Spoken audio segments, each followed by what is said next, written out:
Welcome to the Bristol campus, and most importantly, welcome to the TLSD relaunch. It's been a handful of years. We're super excited that you guys are here and joining us.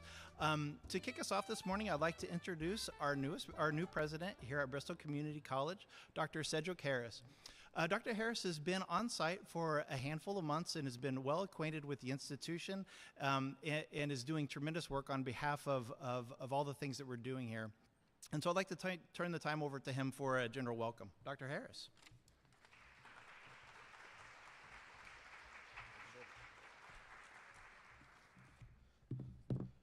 Well, good morning. Sounds like a lot of people are still out getting breakfast. That's all right. Well, it is a privilege for us here at Bristol Community College to welcome you all here. It is an exciting time for us. And it seems like, based on what I've learned over the past several weeks, this is an exciting time for the Commonwealth.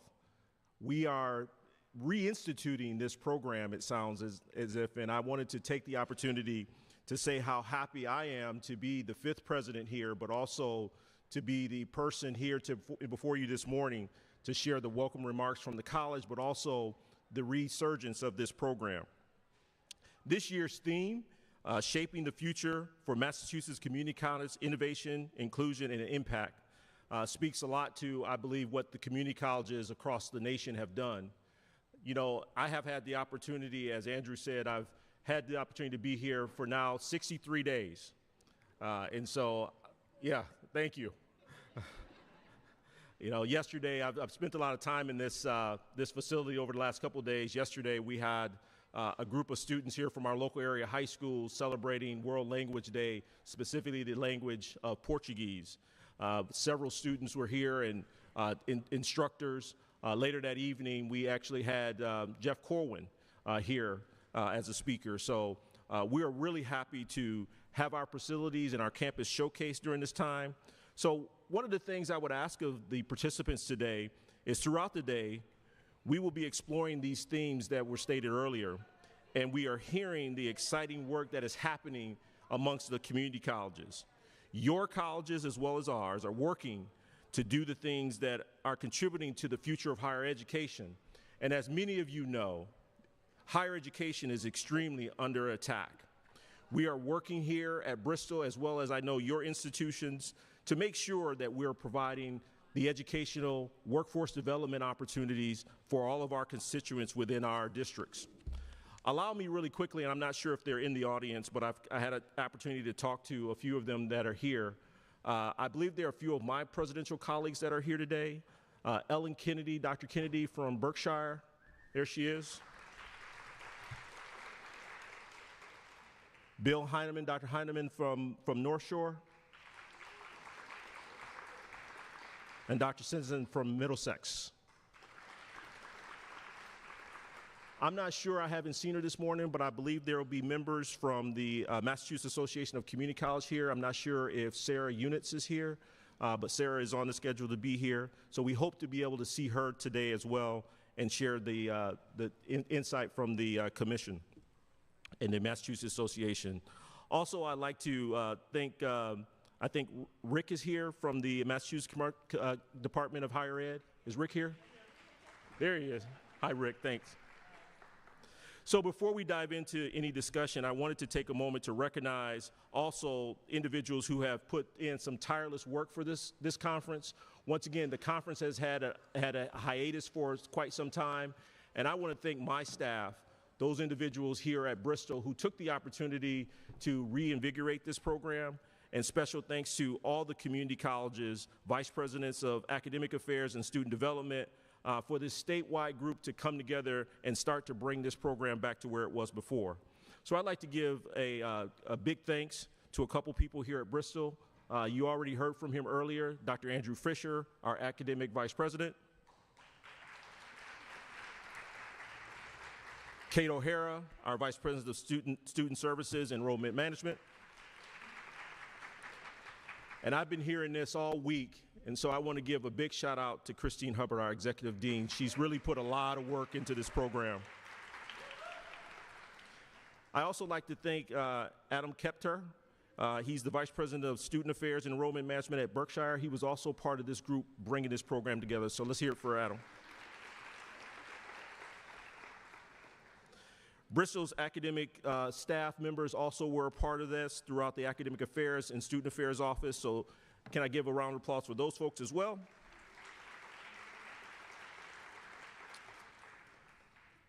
As well as our tech support this morning and throughout the day, Andrew Roddix, as well as Tracy Martin. Thank you for your support and facilities. So whether it's through attending the sessions today, networking with colleagues, or asking questions, this is a fantastic opportunity for you all to learn, share, collaborate on the future of our community colleges here in Massachusetts.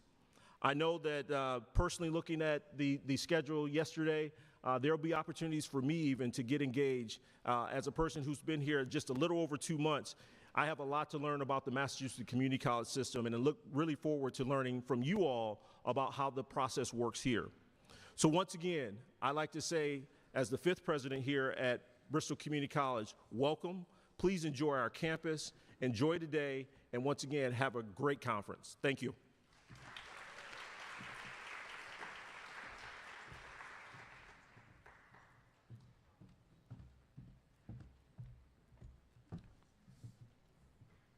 Good morning, everyone, and thank you, Dr. Harris, for those thoughtful remarks and for your vision as we look ahead. We are now honored to welcome a guest whose work is helping to shape the future of higher education across the Commonwealth. Representing the Massachusetts Department of Higher Education, Dr. Rick Riccardi brings insight into the state's priorities around access, equity, workforce alignment, and student success. Please join me in welcoming Rick Riccardi, Director of Academic Policy and Student Success at the Massachusetts Department of Higher Education.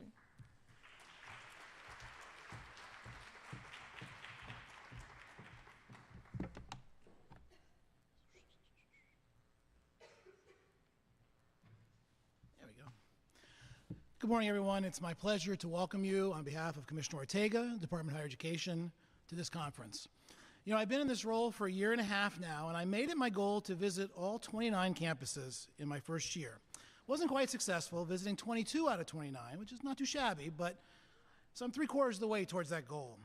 While I have enjoyed every moment at all of our institutions, I have been here several times. But I'm hesitant to go out on a limb and call you my favorite.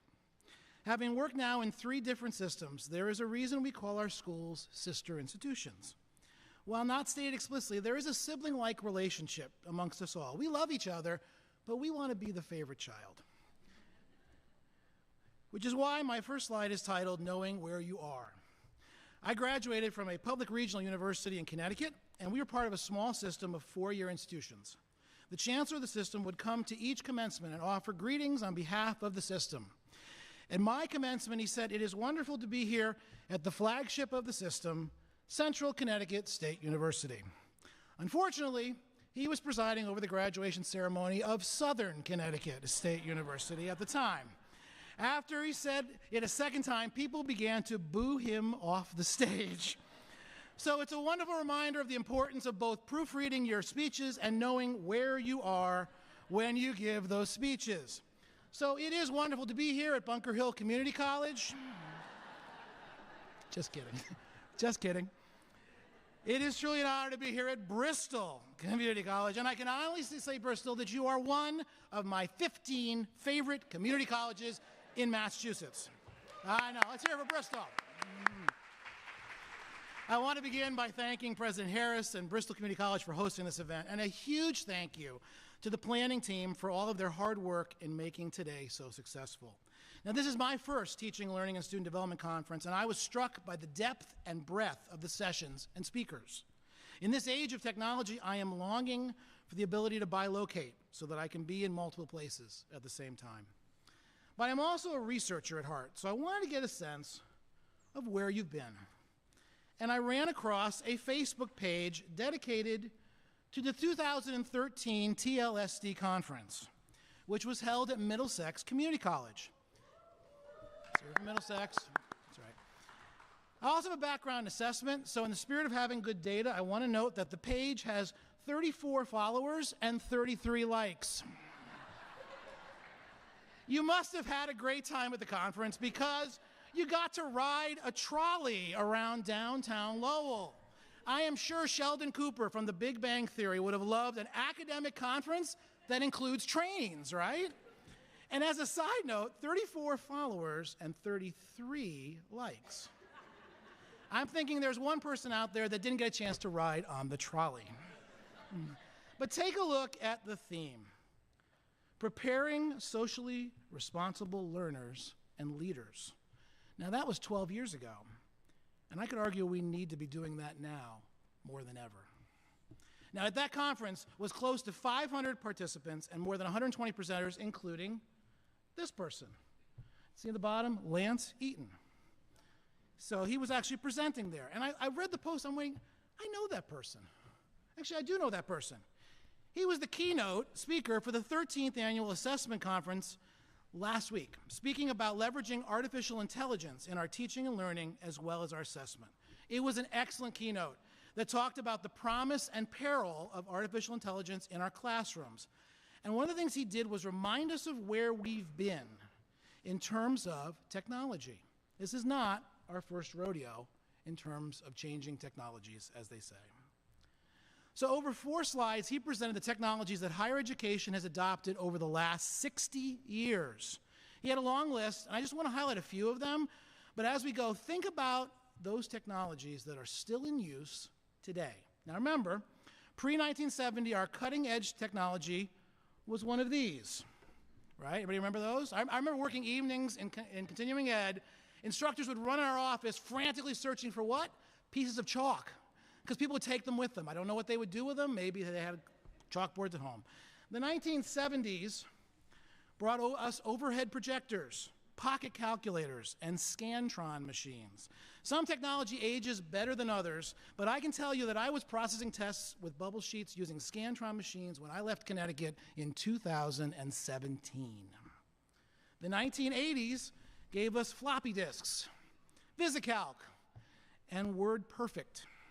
My nephew is a sophomore at Wentworth, and when I told him that the first machine I used in college was a Digital Equipment Corporation Rainbow computer with dual floppy drives, he immediately, I know, please hold your applause for Dan. He immediately pulled out his iPhone and Googled, what is a floppy drive? Yeah, there you go. The 1990s saw growth in storage capabilities, as we could now deliver software and data on CD-ROMs and DVDs, send messages instantly to our friends, and expand our research with search engines.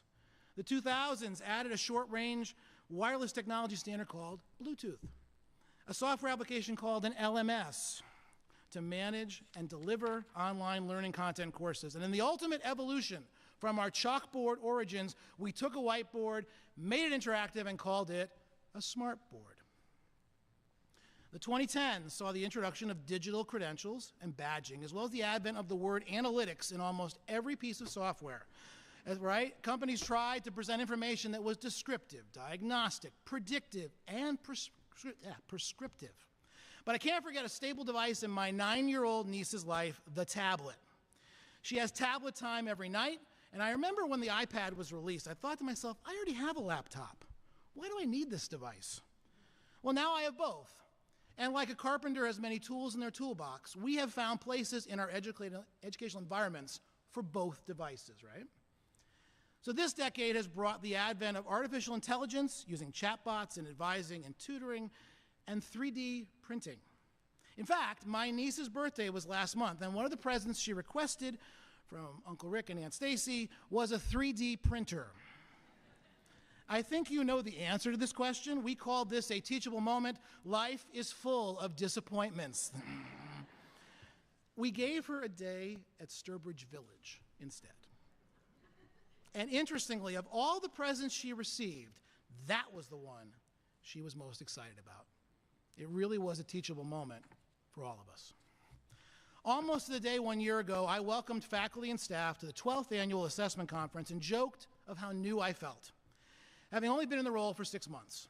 I was struggling to remember and understand all those acronyms you use, like AMCOA and DCAM. When I first started, I was actually given a 3-page Word document of all the acronyms in Massachusetts. To be honest, I thought DCAM was something you picked up at CVS for postnasal drip. I am now happy to report that I am quoting those acronyms in my daily conversations and using them correctly in full sentences. What a difference a year makes. Actually, let me say that again. What a difference a year makes. So we know these are turbulent times in which we live and work where it feels like the only thing constant these days is change.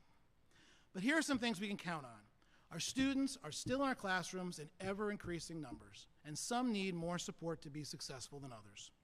Our jobs continue to be focused on providing education and support so that all students feel they belong, they persist, they complete in a reasonable time period, and ultimately become productive members of society. Simply stated, we want every student to be successful, and we will do everything we can to make that outcome happen. So in light of that, the Massachusetts Board of Higher Education, the BHE, voted this past January to approve 4 strategic priorities that will guide the BHE and the DHE's work in the years ahead. These priorities are designed to support the BHE's equity goal to significantly raise the enrollment, attainment, and long-term success outcomes among underrepresented student populations. They include supporting and advancing student access and success through well-designed, sufficiently funded, clear and consistent financial aid and success program funding. Increasing the economic mobility benefits of post-secondary participation. Improving alignment between public good outcomes and post-secondary higher education opportunities. And finally, facilitating and fostering high-impact innovation throughout the public higher education system. With these strategic priorities, coupled with the national dialogue putting higher education under the microscope, I truly believe that this conference today is more important than ever, especially as so many people are questioning the value of what we do. You know, I often say that if you don't tell your story, someone else will tell it for you. We have a story to tell, a story of innovation, inclusion, and impact. And so much of what we tell depends on the critical work you do. That work goes all the way back to your campuses, so let me not only thank all of you for attending today and your commitment to our students, but also extend my thanks to your faculty and staff back at your institutions. You and they are the hands that make this work possible, and as we all know and can appreciate, this is hard work that is truly worth working hard for. It really does take a village, and your work is making a difference, driving change, and transforming our students. I'm pretty confident our morning's keynote speaker at some point will use the word change. His book title uses the phrase remaking higher education, and his work focuses on digital transformation. There's that word again, transformation. I actually looked up his book on Amazon, and what struck me was when the page came up, Amazon noted that customers who viewed this item also viewed the book by Brian Rosenberg titled, "Whatever It Is, I'm Against It. Resistance to Change in Higher Education." Real change requires real work. You know, in my sister-in-law's bathroom, there's a sign that always makes me chuckle. It says, "Everyone wants to change the world, but nobody wants to change the toilet paper roll. Be the change." You know, the hot movie this past year was Wicked, and I might be the only person in the world that hasn't seen it yet, but I have seen it twice on Broadway. It's phenomenal. And there's a wonderful song in the second act with the line, "Because I knew you, I was changed for the better, changed for good." Let me modify that slightly. Because of what you do, our students are changed for the better, changed for good. And when they are changed, when they are transformed, their lives, their families, their communities, we are transformed as well. And that is a great story to tell. So I leave you with these 3 wishes. May you continue to make a difference. May you continue to be that change. And may your passion for our students and their success continue to burn strong and bright this day and every day. Thank you.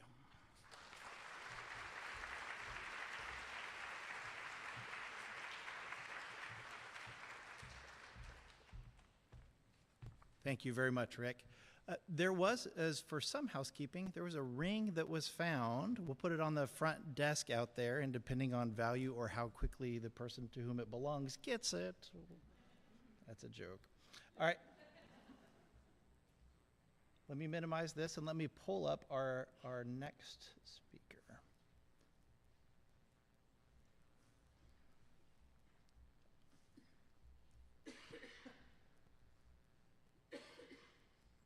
Beautiful. Beautiful. It's my pleasure to welcome to the college Dr. Michael D. Smith, Professor of Information Technology and Public Policy in the Heinz College and Tepper School of Business at Carnegie Mellon University. Dr. Smith's research focuses on analysis of firm and consumer behaviors in online markets, specifically markets for digital information and digital media. The research trajectory that he has been pursuing crashed into the industry of higher education and resulted in his most recent publication, The Abundant University, Remaking Higher Education for a Digital World. I'm not sure if he planned for the welcoming reception he got amongst higher education policy experts, analysts, faculty, and administrators when he wrote this book, but this book has positioned him as a leader who is contributing to a complex and changing higher education landscape. I got to know him a year and a half or so ago and enjoy immensely the conversations that we have had about credential markets, consumer trust, and the role of scarcity in value production related to higher education. Ladies and gentlemen, let me now turn the time over to Michael D. Smith.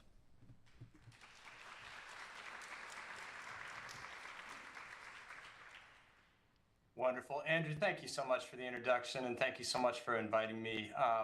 I'm thrilled to be speaking to you. I would be even more excited if I was able to be there. So let me first of all apologize that I can't be there. Tomorrow is my daughter's 21st birthday. My wife and I brainstormed about 20 different ways to make this work, and none of them was going to leave me in a place where I was either not abandoning my daughter or abandoning my wife for this key event. So I apologize. I would love to be there with you, particularly as I was looking at the agenda. There's so many folks I'd love to talk to. I'm going to mention it later, but the folks at Credential Engine, the folks at Credential Lens, or CredLens, if you're there, please send me an email. I'd love to chat with you about our shared work. So first of all, let me get the elephant out of the room. What right do I have to speak to a conference about education? My training is in the business school. Oh, the shame. What does that have to do with education? And so let me try to give a little bit of a roadmap to how I got here. My research looks at how new technologies change structure and competition in markets. So what the heck does that mean? Let me give you an example. We're really interested, my colleagues and I got really interested in thinking about how technology was changing the entertainment industry. The rise of Netflix, Amazon, and Google, will that pose a threat to the traditional leaders in that industry? In 2013, we had the president of home entertainment at one of the big 6 studios come and talk to our class. And during the Q&A time, my colleague Rahul asked him, are you at all worried about the threat that Netflix and Amazon and Google might pose to your continued dominance in the motion picture industry? And his immediate response was, no, not at all. Because you got to understand, my business is different. The same 6 studios have dominated my industry for the last 100 years. There's a reason for that, and that's not going to change. And we got really interested in this. And by the way, this is a wonderful mic drop quote to use in class, because you sort of roll this out from 2015. In 2025, the students get angry. How could someone be so stupid not to recognize the change that was about to occur? And you sort of let them indulge that anger for a little while. And then you say, but wait a second, what he's saying from the perspective of history, everything he's seen in the industry, what he's saying is 100% correct. The same 6 studios have dominated his industry for the last 100 years. And it's not like the internet's the first technological shift they've faced. They've faced massive shifts in every aspect of how content is created, distributed, and consumed, and yet maintained their dominance. Why would today be any different? So we got so interested in that question that we wrote a book, Streaming, Sharing, Stealing, Big Data, and the Future of Entertainment, that tried to unpack that. I'll say I get $1.25 every time somebody buys one of these. So please, they make wonderful gifts. But what we're trying to argue in the book is that you can understand the change by going back and looking at the sources of market dominance. What allowed a small set of studios, and by the way, a small set of record labels and publishers, to dominate their business for so long? And the answer is they controlled scarce resources. They controlled access to the scarce financial and technical resources you needed to make content. They controlled access to the scarce promotion and distribution channels you needed to reach your audience. And they were able to use copyright law to create an artificial scarcity in how people got access to content. And none of the technological changes they'd faced over the last 100 years had changed their power, the scarcity of those three resources. But in 2015, they were facing a set of simultaneous technological shifts that made it easier to make content, easier to distribute content, and through copyright, through piracy, easier to consume content. And guess what? The new scarce resource was customer attention, and the customer attention was owned by Amazon, Netflix, and Google, who were vertically integrating into content creation. Okay, so what does this have to do with higher education? In 2020, I heard the then president of Ohio State University get asked almost the same question. Are you at all worried about technology changing your power in the higher education industry? And this is the answer he actually gave, but the answer I heard him give was, you know what? My business is different. The same 62 universities have dominated my business for the last 500 years. There's a reason for that, and that's not going to change. And that got me interested in writing this book. What I'm hoping to argue, what I'm trying to argue in this book are three things. Number one, technology will change higher education. Number two, we should want to embrace this change. And I'll put a finer point on that in a second. And number three, we have a way to embrace this change. Okay? So will, want, and way. Let me start with will. Technology will change higher education. I think we can use the same sort of tools that we use to analyze the entertainment industry to come back and analyze what has defined dominance in higher education. What has defined who has the most powerful position in higher education over the last 500 years. And the argument I'm trying to make in the book is dominance in our industry is defined by controlling three scarce resources: controlling access to the scarce seats in the classroom, controlling access to the scarce faculty experts, whatever the heck that means, and controlling access to the scarce credentials that people need to succeed in the job market. Now, the challenge of making this point is whenever you say technology is going to change higher education, people say, hey, we've heard this for the last 15 years. MOOCs are going to change everything. Higher education is dead. Nothing much has changed. So what's your point, Mike? What I'm trying to argue in the book is I think the reason we haven't seen change is that the technologies we've faced so far have made access to the classroom more abundant, and they've made access to instructional experts more abundant, but they haven't changed the scarcity in the credential yet, right? You can take as many edX courses as you want. It's still not going to add up to the job market value of a traditional four-year college degree. That's unfair, I'm going to argue, but I think it's still true, okay?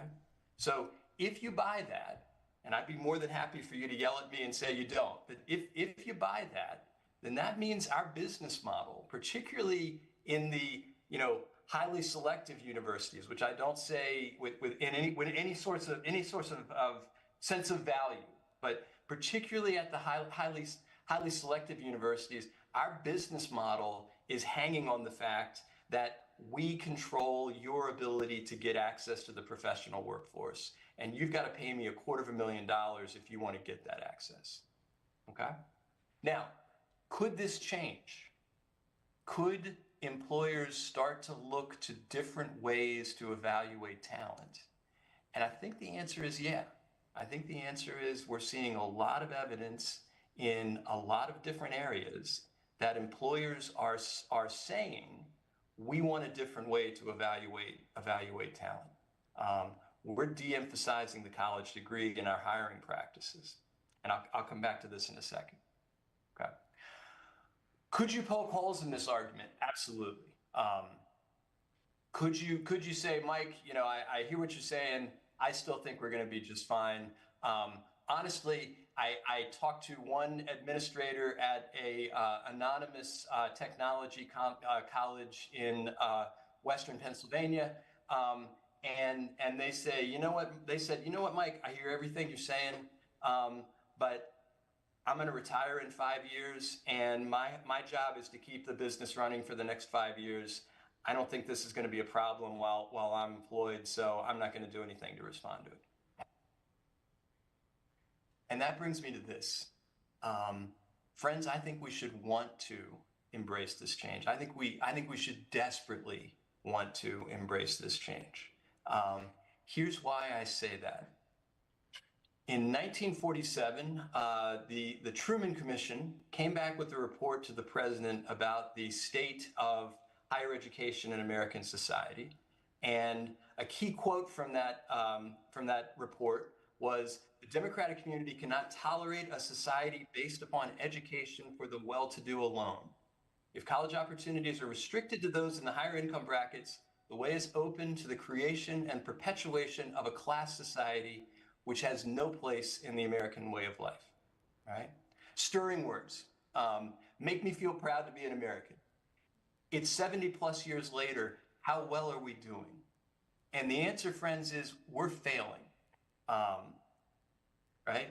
If you look at the data, so this is analysis done by Raj Chetty at a small community college in the Cambridge, Massachusetts area, and he looks at the data, and what he sees is that children born into the top 1% of family income are 77 times more likely to gain admission to a highly selective college than kids born in the bottom 20%. And let me say, and please hear this as a provocative statement. Let me say, I'm an economist.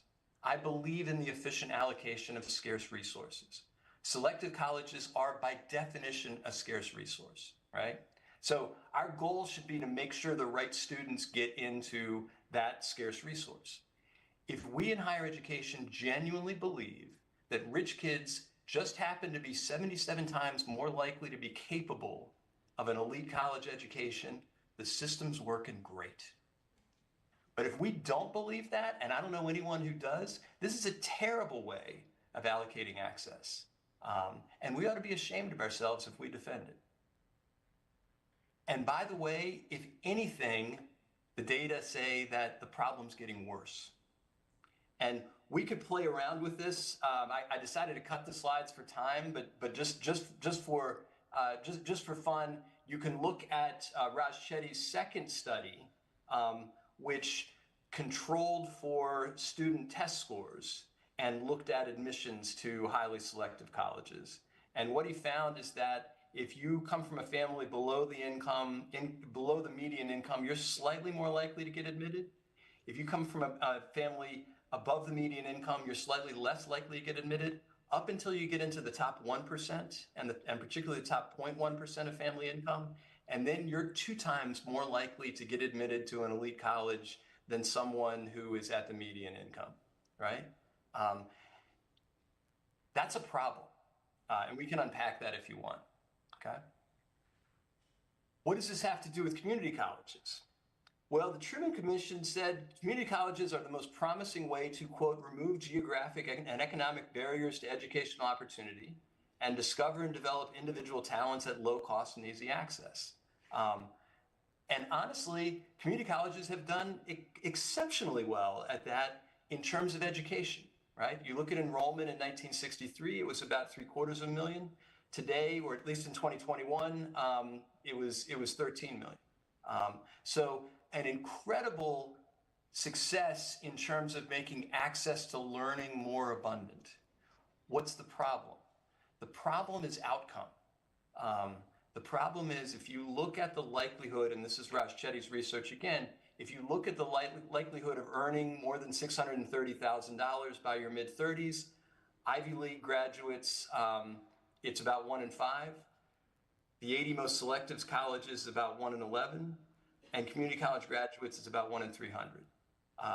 That can't possibly be the right ratio of talent of graduates. I'll say the same thing I said before. That can't possibly be the right measure of talent of the graduates of those different institutions. What's the problem? I'm going to argue later, I think the problem is a branding one. I think the problem is for a long time, we have evaluated graduates based on their group membership, I will argue. Where did you graduate from? Rather than your actual talent. We need a way to figure out how to separate the group membership, where did you graduate from an individual's actual talent. And I'd be happy to unpack this as we go along. Today, we don't have that. There's so many other areas of society where we're trying to say, let's start judging people based on their individual characteristics, not the group they happen to belong to. Why not do it in the context of education? Okay. Another way of saying this is I was asked at a particular university when I was talking about this, and they said, "Hey, Mike, everything we know in the economics literature tells us that elite colleges pay off later on in life in terms of earning. Now is the last time now is the last time to tell people not to go to an elite college." And I was like, that's interesting, and it's right. I've read the literature too. But what you're really saying is an elite four-year college degree is the most reliable way to become wealthy later in life. That's true. The other thing that's true is being wealthy is the most reliable way to get an elite college degree. And when you put those two things together, what we've got is a terrible feedback loop that is opposed to everything we say we believe about socioeconomic equality and creating opportunities for people. What's the solution? The solution I'm trying to argue in the book is let's embrace abundance. Let's embrace abundance in two ways. Let's embrace abundance in instruction, and let's embrace abundance in credentials. And let me break these down for you for a second. So let's talk about embracing abundance in instruction. And to do that, I'd like for you to meet Molly Smith, who, yes, is the daughter of mine who's turning 21 tomorrow. Molly is a STEMinist. This is a picture of her she was the president of the STEMinist club in her high school. So take feminism and combine it with STEM, and you've got STEMinism. In her senior year in high school, she wanted to take AP Physics. And her high school came back and said, you know what? You can't take AP Physics because you don't have AP Calculus. You can't take AP Calculus because you don't have pre-calc. And you can't take pre-calc because we're not offering it this summer. I'm sorry, you're not going to be able to take AP Physics. And my wife and I said, that doesn't really work for us. And because I was doing this research, I was aware that there is a company called Outlier that offers online calculus that will give you credit at the University of Pittsburgh. And so my going back negotiating position was, if my daughter passes a class that gives her credit at the University of Pittsburgh, are you really telling me that isn't good enough for high school calculus? We won that argument, but watching her take this class was really fascinating. What I'd like to show you is the trailer for Outlier's calculus class, and just munch on that for a second, a trailer for a calculus class. But as you watch this calculus class, think about how this is different from the way we normally teach calculus. Okay, so this is the trailer for Outlier's calculus class. If you have a little bit of anxiety around the idea of taking calculus, I would encourage you to give it a chance. We don't all learn in the same way. So we are going to be teaching the same content in different ways. I'd say my teaching style is somewhat laid back. I'm the only instructor that's using a blackboard. And I prefer a fountain pen and paper. I want to make calculus a bit more human. I'll be teaching with a tablet. We're going to look at the infinitely large, the infinitely small. There's going to be a lot of storytelling alongside calculus. I hate to do this to my hometown team, but we're going to look at the Buffalo Bills fan base as our example for exponential decay. So here we go. Low-D high minus high-D low over low-low. What? Let's piece it together. There are these mathematical functions in the things that make us happy. This is an example of taking something in the real world and giving you more information through the equations. Basically, if you're in your 20s, enjoy it while it lasts. There is no reason why everyone shouldn't have access to the very best education. I hope this course can be a gateway to help students from different backgrounds to start their college career. Calculus is this place where, once you've mastered the rules, you can let your curiosity run completely riot. Welcome to Calculus 1. Let's get started. Let's get started. Let's get started.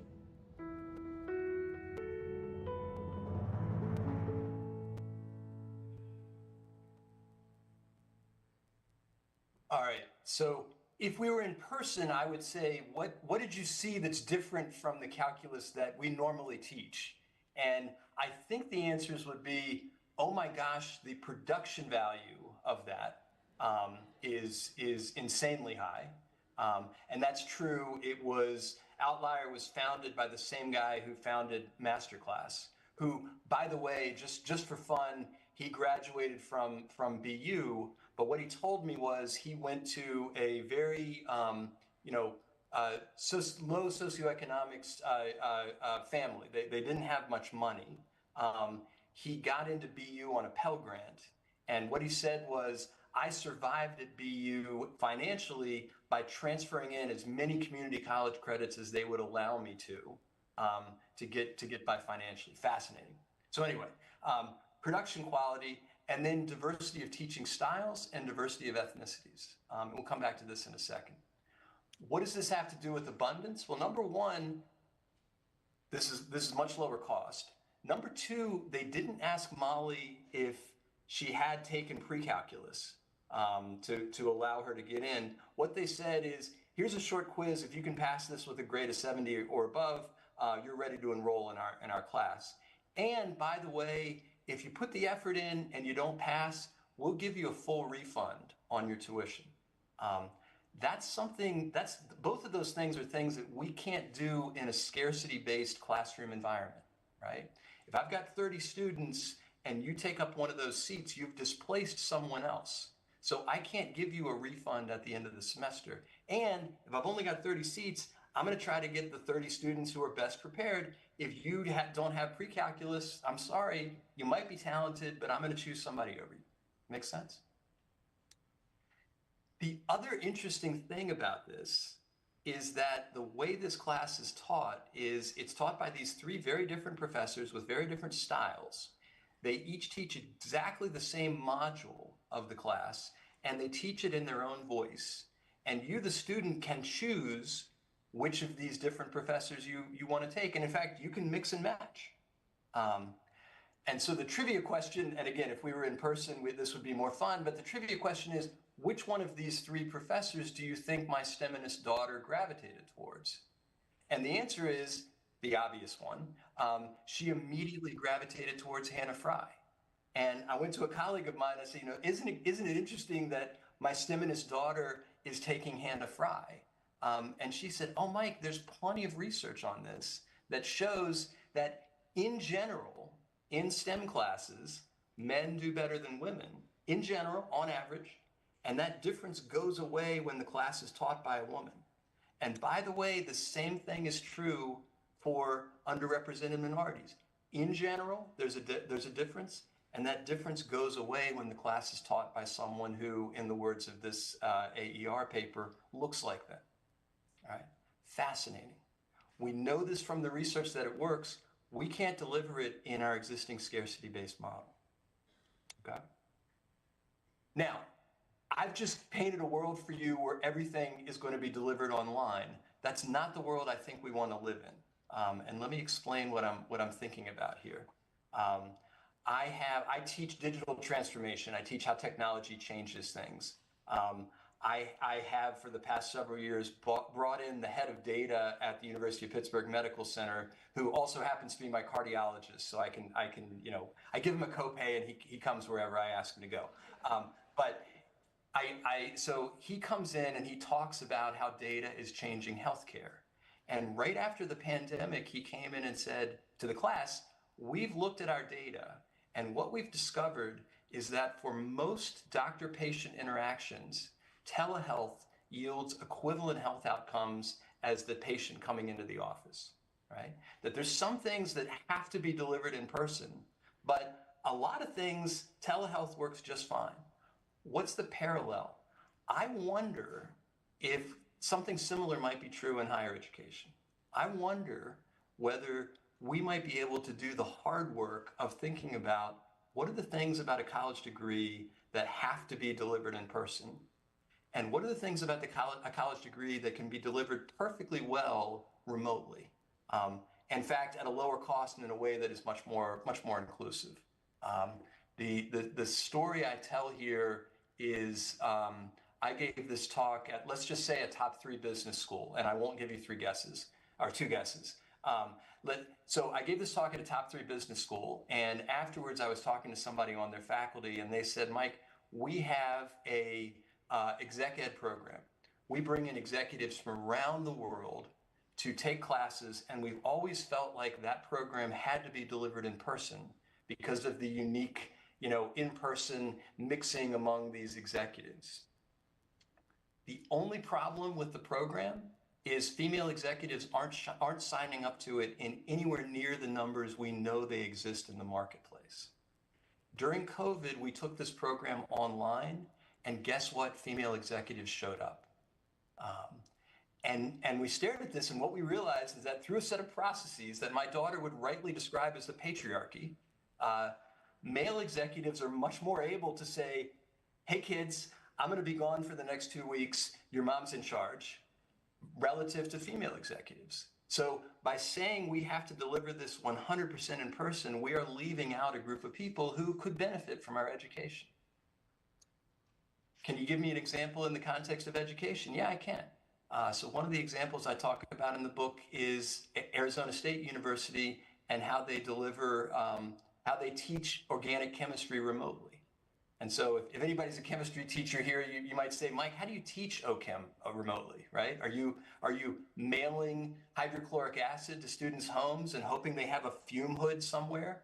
And the answer is no. They actually looked at their curriculum, and what they discovered is 13 out of the 14 weeks work perfectly well remotely. And we do the labs in person, on campus, two labs a day for 6 days. And they've looked at the students, they've surveyed the students, they've tested the students, and what they found is that the students who do all 14 weeks in person have the same knowledge of the lab concepts as the students who do it remotely. But the students who do it remotely in this 1 week intensive lab session have leave with a much stronger identity as scientists. That there's something about saying, I did 2 labs a day for 6 days, I'm a scientist, that you don't get by doing those same labs, 1 lab a week over the course of a 14-week semester. Interesting. So that's abundance in the context of instruction. Abundance in the context of credentials. I would love for us to rethink the college credential and the way we deliver it as a job requirement. I think in a world where the only way to get the instruction was on a college campus, if the nexus for learning was solely on a college campus, then maybe the nexus for the credential should also be on the college campus.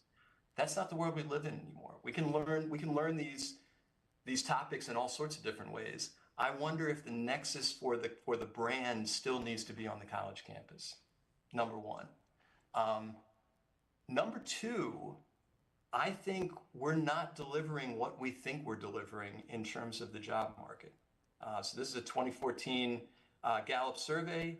They asked chief academic officers at universities whether their university is very or somewhat effective at preparing students for the workforce. 96% said yes. They asked business leaders whether universities are very or somewhat effective at preparing students for the workforce. 11% said yes. There's a huge gap between what businesses are asking us to deliver and what we're actually delivering. And my hypothesis is this gap is going to get even bigger as generative AI changes the sorts of skills that, that businesses demand, okay? That said, post-secondary credentials are already, you could argue post-secondary credentials are already abundant. We've already done this. And I'm being a little cheeky here because I know the credential engine folks are not making that argument, but let me just use you for a second. The credential engine report in 2022 said that there are more than 1 million credentials out there. We've already created abundance.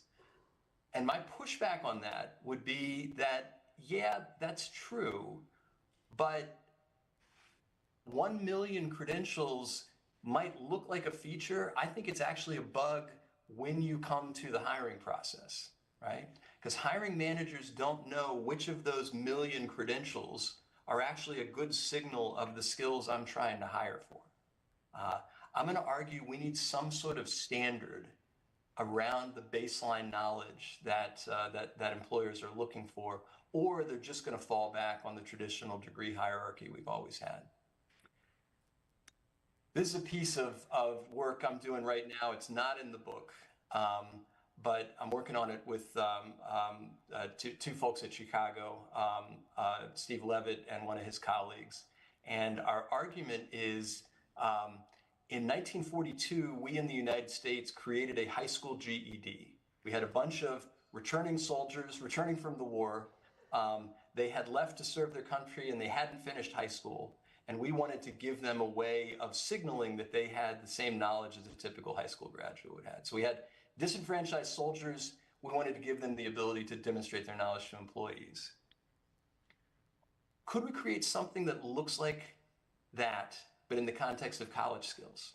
Could we help disenfranchised learners demonstrate their knowledge to employers? Could we create a collection of the skills and knowledge that employers are looking for? Where should those skills come from? In the piece, we're arguing not from colleges, but rather, I wonder whether we could get a group of business leaders, maybe the U.S. Chamber, maybe the Business Roundtable, to say, these are the skills we're looking for. And if you can demonstrate those skills to me, I don't care where you got them. I'm not asking you where you got them from. I just want to know that you have those skills. If you can demonstrate those skills, I'll treat it as if it were a college degree. And again, I recognize that's a provocative statement. I'd love to talk about it. It looks like we're going to have at least 15 minutes to talk about things. Last point of the book, we have a way to embrace this change. Why do I say that? Let's go back to what we saw in the entertainment industry. I teach technological disruption. If you teach technological disruption, it's really depressing. Because the answer to every good technological disruption story is, and the incumbent died. Blockbuster, dead. BlackBerry, dead. Kodak, dead. And if you teach it really, really well, some kid in the back row is going to raise their hand and say, Mike, can you give me any example of an industry that has responded well to technological change? And for 15 years, I kind of mumbled that answer. And over the past 5, what I've been saying is the entertainment industry. I think the entertainment industry has done an incredibly good job of responding to disruption. Why? Here's what I saw. The entertainment industry and folks in the industry immediately responded to technological change by opposing it. And they opposed it because they rightly saw it as a threat to their business model. These new things are a threat to my way of doing business. At some point, I think they shifted that focus. and rediscovered their mission. I remember sitting down with a pretty senior creative person at a studio, in the studio cafeteria, and he sort of leaned forward to me and quietly, so nobody else could hear, said, "Mike, a year ago we sold my show to Netflix. I want you to look at the season of my show that Netflix just put out, and you are going to see it is in every way superior to what we did on the lot. The storytelling's better, the cinematography is better, and I just can't figure it out," right? And so I think, at some point in this transition, the nice folks in the entertainment industry realized that my mission is not selling shiny plastic discs for 20 bucks a pop. My mission is creating great entertainment and getting that entertainment in front of an audience. And if by adopting technology I can better fulfill that mission, I'm willing to blow up my business model to do that. That's how passionate I am about my mission. What's the parallel? I think we in higher education are opposing technological change because we rightly see it as a threat to our business model. I would love for us to shift and focus on our mission. If our mission is helping rich kids get a leg up in the job market, we're doing great. But that's not our mission, friends. The mission I articulate in the book is our mission should be to help as many kids as possible discover their unique talents, develop those unique talents so they can use those unique talents for the benefit of society. We can argue about whether that's the right mission, but something around that seems right to me. And I don't think we can do it from within the existing model. I think we're going to have to change the model if we're going to fulfill that mission. Okay? I promised to end with enough time for questions. So I'll just say thank you for your time. If anybody would like to talk directly with me about this, my email is up on the board. And particularly if you're from some of the credentialing groups that I know are here, I would love to chat with you about what you're doing and how it relates to what I'm talking about. Okay? So I hope we have time for questions. Absolutely, we do. So we have a couple microphones up front. I'll stand up here and just navigate technology as necessary. And if you want to stop the screen share, then people can see the whole of you. That would be amazing. But if you have any questions for Michael, please bring them forward. So I'll bring the mic around so he'll be able to hear. If you have a question. If there's no questions, I'm going to start cold calling. Well, as folks get ready, I've got one for you, if that's all right. I've got somebody. Okay, fantastic.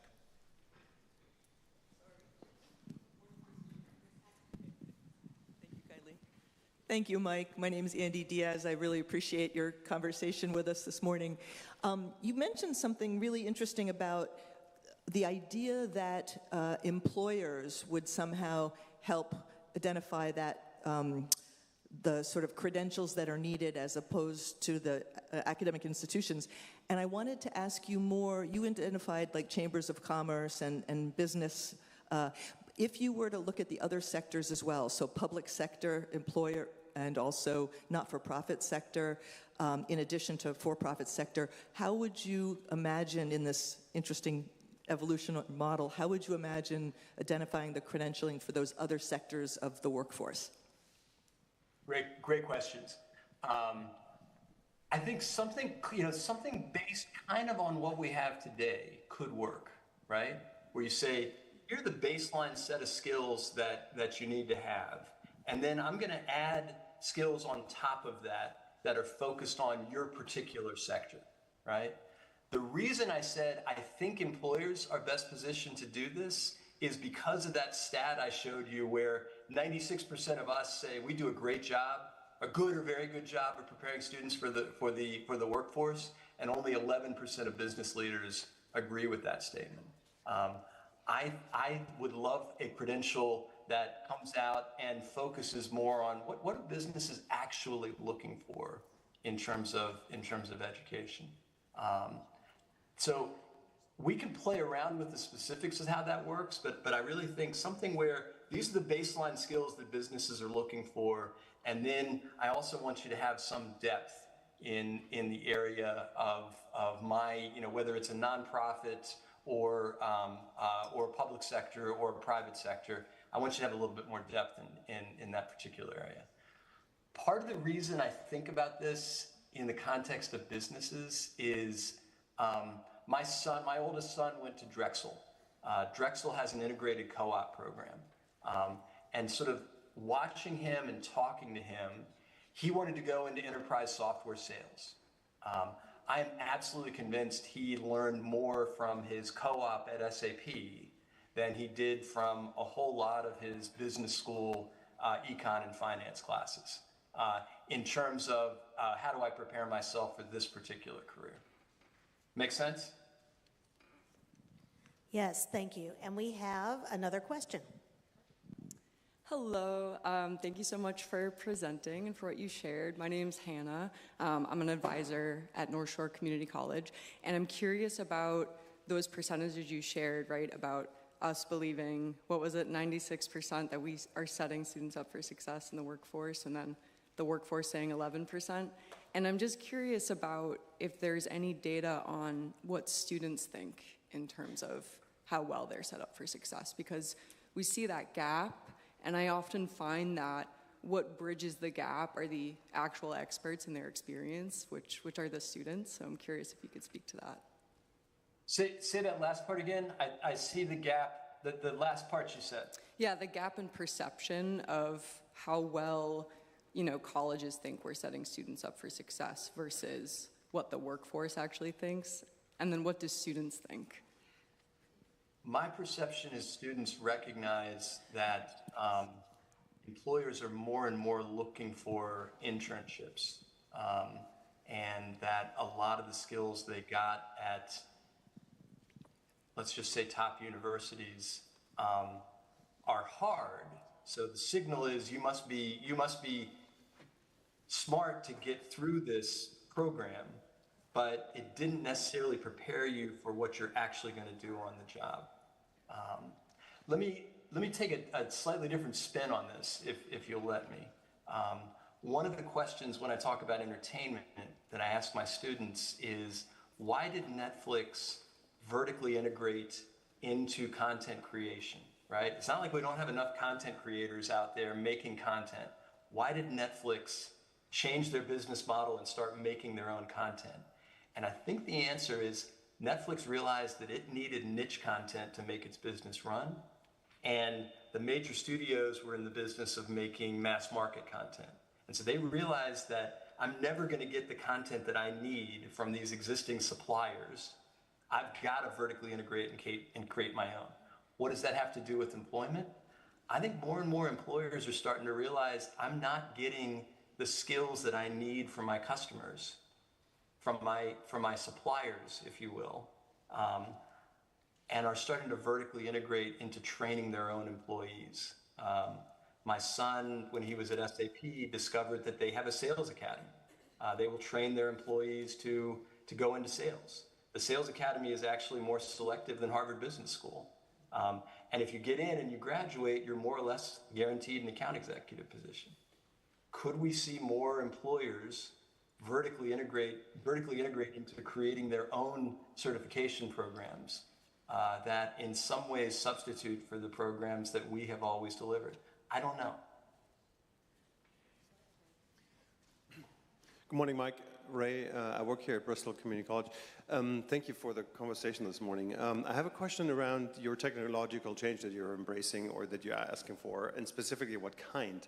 So full disclosure, I'm actually with you. I wanted to just take a critical spin on it. It's like, well, some folks argue, well, we already have embraced technology in higher ed, right? We have shifted online during the pandemic in rapid speed. We've embraced learning management systems. We're teaching all of these things in hybrid, online fashion, in person, and all of this. So what kind of change would you call for when we say, like, let's embrace technological change in higher education?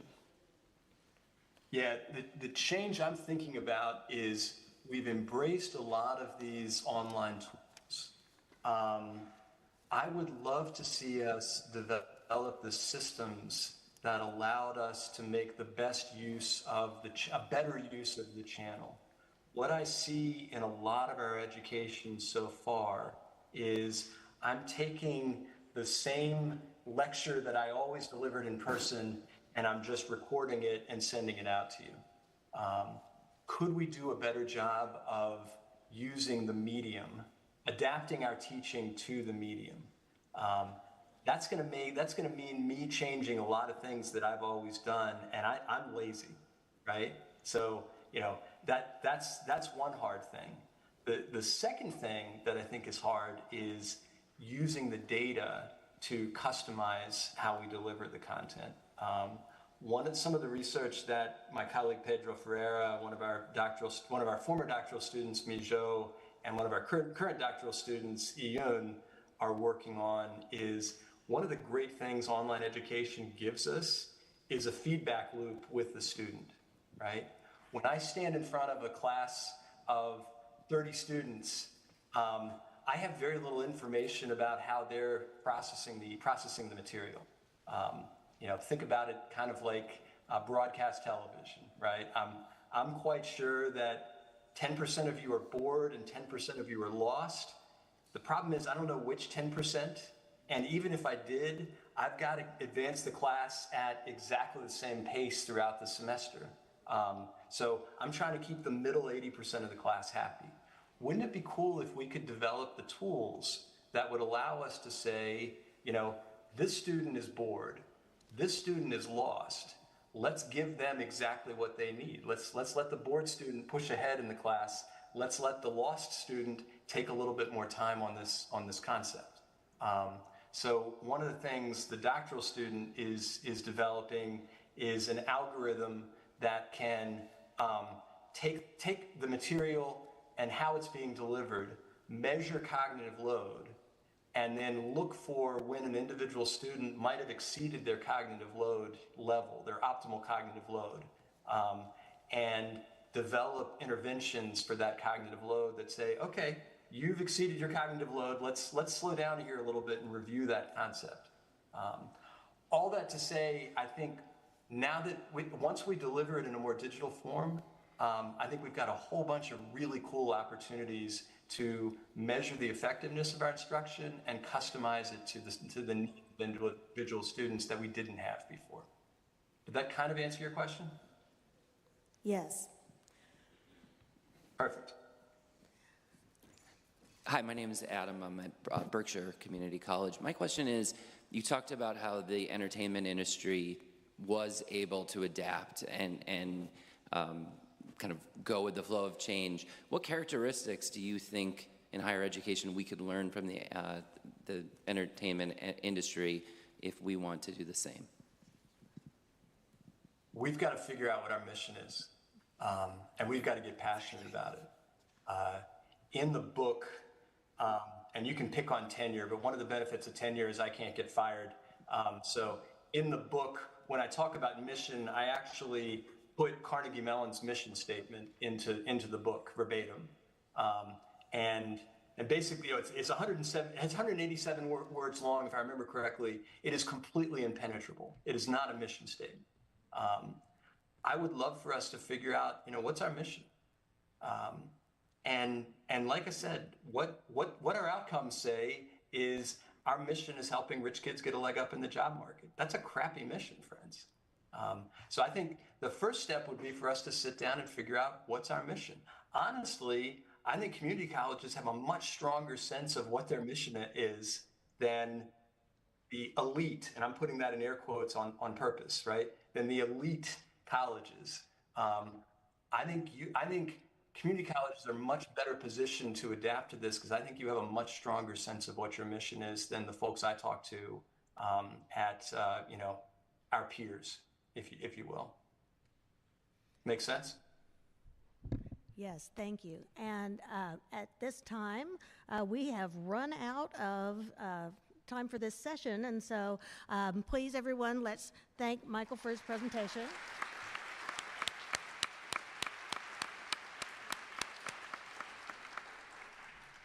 And we very much appreciated learning from you. So before we move into our breakout sessions, I just want to highlight a couple things about the day. If you're interested in technological innovation, you can stay here all day long because our main stage has a number of different sessions from people who are doing very innovative things that have the opportunity to really transform higher education. So you have that opportunity. You also have an opportunity to learn about things that are happening at community colleges across Massachusetts in the J Building lobby all day. So you'll see both main stage and college spotlight sessions. In addition, we have 73 concurrent sessions. So you have 13 choices at a time, 6 rounds. And what I've done is to organize them into tracks. So at the top of each page, you will see the track. And if you have something that you're interested in, you can stay in that room all day, or you can move around. Whenever you send something to print, it's guaranteed it's going to be out of date the minute you send it away. So we do have one correction for you on page 7. Page 7, 1:30 to 2 p.m. in C111, missing piece centering student voices in higher education has been canceled. So just be aware that the 1:30 to 2 p.m. session in C111, page 7, is canceled. I also want to highlight on page 10, the artificial intelligence track, that it is in C113 with the exception of the 11 to 11:30 session. I have the note in the program for you. That one meets in K101. And so those are close by. We have people working the area who can help you to find that room. But the reason why it's in a different room is because it's a hands-on session in a computer lab. And so that's why we shifted for that one. So with that, I hope that we've created a program for you that's going to give you ample opportunities to be inspired. And our goal is to make it hard for you to choose which session you want to go to. So with that, we're going to send you off into the day and hope you have a great time. Good stuff.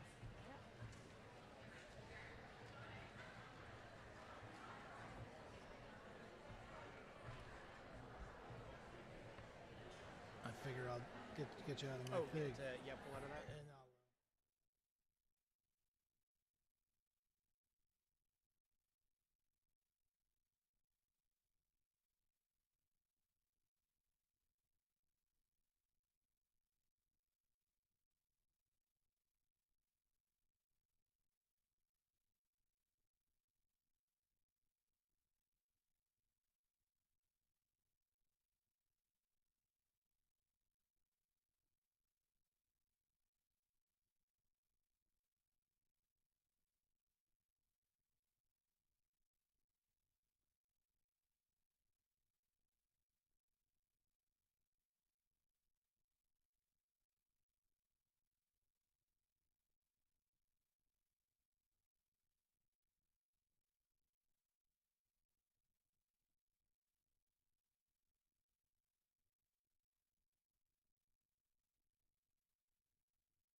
person.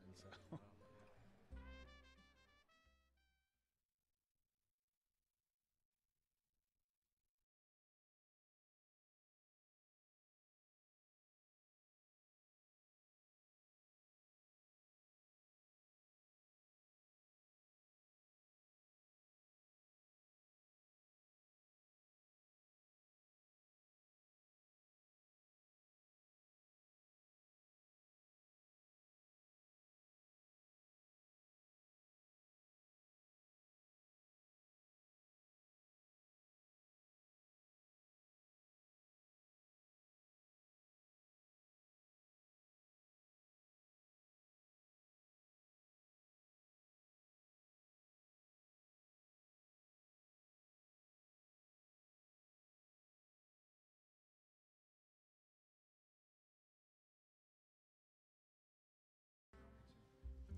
Busy week.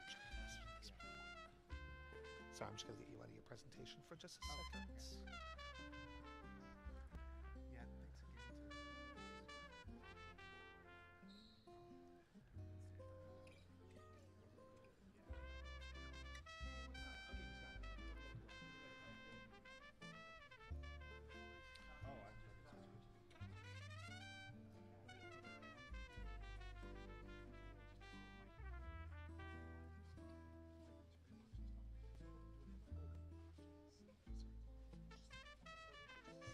Yes.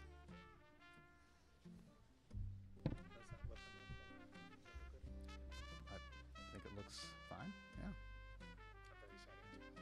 No, it's okay.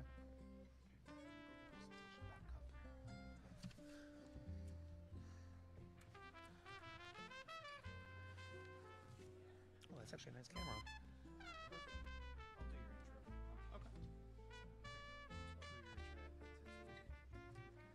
Sounds good. How was the drive down?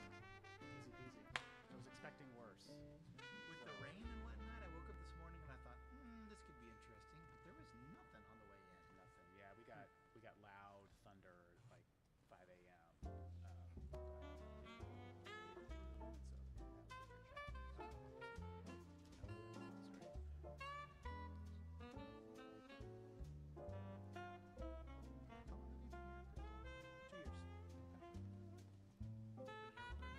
A little bit. It's 3.5 years.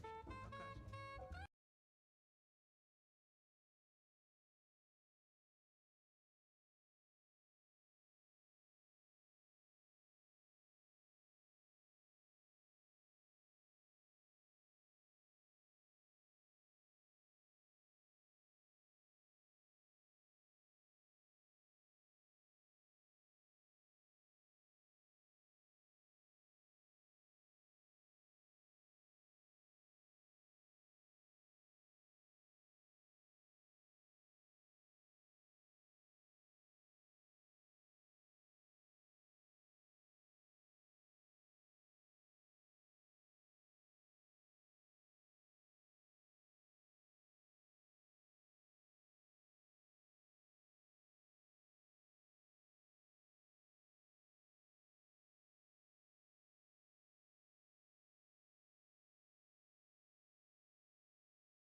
Hathaway from our very own Bristol Community College.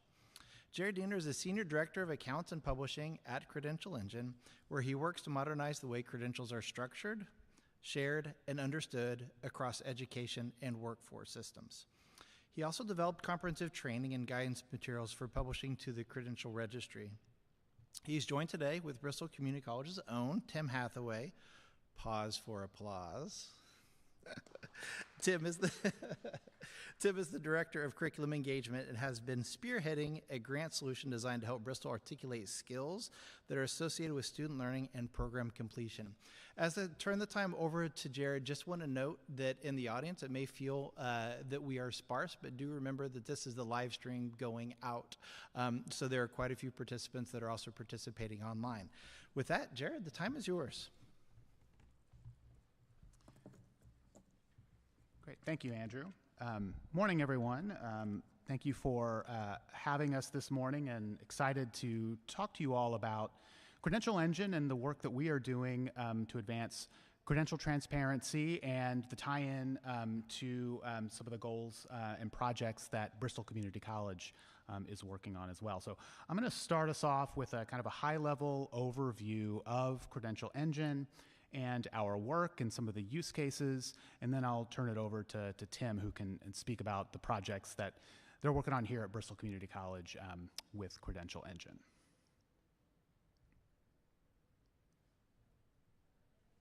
How do we go forward here? There we go. All right, so a little bit about Credential Engine. We are a nonprofit with a mission to map the credential landscape with clear and consistent information that fuel the creation of resources that empower people to find the pathways that are best for them.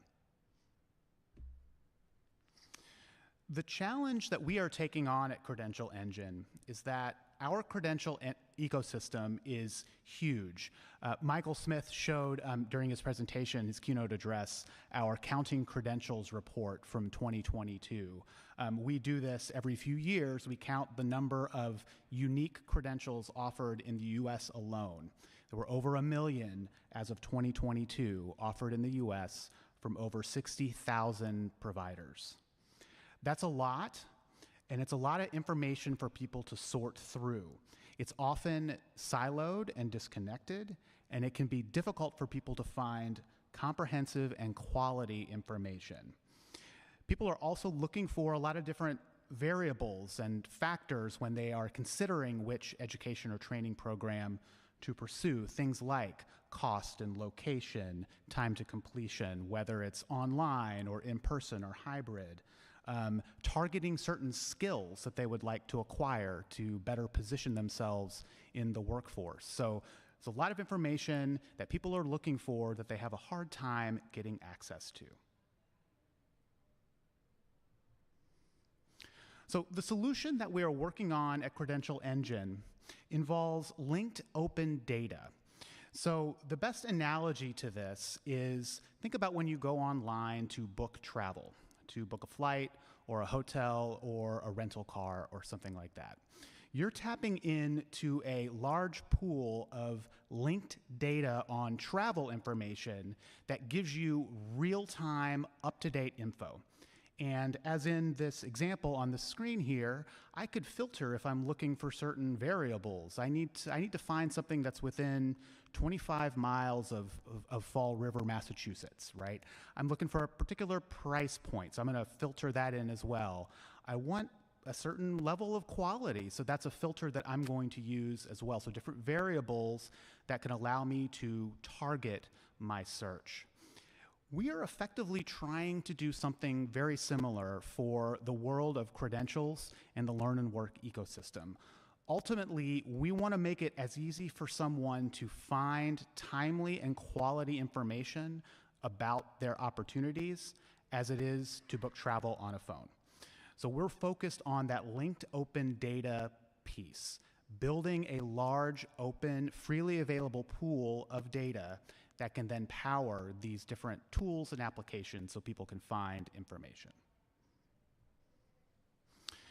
So this is how we do it. Transforming credential information into linked open data means it can be shared, connected, and used across applications. So broadly speaking, there are three kind of steps in this process. It starts with the Credential Transparency Description Language, or CTDL. This is the only common language to describe key features of credentials, credentialing organizations, courses, transfer values, outcomes, and much, much more. There are over 1,200 different CTDL terms to describe the whole learn and work ecosystem.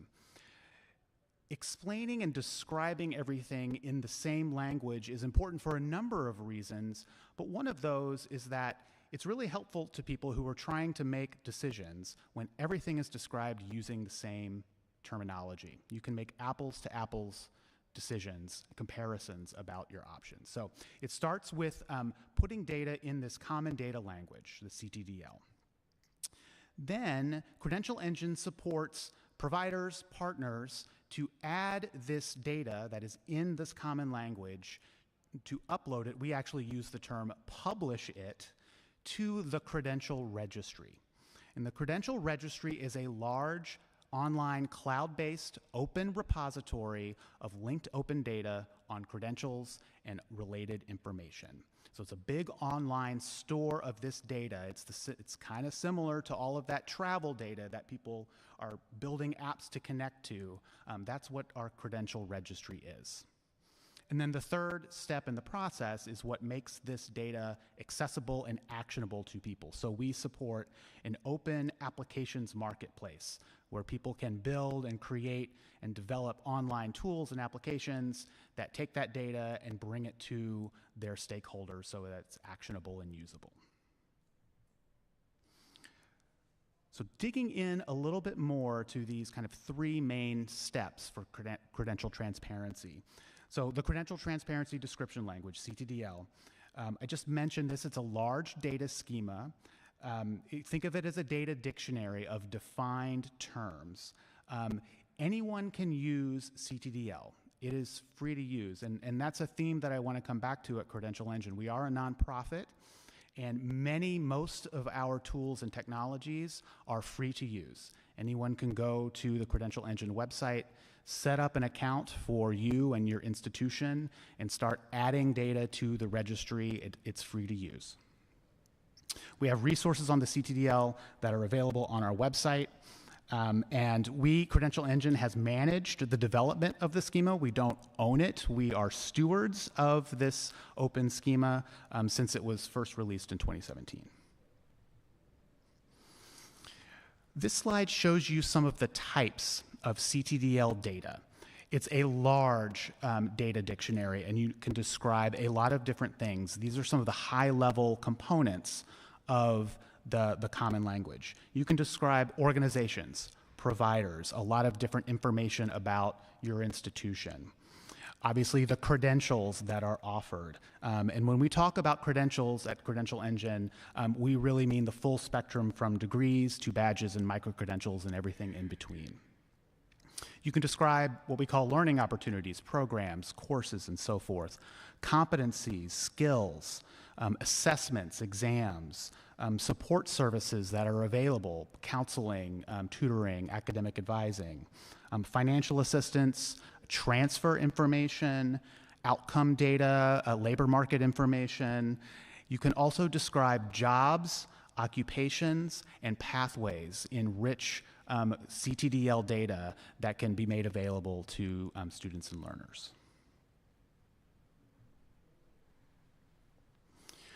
So that's the CTDL, the common language. Then we add that to our credential registry. That's this large pool of linked open data. Comprehensive open source of data on credentials, competencies, outcomes, ROI, and more. The registry is valuable because it's interoperable and it's linked data. So you can link credentials, programs, and courses to one another.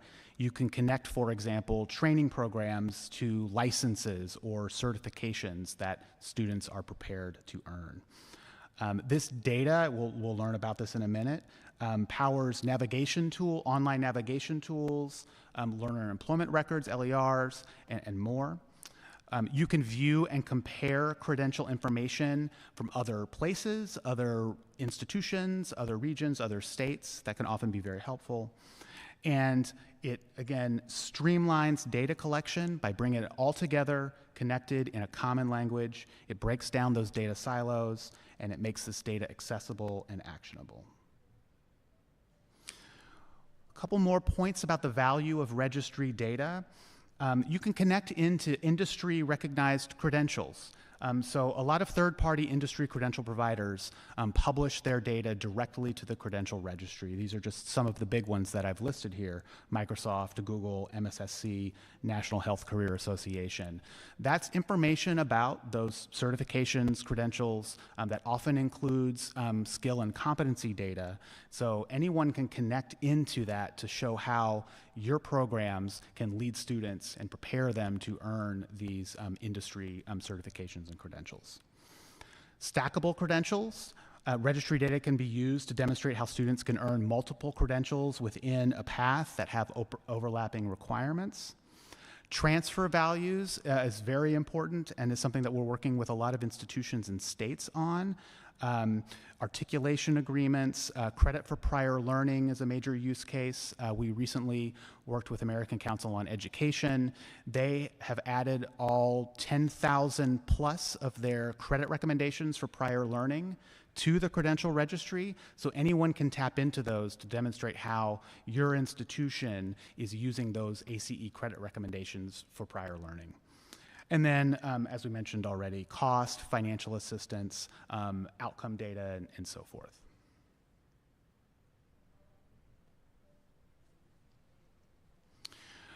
So we've talked about the CTDL. CTDL data goes into the credential registry, and then that data is used to support online tools, applications, and websites. So here are a few examples just to make it a little more concrete.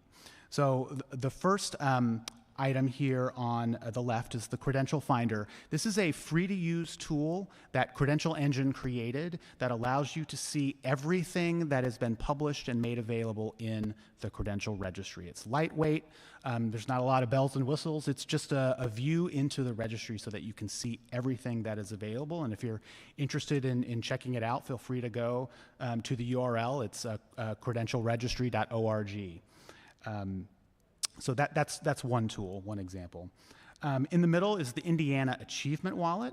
So this is a digital wallet. The state of Indiana and its institutions are issuing digital credentials that students can claim, and those include important skill information. And then students have the option to share their credentials and skills to employers or other educational institutions. And then the last one on this slide is Parchment Awards. So Parchment has an integration with the registry, so you can pull in the rich metadata that's contained in the credential registry. You can pull that into a Parchment Award to include more information that can be shared through that digital award. A few more examples here. The state of Arkansas recently developed an online career navigation tool called Launch, which links job seekers with employers. And the state of Arkansas published all of its publicly available credentials to the registry, and they are using that data to power this tool. And it's a skills-based tool, so it's matching job seekers and employers based on the skills that they've earned, not necessarily the credential. That's a theme that I think we've already heard this morning, and is a very important part and a big use case of the registry and its data.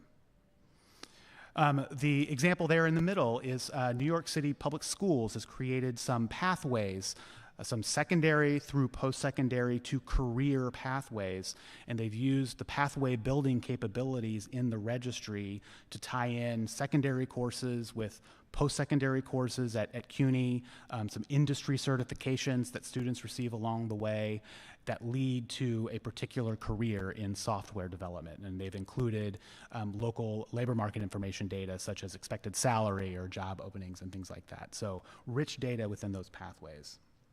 And then the final example is also from Indiana. Indiana has built a number of tools that all draw on registry data and present that data in different ways, in different contexts. And again, that's one of the big advantages of the registry, is it is this large repository of data that can power different tools depending on the audience and the stakeholders that you're aiming that for. So my college core is focused on dual enrollment and transfer credit and the secondary to college transition.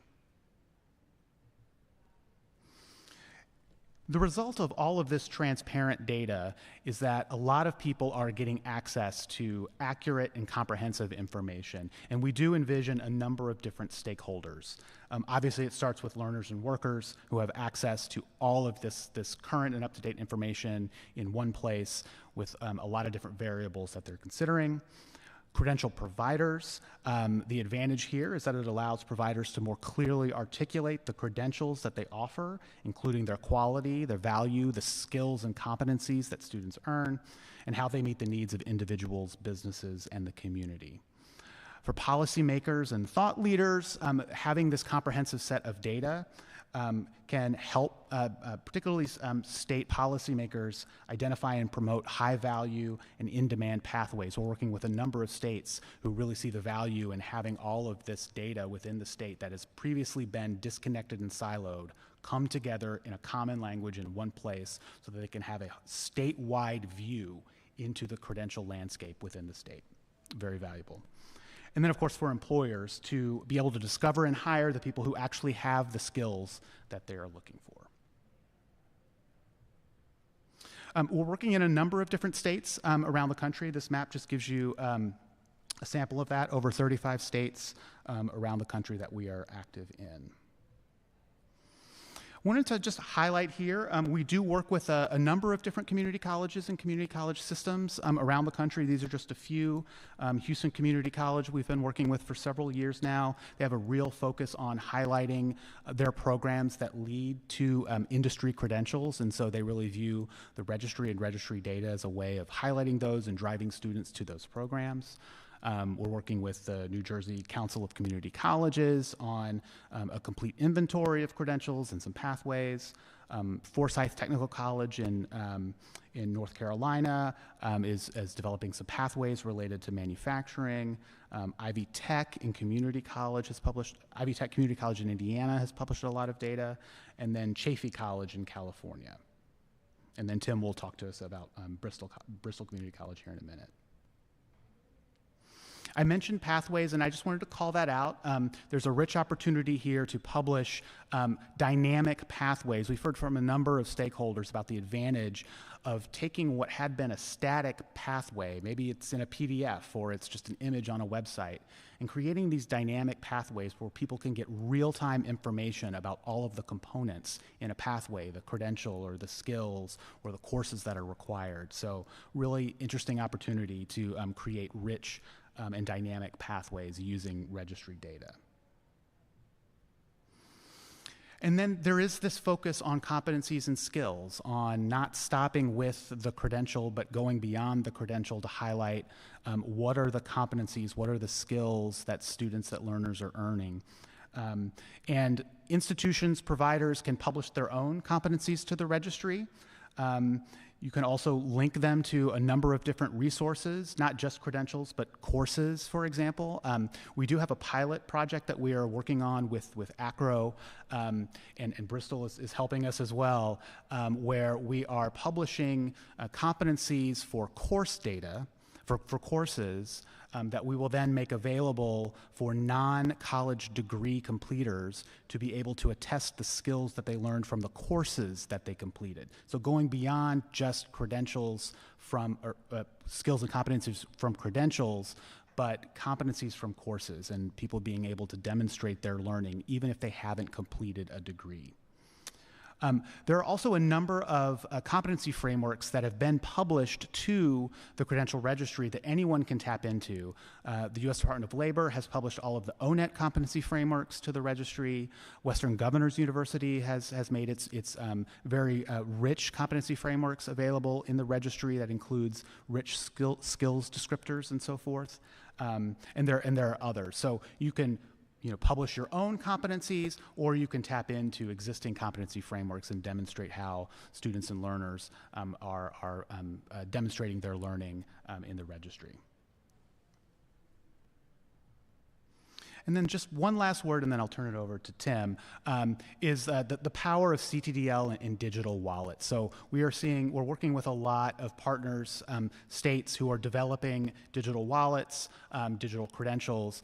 CTDL in the registry provides an important function in these LERs and digital wallets because they extend the amount of data and information that can be conveyed within a digital credential. Most digital credentials are fairly limited in the data that they can pack, but if you include an alignment to the registry data within that digital credential, a student can demonstrate much, much more in terms of what they've learned, including, importantly, skills. So you can tie in a digital credential with skills so that when that learner sends that digital credential to an employer, that employer can see the skills, the competencies that that person has earned.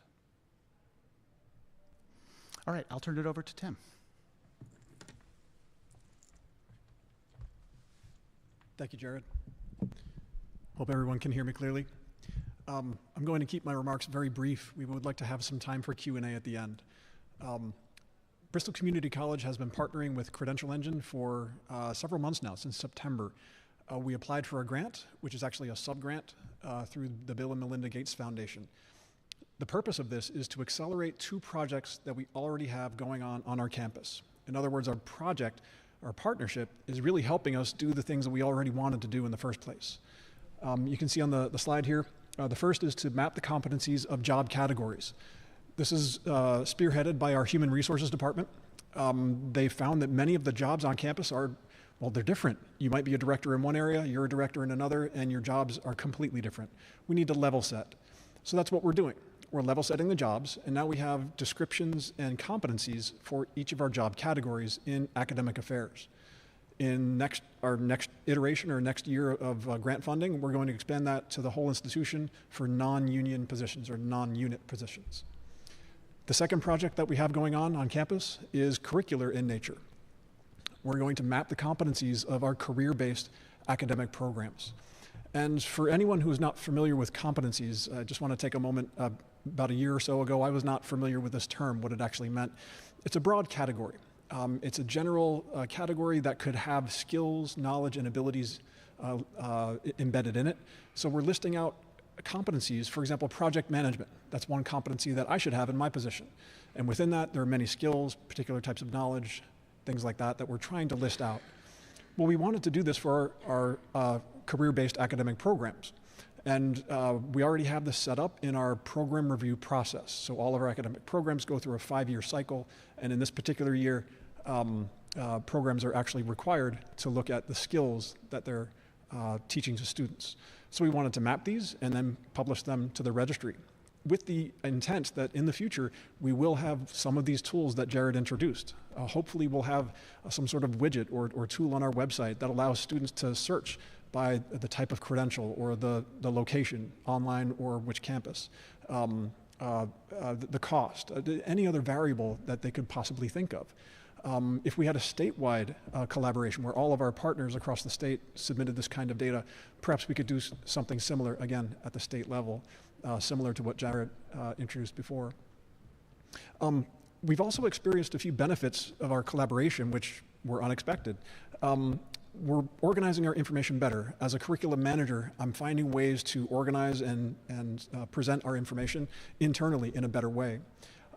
It's also, actually the second bullet point there is slightly related to that. So flexible data entry fields. So what I'm finding in our collaboration with Credential Engine is that they have their data dictionary, but it's extremely flexible. We don't have to bend and break things in order to fit their model. We're actually able to use what we have, adapt it as we like, and still submit our data to the registry. And with that, there's also an AI tool experiment that Jared mentioned earlier, which actually saves a lot of time. It takes your catalog, it takes all of this information, presents it in a readable format for CTDL. We experimented with it a little while ago, and it took all of our courses, all 600 plus courses, and it was done in just a few minutes, I think. I went through and I checked, and it's extremely accurate. So that's only the first step. There are many more steps to go, but we're very excited about this opportunity to use that tool and perhaps, again, hopefully create new tools for students in the future to search and to find things.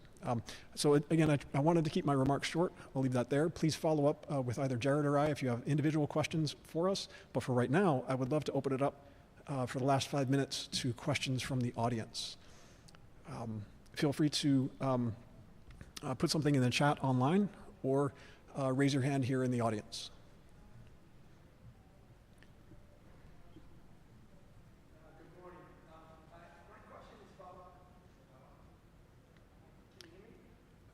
Not through the microphone.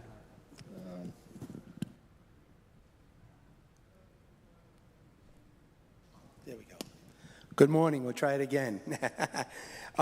My question is around the business side of this. I work on the non-credit side in workforce development, and so I think this could be really helpful to us in identifying credentials that would be appropriate for different businesses that we work with.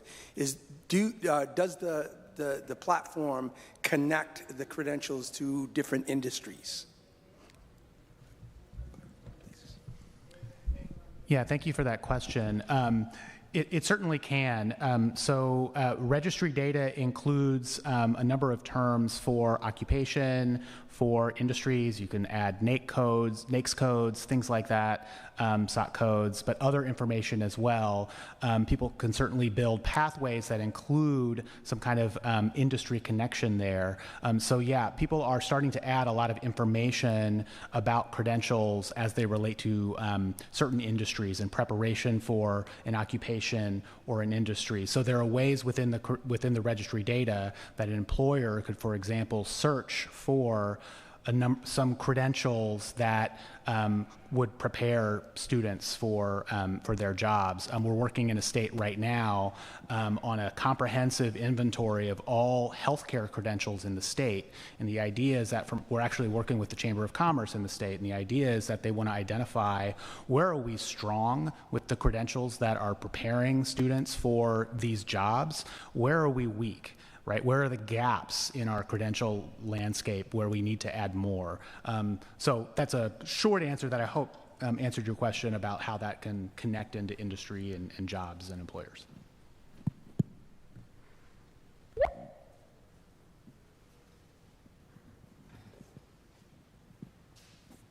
Thank you. Hi, I was just wondering if with Bristol, how you plan to make this information available. So will it be behind a wall? Will it be open access? And will students have access, or will it be the career services? What are your plans there? That's a great question. We don't have concrete plans just yet. We want to publish the data. And I should be clear that we're publishing two types of data. So one is about credentials, as well as the skill sets, competencies, et cetera. The second is our HR department. They're publishing job categories in those competencies. So again, we don't have concrete plans yet, but we know that we will be able to use it in the future. We're also hoping that other colleagues around the state will do the same. Perhaps we can work together to have a tool similar to what Indiana and others are doing. And can I ask one follow-up with Credential Engine? So do you envision that colleges could have some sort of searchable database that the students could access? Oh, yeah. So our ultimate hope is that our constituents and stakeholders will build the tools that use the data and that bring the data to their own students and learners in a way that's best for them. So that's our ultimate goal. We do have, I mentioned earlier, we have this credential finder application. Institutions can use that to create their own, we call them widgets. It's like a separate instance of that application that you can embed on an institution's website. So there are kind of easy ways in an interim basis to make the data available so that people can access it on a website. Our ultimate hope, though, as Tim mentioned, is that there will be these bigger tools that are developed. An institution or a state will develop something to bring the data to students. And, Yes. I just kind of have a curious question. Does this program connect with like other types of programs like EDX, Coursera, where students are doing courses and getting, you know, like micro-credentials for it, where like people can search on here for that? Absolutely. So any provider of educational content can make that information available. So Coursera or any other provider of online courses, we would want them to add those courses to the registry so that an institution could build those courses into their kind of institutional portfolio of educational offerings, but also it's information that's coming directly from that provider. So we very much hope and envision that this would be inclusive of that kind of online educational content that anyone can take advantage of. Thank you.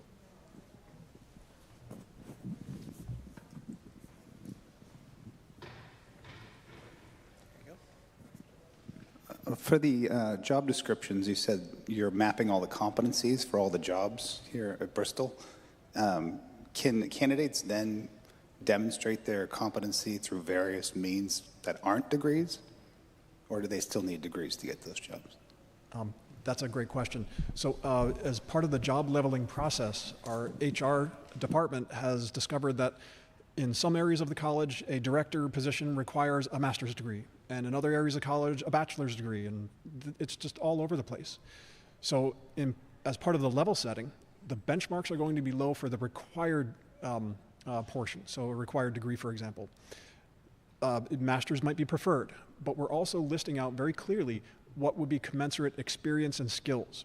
So we're setting the bar low for the required elements. And again, providing benchmarks to say 3 to 5 years experience doing XYZ is commensurate to a master's degree, for example. And again, trying to level set all of those things. I'd like to add that the way we did this was really a fantastic a collaborative opportunity. So we sat down with everyone in that job category. For example, me, I'm a director. There are 2 other directors in academic affairs. We have radically different job responsibilities. So we used AI to, actually I took a bunch of director job descriptions, including our own, as well as those online, and used AI to combine them, collate them, and come up with a list of commonalities.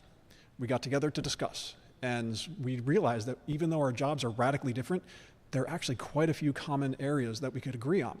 And through that process, we came up with a basic job description that is for directors, not our specific roles, but for director position, as well as 5 or 10 competencies. These things are all important for all of our jobs, maybe more important for others. For example, public relations. For me, it's something like this, or attending conferences. For other directors, it's a day-to-day thing. For example, dual enrollment, working with high schools, et cetera. So we identified a lot of competencies. It was a fantastic discussion to say, yes, all of these things are critical to all of our jobs, just to different degrees. And that has become the basis of what HR is using to help flesh out all of our other more specific job descriptions for the specific director positions around the campus. I hope that answers your question. So, I believe we're over time, so we should probably wrap up. Thank you everyone so much for attending. I'd like to thank Jared for coming and presenting. And please feel free to come up to the stage if you'd like to talk with us individually. Thanks, everyone. Appreciate it. That went pretty well. Yeah, sorry. I went on a little while. No, it was perfect. So, I hope we didn't lose people online. The Zoom link.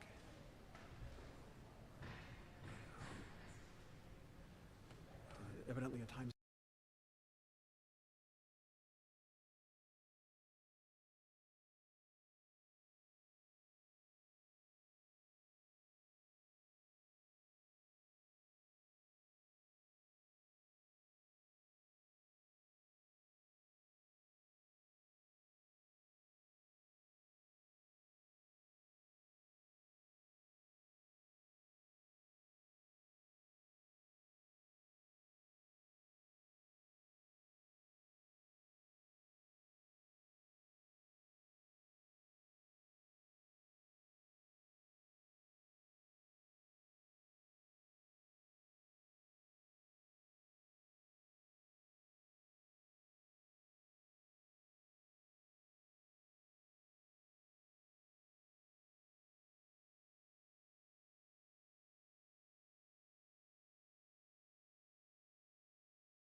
quick.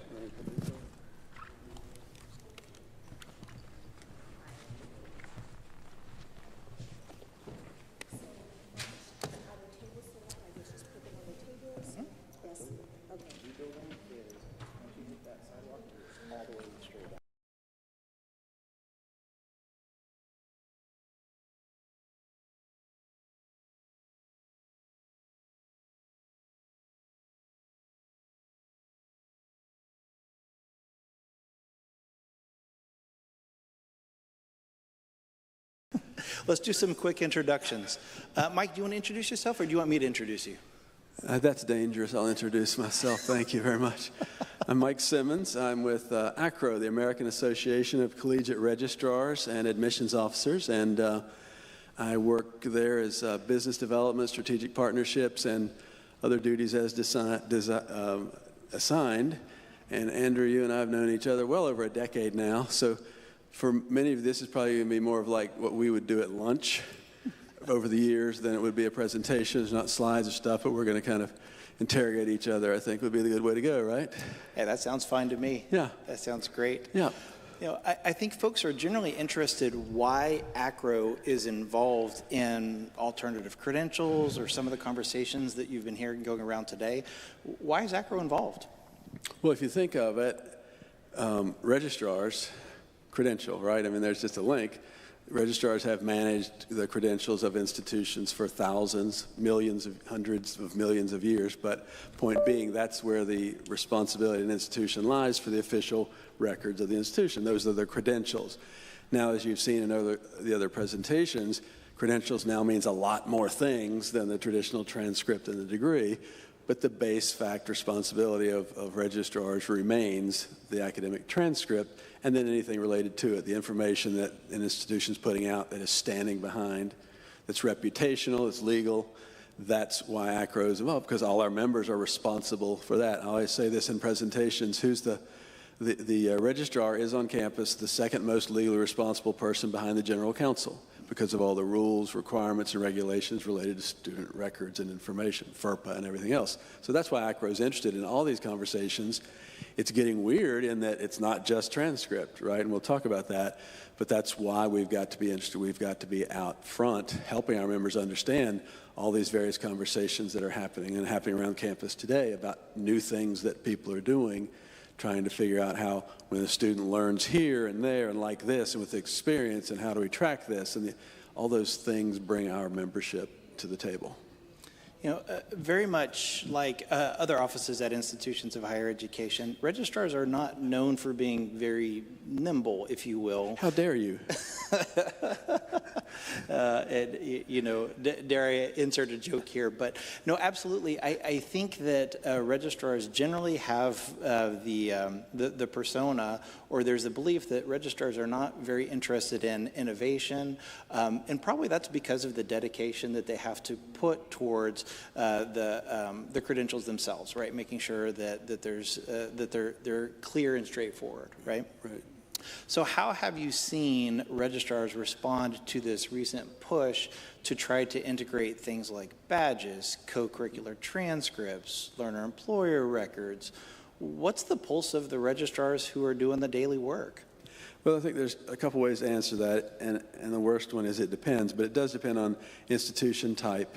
Really, what we're seeing is that our members who are working at well-resourced institutions who have larger staffs and things, they're able to assign workload to this, but at institutions, and I don't know that Bristol is one, but most community colleges don't have a dedicated huge team of registrar, and so they're just busy with the basics, and the basics are so fundamentally mandated. It's not as if you're not going to register students in the summer one, summer. That's a clock that is meticulous and demanding. So the things on their desk keep their attention in such a way that it doesn't matter, in many cases, how interested they are in the innovation. And that's something that we've had to learn, is like, it's not that they're not interested.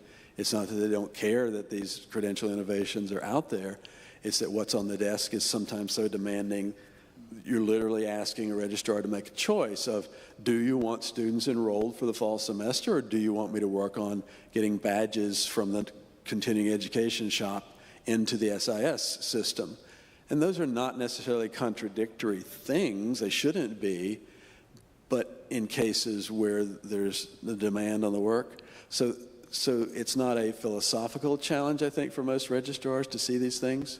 It is a practical challenge is what we're finding. And so we're trying to work with a lot of organizations and tools and initiatives and help our registrars in schools have the resources to address these things, lower the threshold, the making it easier so they don't have to do all the initial thinking about, okay, here's backgrounding information, here's tools, here's people you can work with, so you don't have to start from scratch. We're hoping that will lift the conversation a little bit. But yeah, it's a challenge, but let me be clear, it's not a philosophical challenge, it's mostly a practical challenge. Yeah, I appreciate that. I appreciate that. You know, one thing the institutions are really good at is transferring information from one institution to another as long as it falls into a handful of buckets. We're really good about creating a transcript that says that I received a degree in anthropology, and it's a BA, and here's the number of hours associated, and here's the classes that I took. We've really got that system down, but it's not really meeting the needs of our students. Well, I'll argue just slightly differently. The transcript remains the foundational employment document in our current structure. Now, we could argue whether that's going to be over in a year or 7 years, but it still remains the foundational document.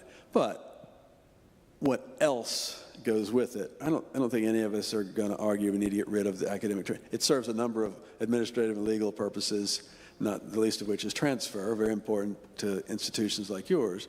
But what else could be done with it? What extensions can be done? So we've gone through this litany of names. We've gone through extended transcript, enhanced transcript, enhanced learner record, and we've got comprehensive learner record, and now we come to learning and employment record. All iterations of a conversation which get at your point of transcript, okay, not helpful in many regards for students going forward, other than a document that says what they did. It doesn't really say what they accomplished in terms of their competencies and skills, which I know you and I have talked about for years now, how to identify those.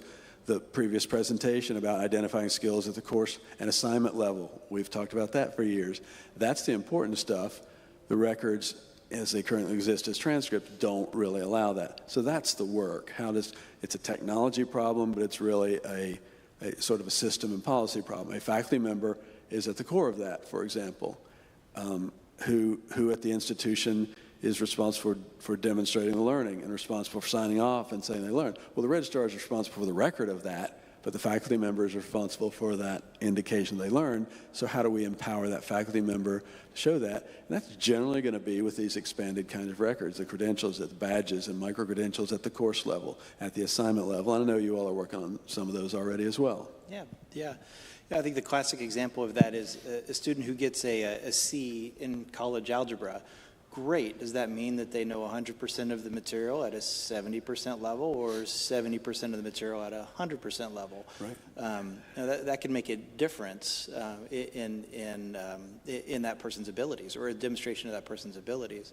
So enhanced records feel like that they are what we need. Some additional information. We can provide greater fidelity, so we should. Yes, we can and we should.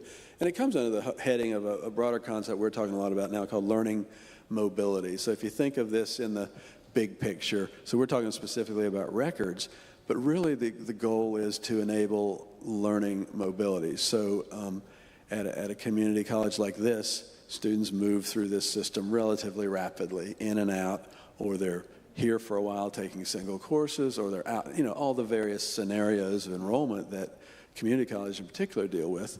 And so is that learning adequately reflected? And so I guess if they list the courses, that's one way of doing it, but wouldn't it be better if every experience could make the claim for a student that they gain specific competencies and skills regardless of their grade? Now, not regardless of their grade, of course, their ability to demonstrate those skills may be reflected in the grade, but the point being something more than a grade is what we're looking for. So is that what goes into an LER at this point? Yeah, an LER is sort of the big picture umbrella term. So an LER can have things in it. For example, a transcript can be in an LER, and I'm not going to get into the nerdy details of the technical definition of an LER, but a learning and employment record implies that I've got a set of documentations and credentials that are compiled in some structure overall. So it might have my transcript, it might have my Google certificate, it might have my this training thing. It might also be linked to my employment. So I'm working for a company and I've got training stuff. So it's a living, breathing, I'll use the word repository because I don't want to use the word wallet. Whatever word you want to use, it's a place digitally where this stuff is reflected. And what's key here is it sort of flips the narrative in that it's generally in the learning and employment record, the LER world, it's student-owned, student-curated, and student-driven, which is a whole flip of the narrative. You know, right now, the institution issues the transcript, the institution owns it. So the philosophical shift here for all of us is, wait, it's a learning and employment record, it's the learner's record. And we don't do a really good job of making the transcript into the learner's record. It's just we'll share a copy of what we use for our administrative procedures. It might help you. So that's a flip of the conversation by making an LER a broader and more comprehensive. So within that LER, you could have the academic records. You could have, and there's even a case to be made for some self-tested work. In other words, I can demonstrate this skill. Here's some evidence. Let me see if I can put it in this record. And there are certain technologies that allow you to put that in there. And so you've got credentialed things from an institution and things from a provider, but I've also got some evidence that in this experience I learned this, and if you want to look at it, here it is. So the LER has that breadth of opportunity to demonstrate on the one end and to be received on the other by the employer or whomever. It gives a broader perspective. That's the idea. Yeah, later on, we have a conversation about Web3 and Web3 data, Yeah. and I think that really this what you're describing is probably the first steps towards that direction. The idea that the institution, while we need the information and we hold the information, that the information can be owned by the student. Relinquishing that information to the student, not just because they paid $3 to Parchment to get Right. a PDF version of their transcript. No offense to Parchment. Yeah, no offense to Parchment or any other. But the idea that that the individual student can choose to use their education record and also employment record Right. any way that they want to. Right. That there's a bunch of C words, compiling, or whatever word you want to use. Curating is the more often used word. That the learner can do that in their own way. Now, technically, I can do that right now. I make my resume and I make it look like I want. Okay, so let's not get like this is the craziest idea in the world. But the digital artifacts and the digital representation and the digital interoperability. I mean, our friends from Dexterra are here, and our friends from Credential Engine were here earlier, and they work in this world all the time. Technology is enabling this kind of movement of machine-readable, actionable data, as opposed to just static information that we all put in our PDFs. But by the way, PDFs could be a part of the LER. It's a whole package of things. So it's really the curation part of it, I think, that is important. And that's a big shift. It shifts our financial model. If I'm not charging for transcripts it's just a threat in terms of administrative function, but it's a help in terms of learner-centeredness. If we truly are learner-centered, which is the first principle of learning mobility, if you're going to be learner-centered, you have to flip that narrative so that it is for them, about them, by them, and what's our role in making that happen. And that's not exactly the way we've treated it in the past. Right. Yeah. Right. About a decade ago, we had a conversation that really turned the lights on for me. We were talking about students who don't complete classes. We were working on a project where we were trying to get learner information from one institution to another institution that had a little more detail than just the transcript. We could do that, right? Mm-hmm. But at that time, you made a comment about the idea that even a student who doesn't finish a class still should get some kind of demonstrated record or accounting for things that they were able to accomplish in the class. Yeah, and there are still faculty members who will argue with me over that. So, but I hope everyone can agree with at least the fundamental premise that makes some sense. The question is, what's the articulation of that, and how robust can an institution stand behind it? So, competency-based institutions, they're out there, and they do this. I mean, they take it one competency at a time, and they're not course-based, semester-based, hour-based, seat time-based. Generally, they can be. But just in general, as part of a course, how do you think about that? And I go back, this all comes back around to faculty. You don't have to have a fancy badging infrastructure to do this. Be thinking of, even in your syllabus, can you articulate how experiences students are having in your class translates directly to skills they might attain and what evidence they could provide. So, okay, fine, you don't have this fancy LER or digital badging system or anything else, but can you as a faculty member say, when you work as a group, in this group project that you hate so much, here's the skills you're attaining, and if you want to demonstrate those, here's how you demonstrate those because here's what I'm having you do. And to make that link for students, that's really the meta-narrative you're trying to do with a credential anyway. That's what a badge is supposed to do. It's supposed to recognize achievement and incentivize a student to do more. We can do that literally with a narrative. I could do that by talking to my class and saying, we're going to do this group project, and in this group project, here's what's going to happen. So I've accomplished the mental thing. Now, digitally and physically, I haven't accomplished it as well, but the premise is not that far-fetched, that each assignment, that each activity in a class should result in some sort of a competency attainment, whether you've passed the whole class or not. Now, again, the argument is, can I get a competency from a class I failed?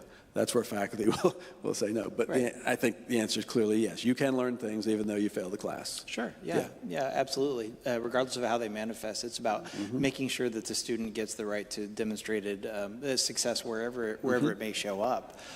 So I know that we have some that may have some questions. Please feel free to go to one of the microphones and ask questions as I set Mike up for this next question. So where does an institution start?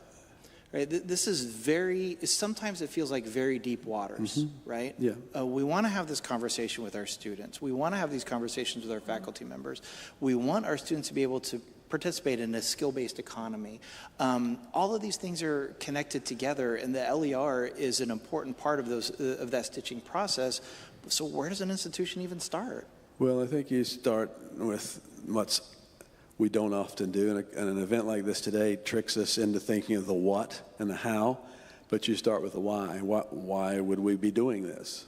And that requires some fundamental philosophical pondering, basically. Okay, what is important to me, insert role here, what is important? And if it is centered on the learner, then the answers sort of trickle in pretty easily. If it's centered on something else, then the answer is different. In this case, we're talking about a learner-centered approach to providing instruction and providing the records and providing the information to students as a result of that. And so an institution starts globally, president, vice president, okay, here's what we're doing and why and mission, but then individually, the people in your particular roles, like a registrar has no instructional function, so I'm not doing anything in the classroom or whatever. But I am able to help faculty reflect well what they've done in the classroom, which is a benefit to the faculty, the more granular the record, and I am able to help students reflect well what they've learned, which empowers them forward. So that's a learner-centered approach. That seems to call for a learner-centered record-keeping function. If I'm in financial, you can go down the list of administrative functions. There's a role for you to play. So you start with the why you would be doing in this, and then as far as the LER world, as you say, it starts in the learning experiences, because none of the badge and LER and credential stuff matters unless you've got a well-articulated learning design, taught well, assessed well, and measured granularly, linked to skills or competencies. That's fundamental education 101. We're supposed to be doing that. We do it, we just don't use employer language. So the place that I often see people start is, okay, we say it like this. How are employers saying it? And that little translation, that little tweak makes a world of difference. So that's an easy start at the curricular level.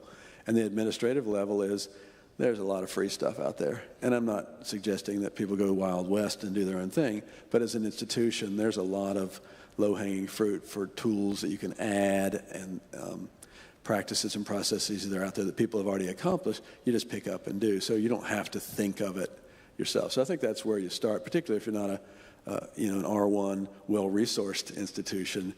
Borrow beg, steal, right? That's the model, I guess, yeah.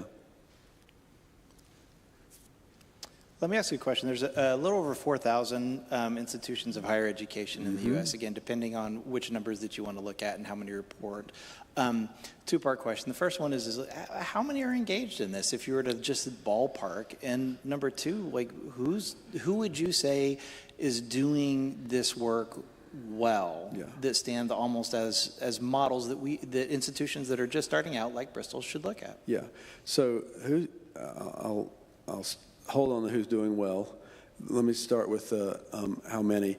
We estimate at this point that probably 20% of institutions have some depth of exploration of innovative credentialing. Now, we also estimate that 99.5% of institutions are doing something at their institution. A faculty member is issuing a badge in Canvas. A continuing education shop is doing something innovative with their workforce program. That's almost universal. The question is it a narrow, silo, limited space? So you get this 100% penetration of there's somebody, you may know them here, but I always ask on campuses, do you know? And lots of times they say no, and I say go ask. And when they go ask, they find out that the people in student affairs are issuing badges for leadership programs, or the continuing education, they're doing this, or the career center, they're doing this.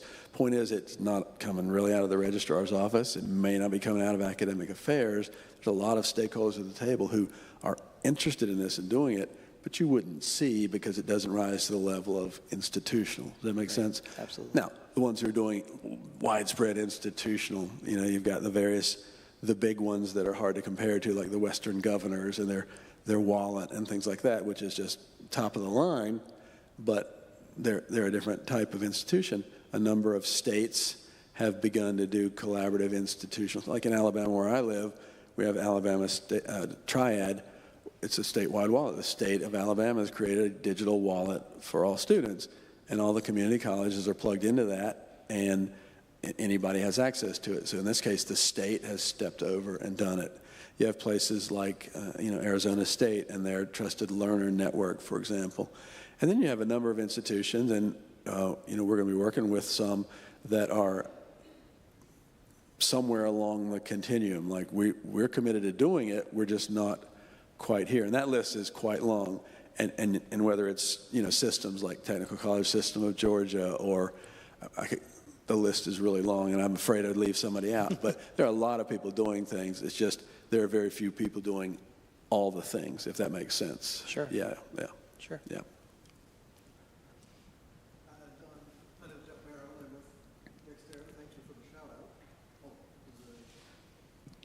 You may need to flip the switch there. There you go. Thank you. Testing. Oh, there we go. You're ready. Yeah.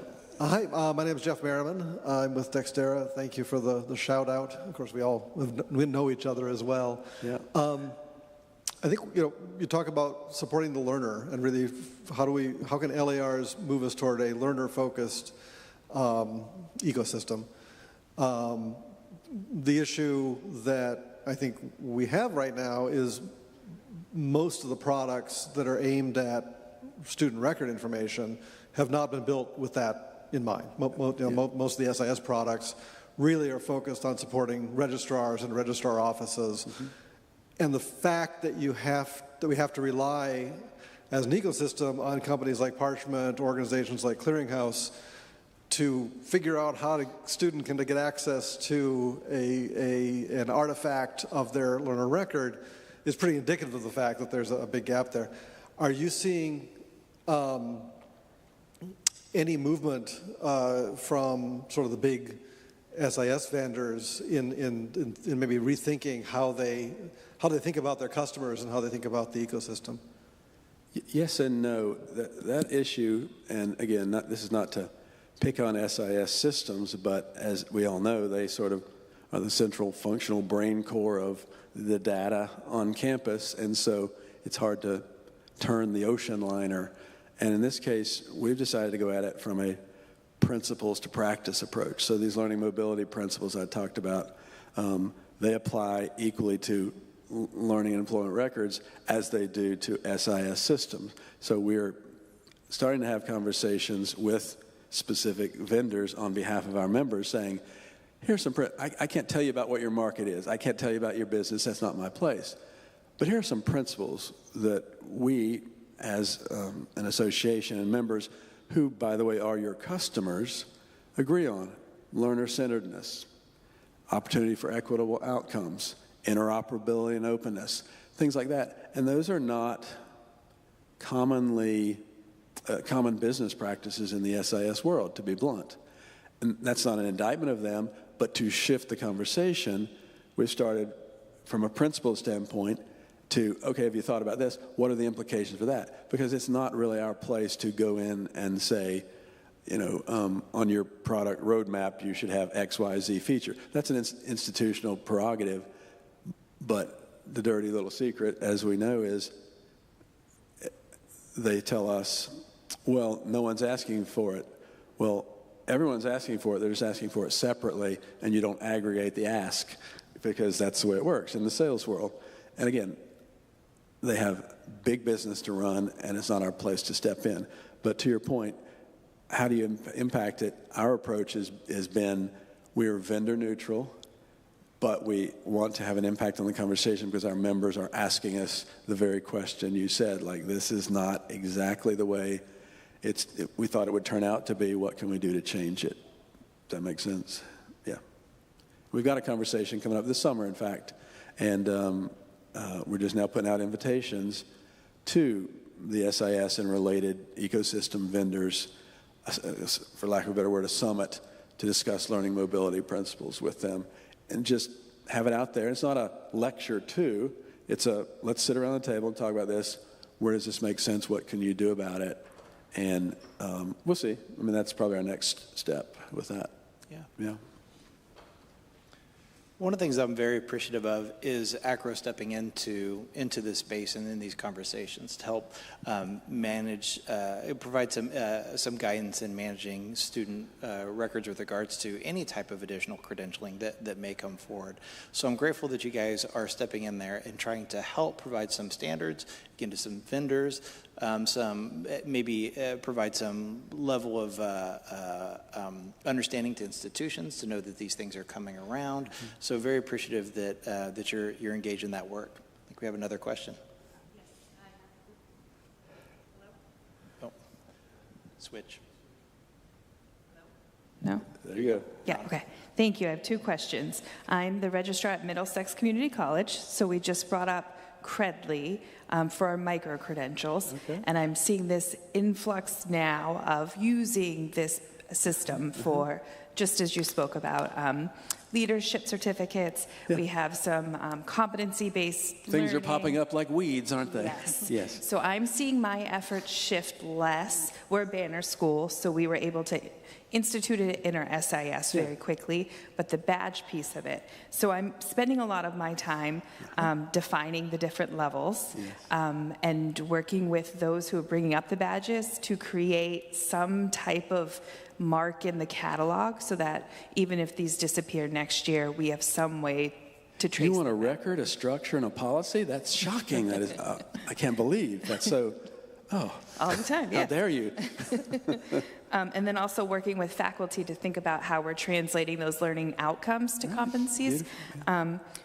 Do you have any, I guess, resources for infrastructure on how I can start to map this policy in a way that I won't have to redo it when or if we get a flood of these in the next 2 years? Absolutely. Yeah, there are a bunch of resources, and I'll start you with ACRO has a guidance paper. It's called Alternative Credentials, and it's on the ACRO website. You can just look up that. And it's basically about 3 years old now, but it's basically, okay, registrar, so people are starting to issue badges all over the place. What do you do? Kind of thing.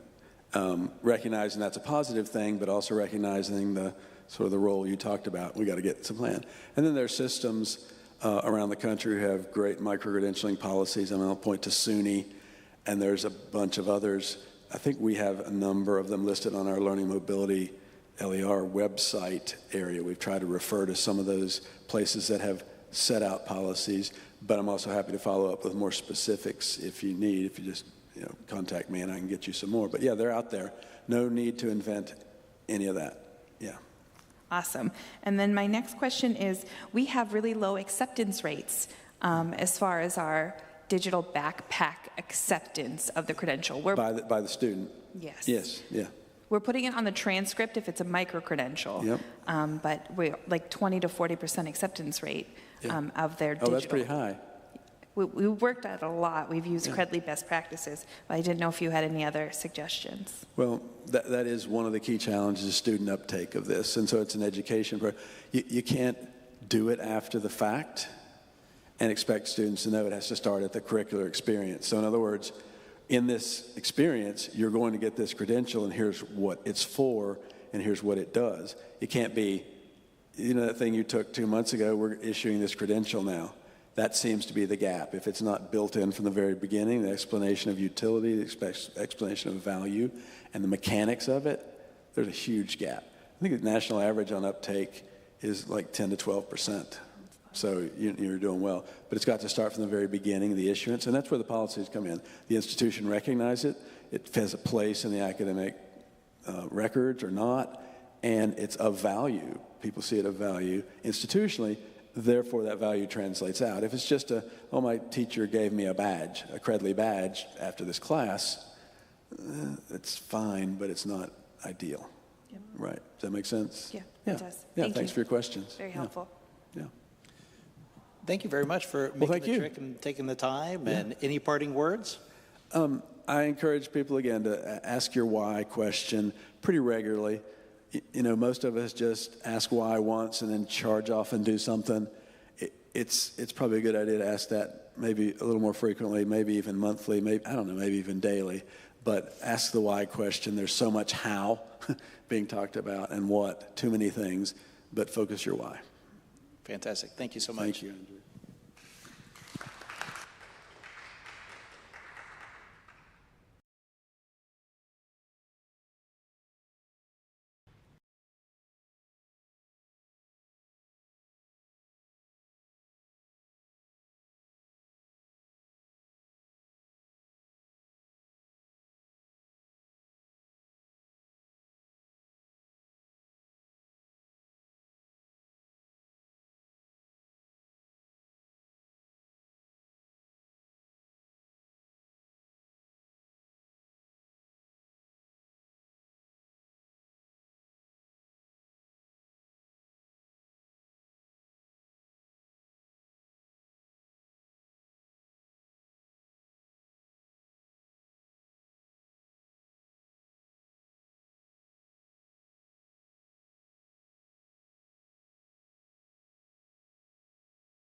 Welcome back from lunch. I'm glad you had some good nourishment because digesting the work that we're about is an important thing for this afternoon. I'd like to introduce Angela Kirsten-Brock, who is the president of the Community College Baccalaureate Association. She is a Boston native and passionate advocate for access, equity, and workforce alignment. She's been at the forefront of expanding bachelor's degree opportunities at community colleges from across the nation. Angela, you have everybody's captive attention.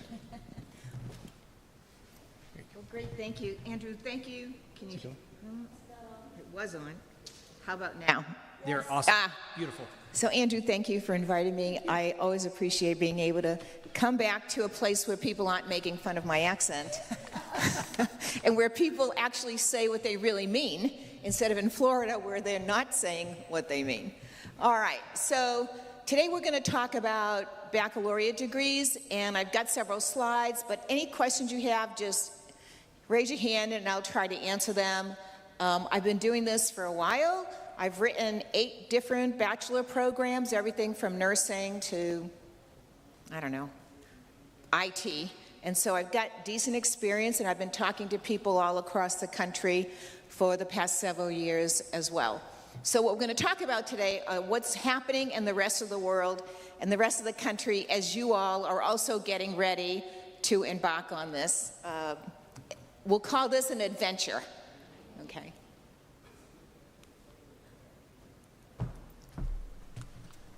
Andrew? See, I've already met the IT people. Do you have to point it? They're all wonderful. So this is the Community College Baccalaureate Association. Believe it or not, it's been around for 26 years.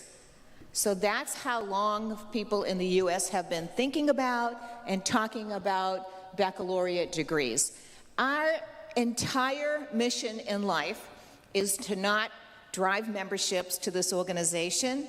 Our entire mission when we wake up, before we go to sleep, is to think about how we can help states and colleges start and drive the best programs they can possibly put into their colleges. And that's really the only thing that we care about. If you've been on our website, you'll see we don't have any firewalls.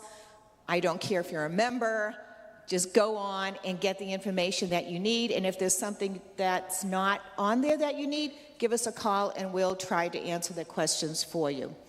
So we are passionate about people from all walks of life being able to get family-sustaining careers through baccalaureate degrees. Okay, our vision, see, we're in Florida now, okay? So the equity word is something we're trying to figure out how we manage on our websites, all right? But our vision is that students all across this nation have direct and equitable access to workforce-focused, high-quality baccalaureate degrees that are affordable, accessible, relative, and that meets their needs as a citizen and as a member of a family. We know, you all know, that there are so many different pathways to baccalaureate degrees. This is just scratching the surface, right? Because now there's the 92 credits, there's the CBE degrees, there's all kinds of degrees.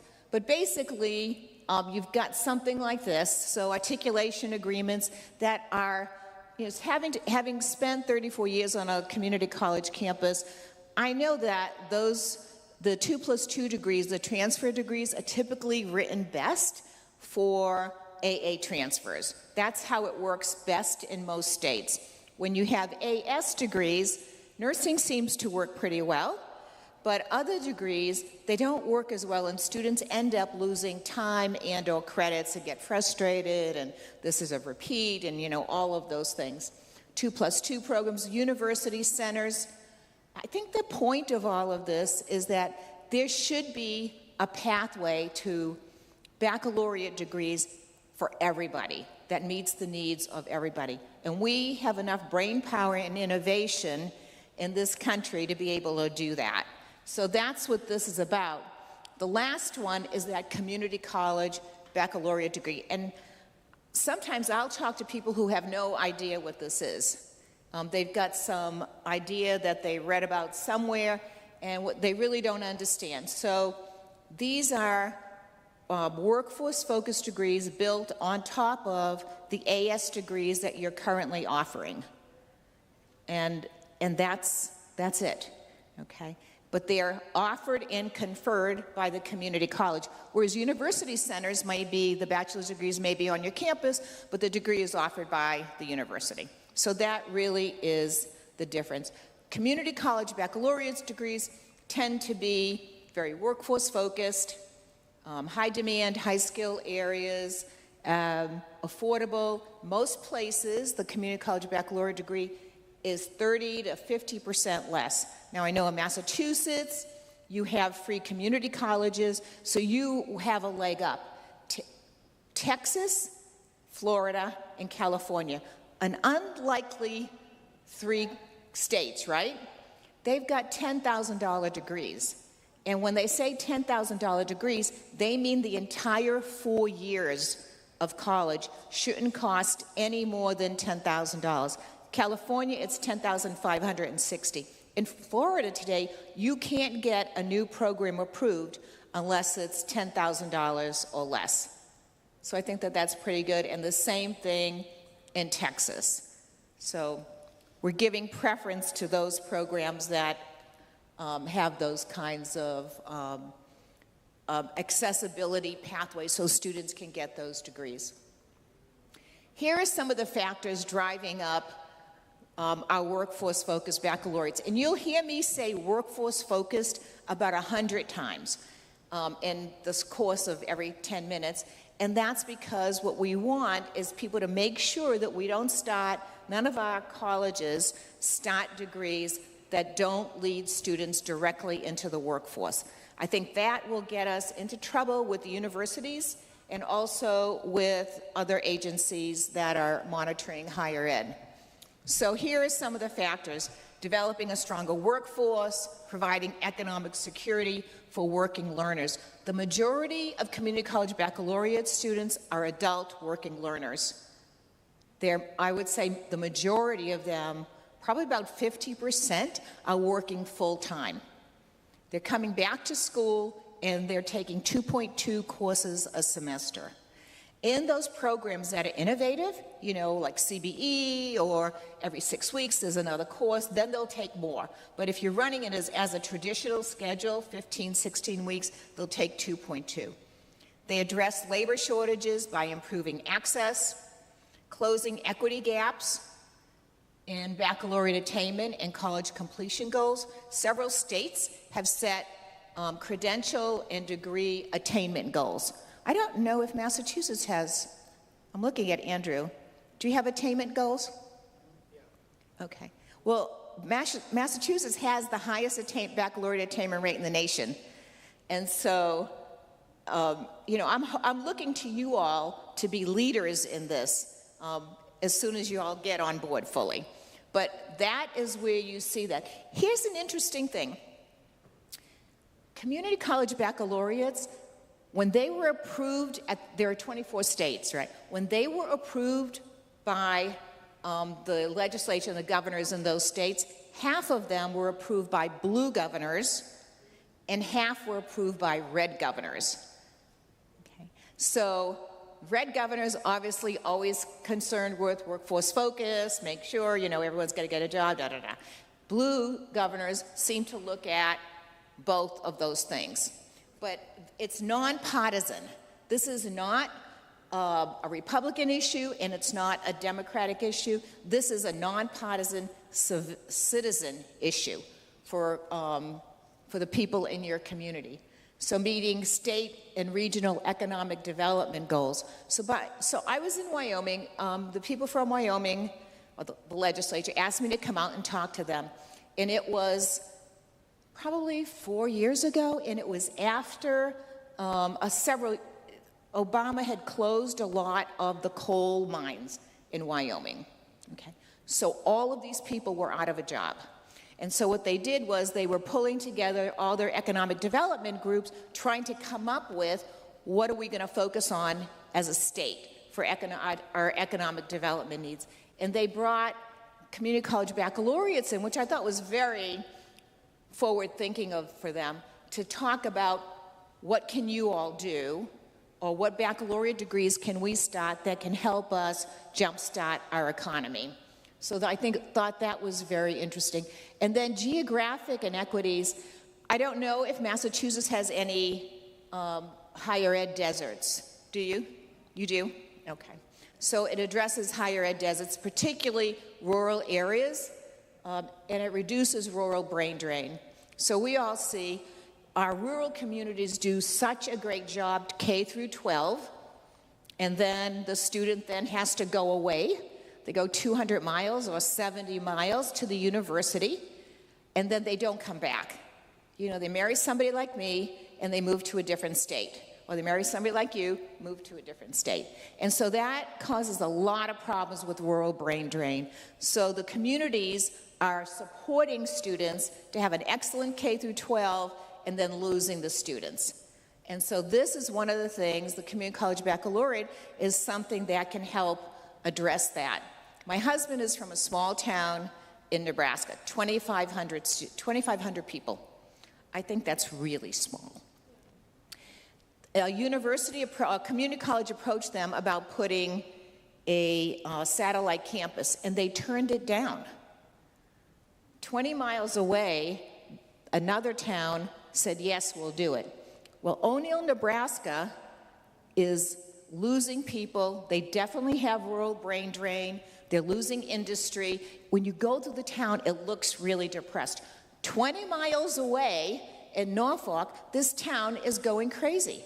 It's growing, industries are moving in, it's a much more vibrant environment. So that's what happens when we talk about brain drain. It's not just people leaving, it's economies leaving, industries leaving, all kinds of things that really hurt a community long term.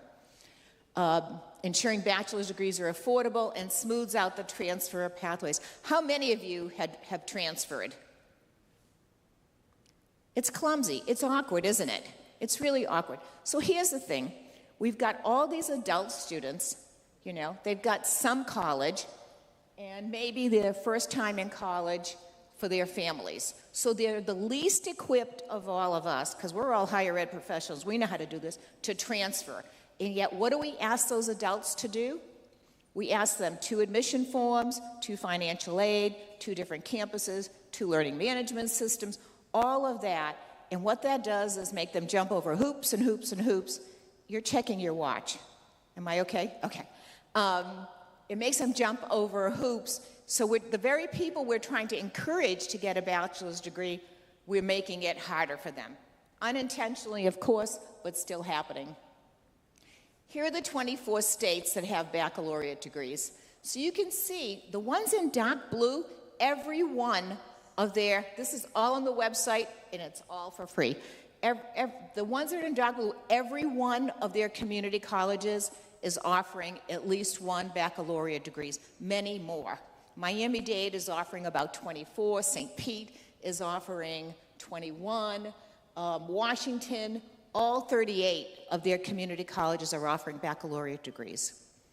And so you can see what's happening. California and Texas, right now, Florida is producing the most baccalaureate degrees because they've been doing it the longest.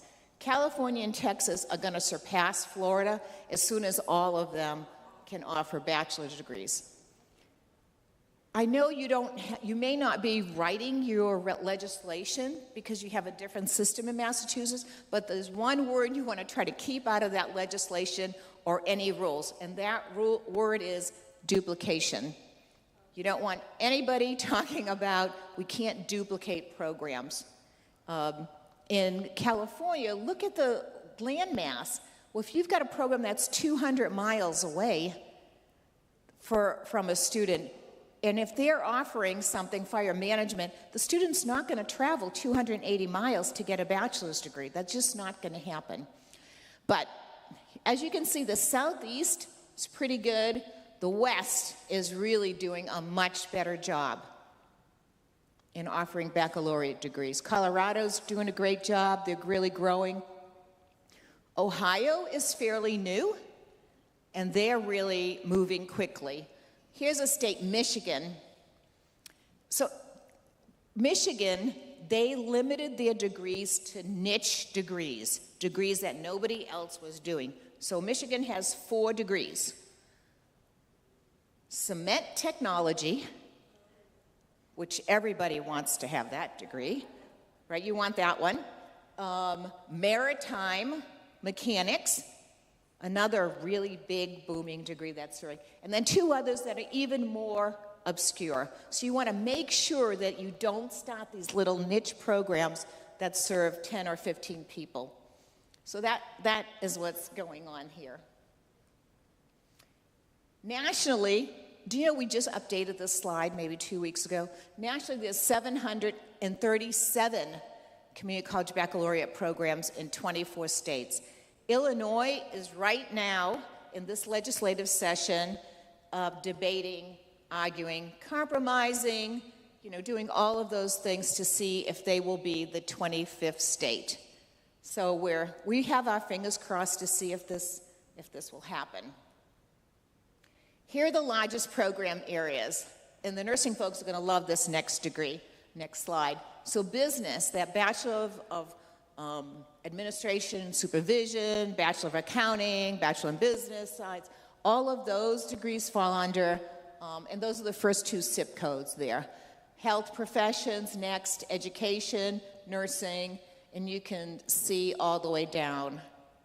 And these are the number of programs across the country, number of community college baccalaureate programs across the country where these programs are offered. And the latest data we have was for 2023. So you can see we're growing. Baccalaureates are growing across the country now. The largest, the number 1 program that has more community college offering, of course, is that nursing program, that RN to BSN. I don't know of one community, one county that doesn't need bachelor degree nursing. Do you? No, everywhere you go. Business is next, early childhood education, and education is really, elementary education is really coming up. The reason, and the 2 degrees that seem to cause the most controversy, nursing, number 1, and the second is education. Those are the 2 that everybody wants to fight. And here you all just walked right into the fire. So here's the reason behind nursing. The reason behind nursing is nursing programs, I don't know if it is the most expensive program on your campus. Close to it. Close to it.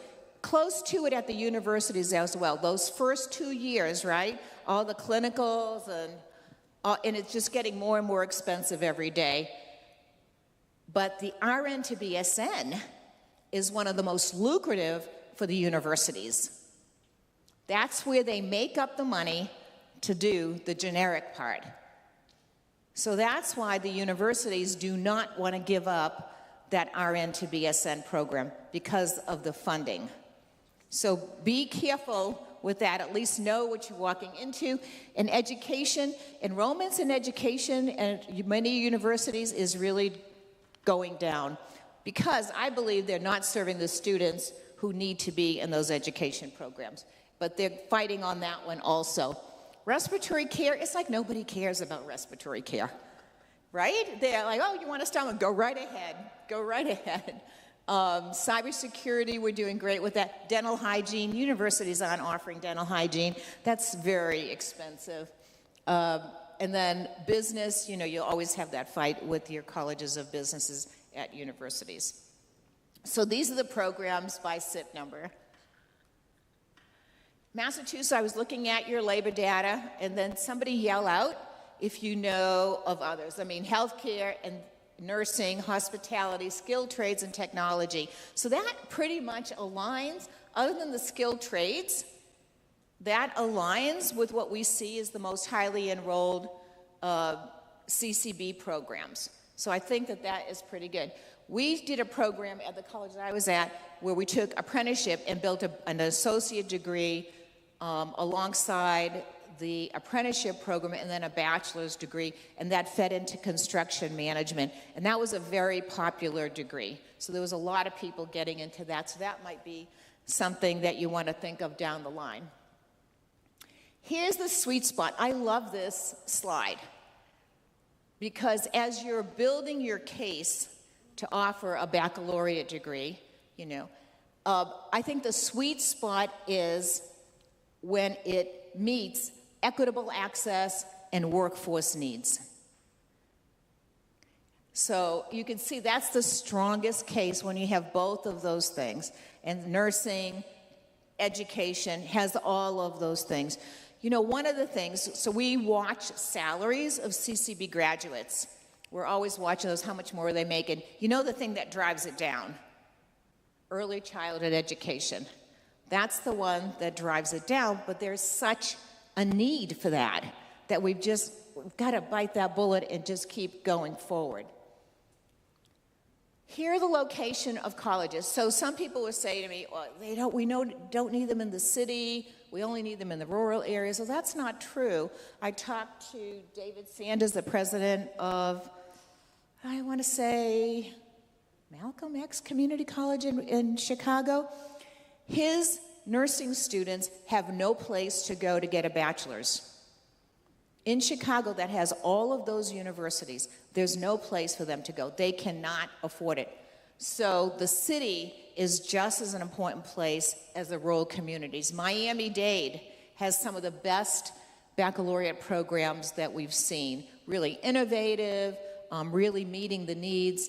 So those are cities. But you can see almost 47% are in small and rural areas. So there's a need for those. So any place that there's a student body that's not being met is the right place for that community college to start a degree. Here are the number of CCB grads. You can see we're growing, and then 2021, you know, that was COVID. So now it's 15,500. I just saw a new figure, it's almost 20,000. So the numbers are coming up, and as the numbers over the past 6 years of community colleges that have increased are really dramatic. And so I think what we're going to see over the next 2 years are really dramatic rises in the number of graduates. What's coming up is like my best telling story. It's to take a look at the students. So the students, we need to fix this. So females in the latest data that we're processing right now, it's 62%. But look at the 65 and 35%. Yes?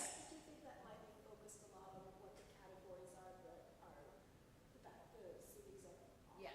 So she said that's probably a function of what kinds of programs you offer, yes. But when you see that business is one of the largest programs, then you start worrying about it. But females are, particularly older females, are really gravitating towards these degrees because they're accessible. They're right down the street. I can do it. And community colleges, we all offer programs that meet the needs of the student for when they come. We're weekends, we're evenings, we're online, we're hybrid, we're traditional classes, but it's not a Monday through Thursday kind of thing, right? You are offering the classes at the times and the modes that your students, that adult working learner needs. So I think that this is, you know, it's really great in so many ways, but what we're missing here are Black young males. That is the category that is really missing, that I think we need to work much harder at trying to bring them in. But look at this.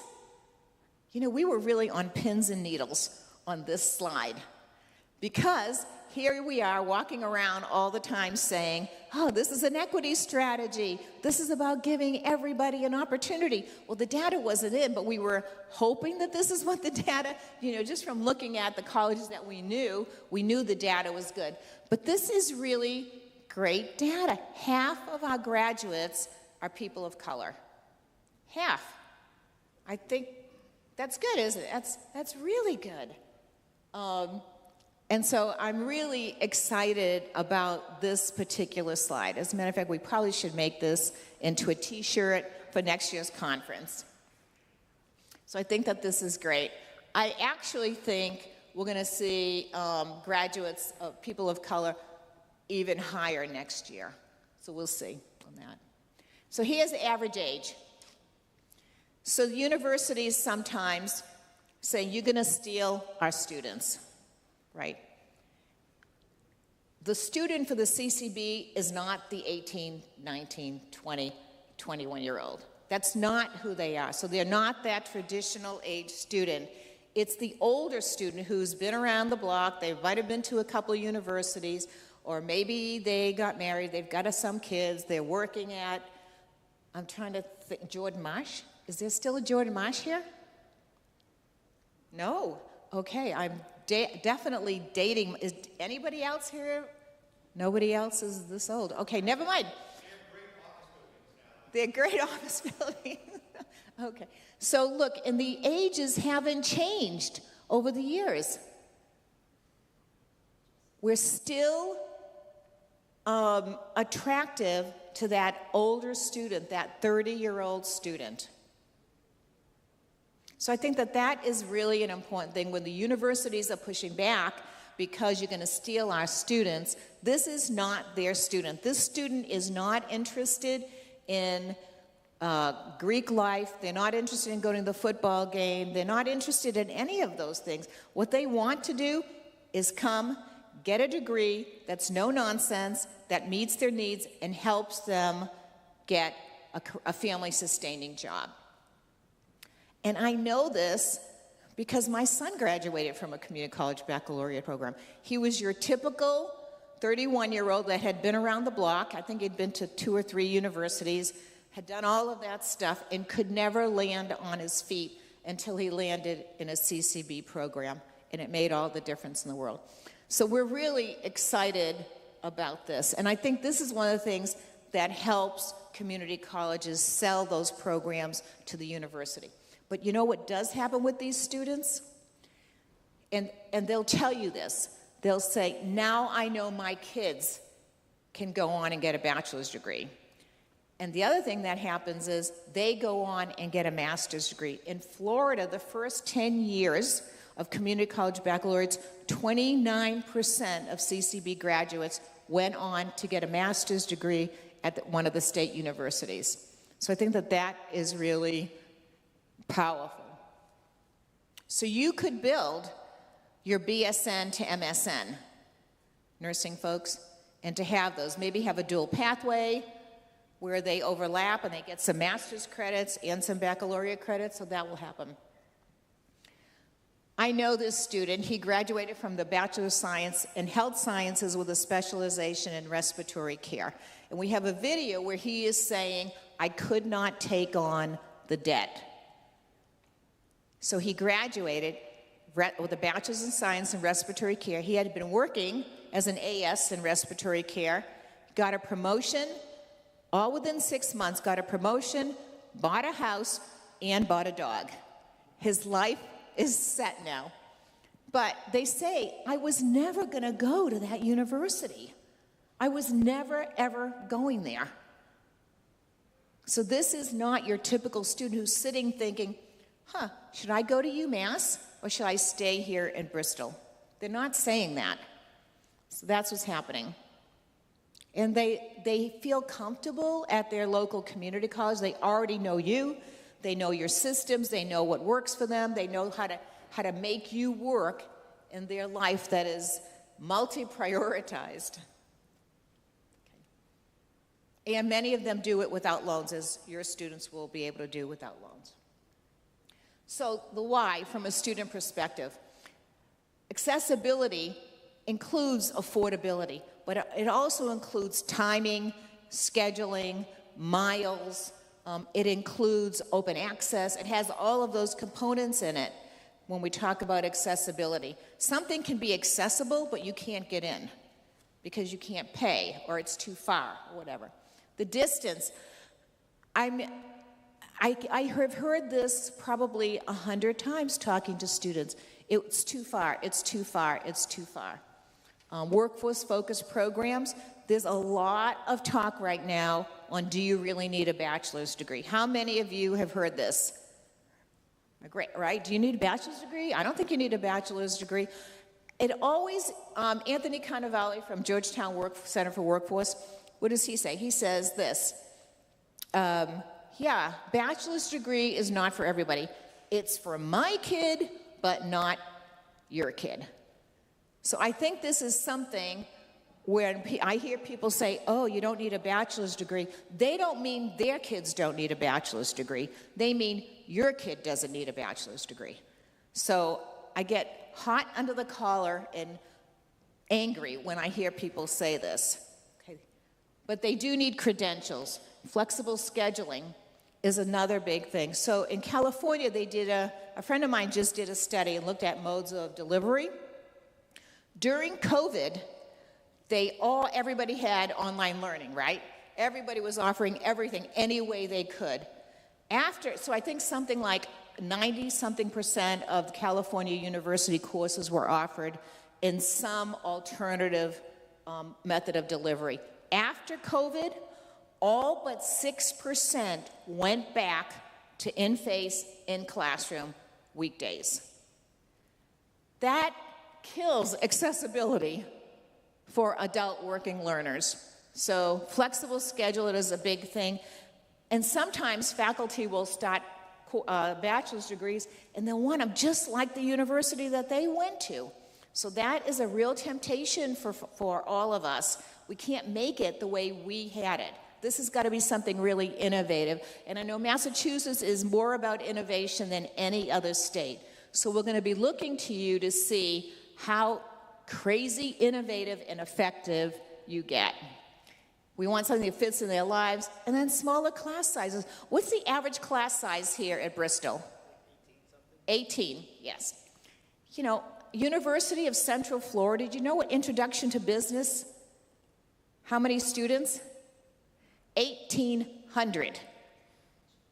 1,800. At the University of Florida, our premier university in Florida, more than 5,000. Most of the students, most of the freshmen at the University of Florida are taking their courses online or TV.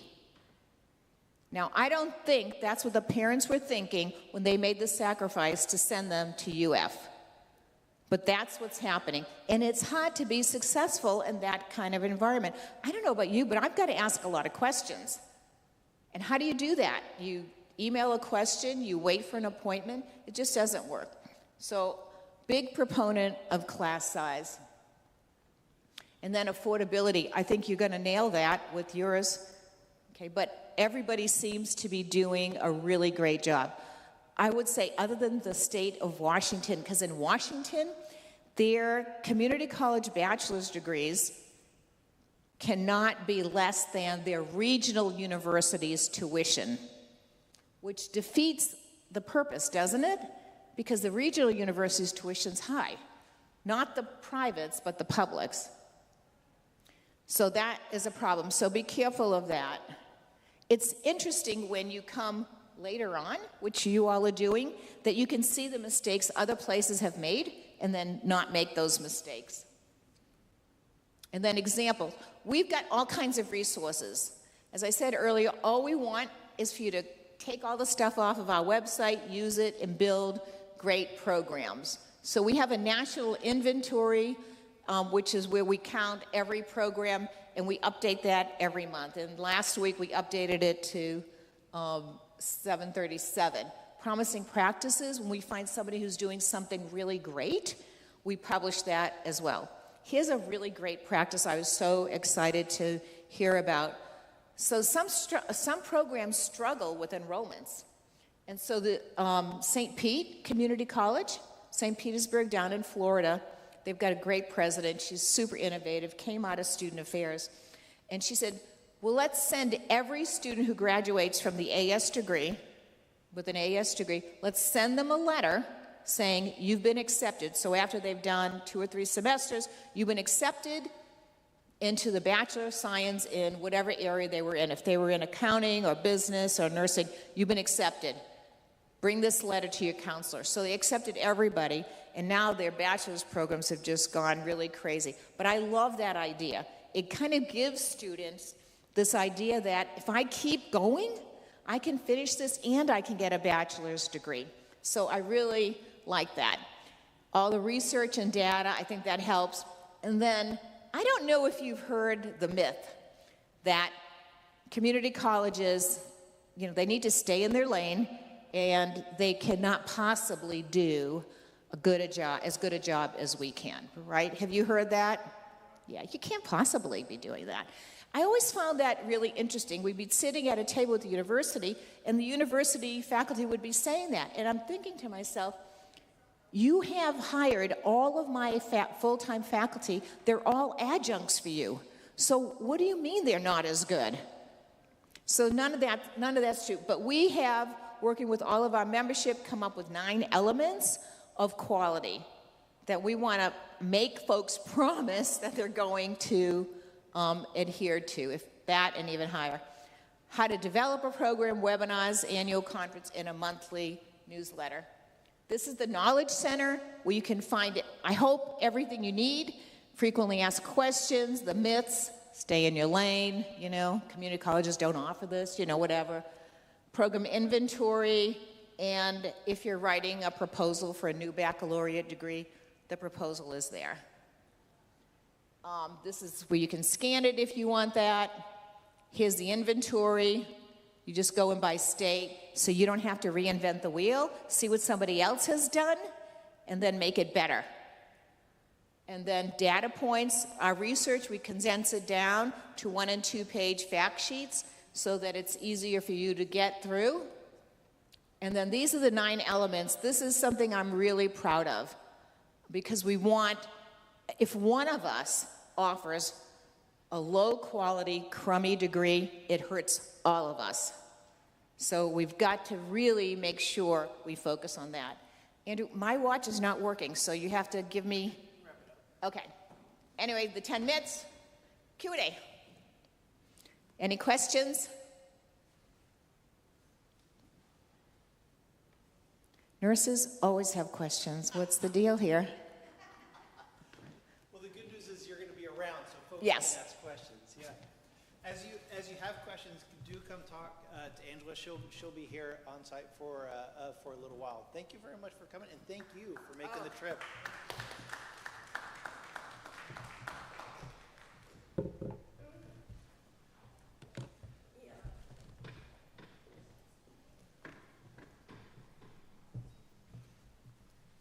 There, mute on. That was awesome. Thank you.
who's joining us online.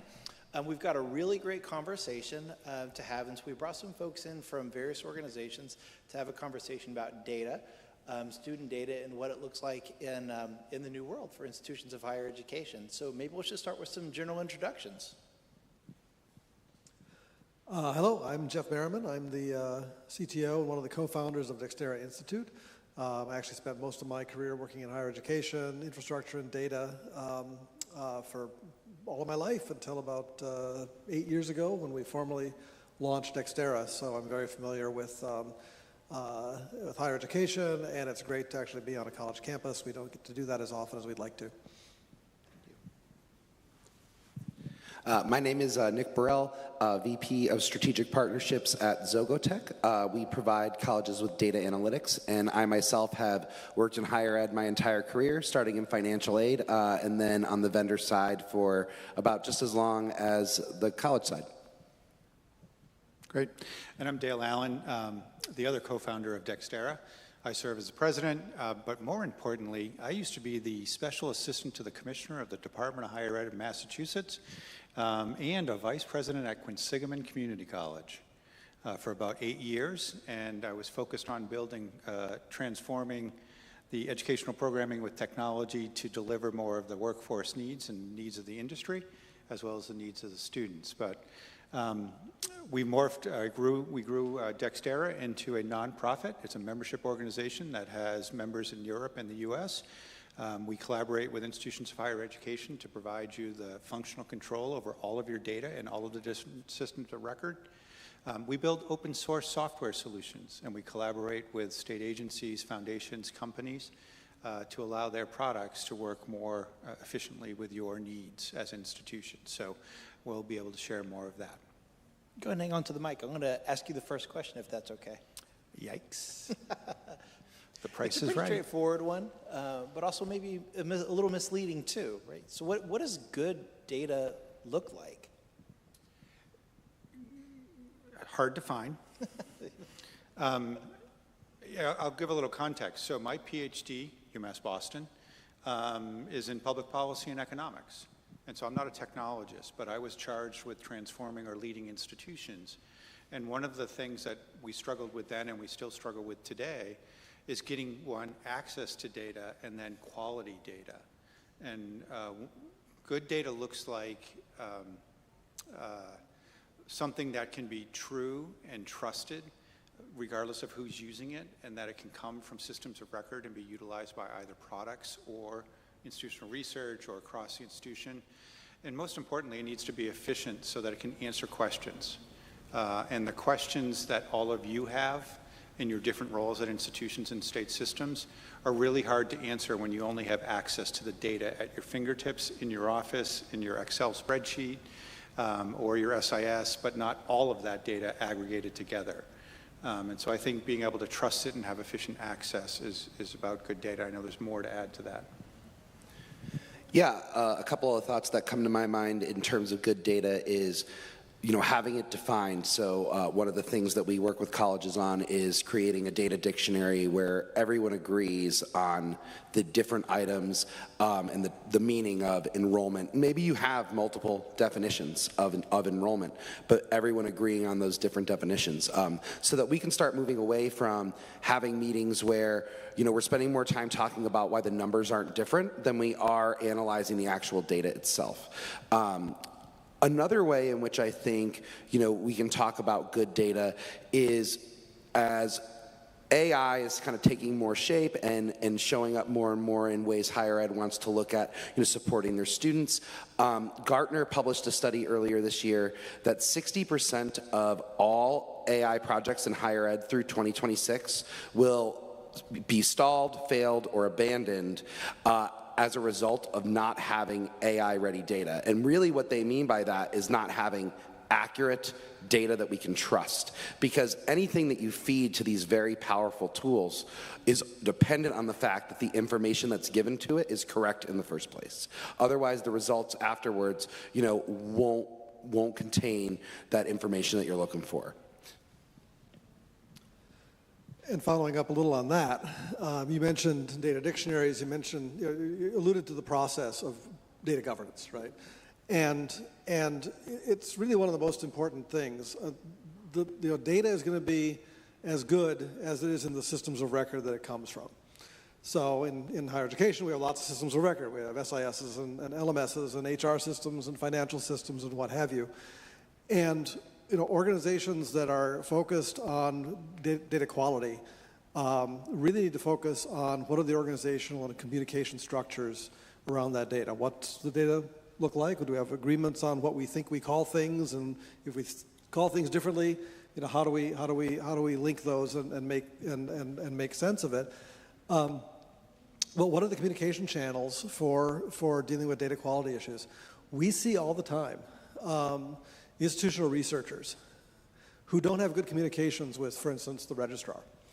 And they see bad data that all they can attribute it to is, it must be bad in the source system. I'm going to fix it before I send out the IPEDS report. Or I'm going to fix it before I do whatever. And we've seen situations where, an IR department will have 10 years worth of spreadsheets of all the fixes, but have never gone back to communicate with the owner of the data, whether it's the registrar or HR or whoever it might be, to say, there's an issue here, we need to talk about it. So good data governance really begins with data definitions, data ownership, who's responsible for data quality, so it can actually get into a place it needs to be. And we have lots of horror stories about where this fails, and some good success stories about where it actually works well. And Nick just mentioned something I wanted to come back to and link it with my answer of trust. Increasingly, you're all being shown or told that AI is going to help solve a certain problem or help you perform something better or do something better for your students and the learners. And one thing we see, and we have a couple hundred active colleges and universities we're working with that utilize our products or help us build new products. And the biggest issue they have about quality of their data and what is good data is, now that they want to use AI or trying to use it, is can they trust AI with their own data?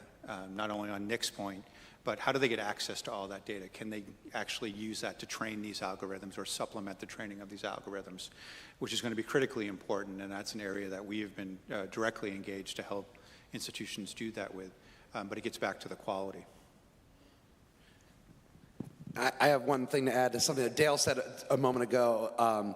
Earlier on, you were talking a little bit about good data also being able to get it timely. And I think that is just such a really important piece is, whether it's IT or IR, if they are the report writers for you and you're waiting a week or two to get to this data when we're trying to intervene with students in the moment, this is where good data also applies, and being able to get access to that quickly in the moment and generate the reports yourselves, and be able to then take action from that is critical. There are a couple pieces of research that came out in the last 2 weeks that affect community colleges. The first one was, the one that most recently just came out was CCRC's report based on post-credential attainment outcomes. And then before that, we had the Carnegie classifications that came out that had an additional study that had to do with accessibility, but then also with value as well. I hear some of my colleagues, professional colleagues across the Commonwealth, talk a little bit about data and the applicability of data. For instance, IPEDS doesn't appropriately report community college outcomes, therefore, right? And so really, instructional leaders and leaders across institutions pretty much across the nation are stuck in this place where we know we have data that has some limitations to it. Right? We're not responsible for setting those delimitations around the data that we have, but we're asked to make assumptions and or decisions based around data that feels like it's not good. Now, it's certainly consistent, but might not be accurate. So what is a leader to do? What is an administrator to do? What is an institution to do when they're faced with a situation where we have to make decisions based on accurate data and we're not sure that the information we're getting is accurate, but we can attest that it's certainly consistent? I think where my mind started going, and it might not be what you're thinking about, is you know, as institutional leaders, there's a certain amount of data literacy that one needs to think about, and at a very high level, right? So I started talking about the issue of data in source systems. You know, organizations have operational data. It's the data that your SIS or your LMS or whatever act on all the time, and it's really your primary source of data to get into these other sorts of data formats for driving business decisions. So iPads is an example of what we would call in the data field is a denormalization of data for a particular purpose. It's for the purpose. It's really to meet the needs of iPads. Working with the National Student Clearinghouse on their post-secondary data partnership, the PDP, they have a data requirement that requires a data format that requires organizations to take their source data and put it into a particular format. And these formats that you put your data into are also part of this question, right? So I think I've already talked about quality of source data. If source data quality is bad, that's a problem. And you're going to figure that out as you begin to explore applications of your data in things like the PDP. And we see schools do that all the time. They'll look at their PDP screens and say, well, this doesn't look right. Here's an outlier. What's that all about? They go back to the source system. Oh, somebody misentered something, right? So oftentimes we find that when you present somebody with a new representation of data in their operational systems, it leads to the kinds of quality fixes that we need just out of necessity. Over lunch, I was talking about an example. We're working with Ithaca Foundation out of New York on a product called the Universal Transfer Explorer. We're able to integrate with degree audit systems to get degree completion rules out of those systems in a way that a graphical tool can begin to show students the various pathways they could take to complete a degree. Oftentimes, when we do that, and we allow a university representative or college representative to look at their requirements in the tool, they'll say, "Oh, that's not right. How'd you get that?" And we point to their degree audit and say, "Well, it's coded here." So, "Oh, that's not right. We better fix that before we show the students the CUI," right? So these sort of things can lead to that. But as a institutional leader, understanding the difference between your operational data and then the kinds of applications that need that data to do things with, and if you have a strong data management environment, usually you might have an operational data store or a warehouse for building out reports or building out BI analytics. Understanding that those BI analytics, those things you're looking at, are transformed views of your source data. There could be errors in the source data. There could be errors in the transformation. Understanding that there's various places where those errors can exist and who to talk to about them is sort of the beginning part of what I would call data literacy at that sort of executive level.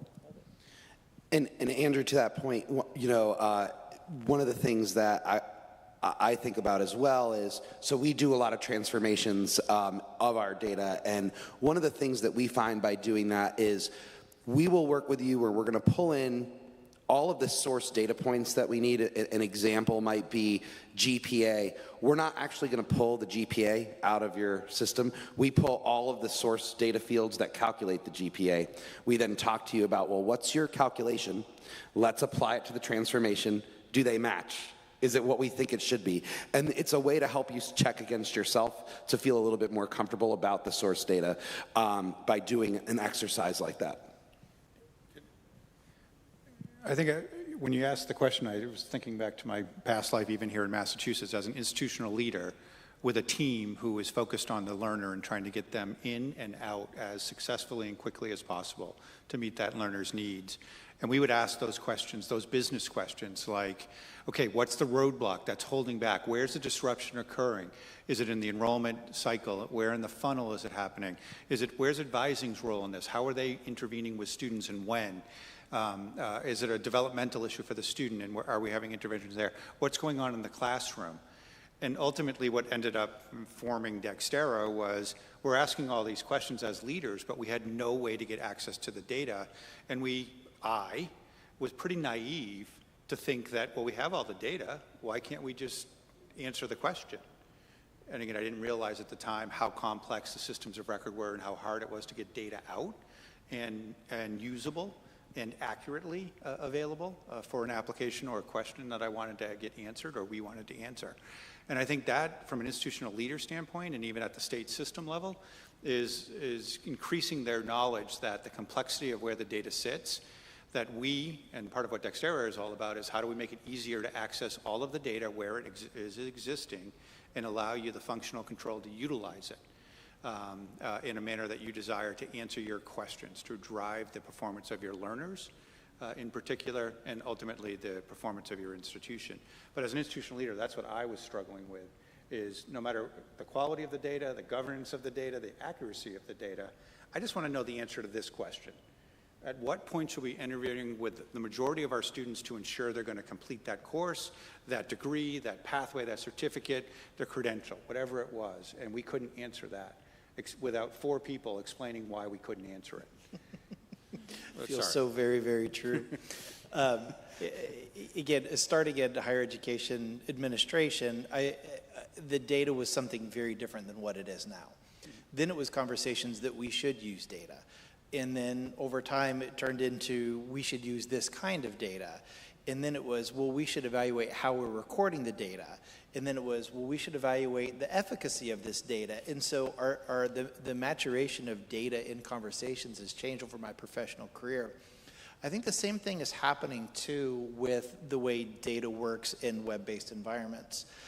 So there is this phenomenon. Right now, we're in a Web 2 environment. In a Web 2 environment, data is used largely for monetary gain or to drive products, right? The data is the product, if you will. There's a phenomenon coming online, and I think we talked about it a little bit earlier with Mike Simmons as well, in that with Web 3 data, the consumers actually own the data and the information. And they have a certain amount of autonomy over the data that they produce and how it gets used in a market or to solve X, Y, or Z problem. With the LER and the conversation about the LER, this is shifting from the institution owning the student's data and information to handing it over to a student and allowing the student to use the data that they should own, however they so desire or choose. How can institutions of higher education begin to prepare themselves for this very known phenomenon that's coming, and how can we begin to structure our data and our conversations, understanding that pretty clearly in the future, students are going to have a pretty significant amount of control over their data? I think I can start with like a higher level concept here of, in my opinion, it is about finding a way to market to the students that the utilization of the data will be useful to them. So explaining to students, why you having access to that data is going to make their lives easier. And, I was just at the American Association of Community College Conference a couple of weeks ago, and we sat in on we had a session with 45 college presidents across the country, and we talked about some really futuristic ideas of how data can be utilized to create pathways to success. And, through that conversation, one of the biggest ideas that came out of it was being able to, based on the student's location, on campus, based on, certain indicators within their portal, that they're getting, notifications on their wearable device, right, for support, et cetera. Well, that will require even today for the students to provide permission to utilize their data. But if they see value in being able to navigate the campus through that, then they'll gladly give it to you because they want their life to be easier. And so that's kind of how I view some of these transitions to students owning data, is it's just marketing to them why having it makes sense. Maybe I'll go at a higher level, Jeff, and then maybe you can give an example of where that's happening today or has been happening. I think it's critically important that learners have agency or control over their data and the ability to use it. And we as colleges and universities may be the one who is storing it or collecting it and utilizing it for our own purposes. But I think the days in Web3 presents the opportunity where a student can actually, should be able to request any of their data from any of the locations, if we're talking just learning, that they've received some education and have it be packaged and utilized for their own purpose. And we've been on this journey since we formed Dexterra. So we started collaborating in 2010 and formed in 2015 with members around the US and Europe, as I noted. And one of the key tenets we've talked about and have put into play is how do we give learners the agency to utilize the data that's maybe under someone else's control. And even in 2018, we were one of 10 organizations in the US selected with an innovative idea that by 2030 would transform education. And ours was to enable a student, a learner throughout their lifetime to do just that, is to have back-end infrastructure to go and ask through apps that they choose to use, to have credentials packaged for them that are verified by the institution and have it done seamlessly, or to have that come from 4 or 5 different institutions and keep in a digital wallet. We're starting to see all of that now, but we were a part of teams that were espousing that even then and a little ahead of the game, because you needed infrastructure, you needed capabilities, and then you need applications, but you really need demand from the learners, the users, to do that, and I think that's what Nick's talking about. So I had asked Mike a question earlier today about the disconnect between, this notion of what the typical system, I think it's all in our, that most of us deal with at SIS, whose primary customer is typically the registrar personnel, and this idea that learners or people in general should have access to our data for various purposes. I go a little bit further, thinking about what an artifact of my experience as a student could be. Feels a lot like sort of an old-fashioned transcript model, even if it's in digital format. We believe that if we could, wouldn't it be a much better world if learners actually had access to their data in situ, in the operational systems that it's being managed in.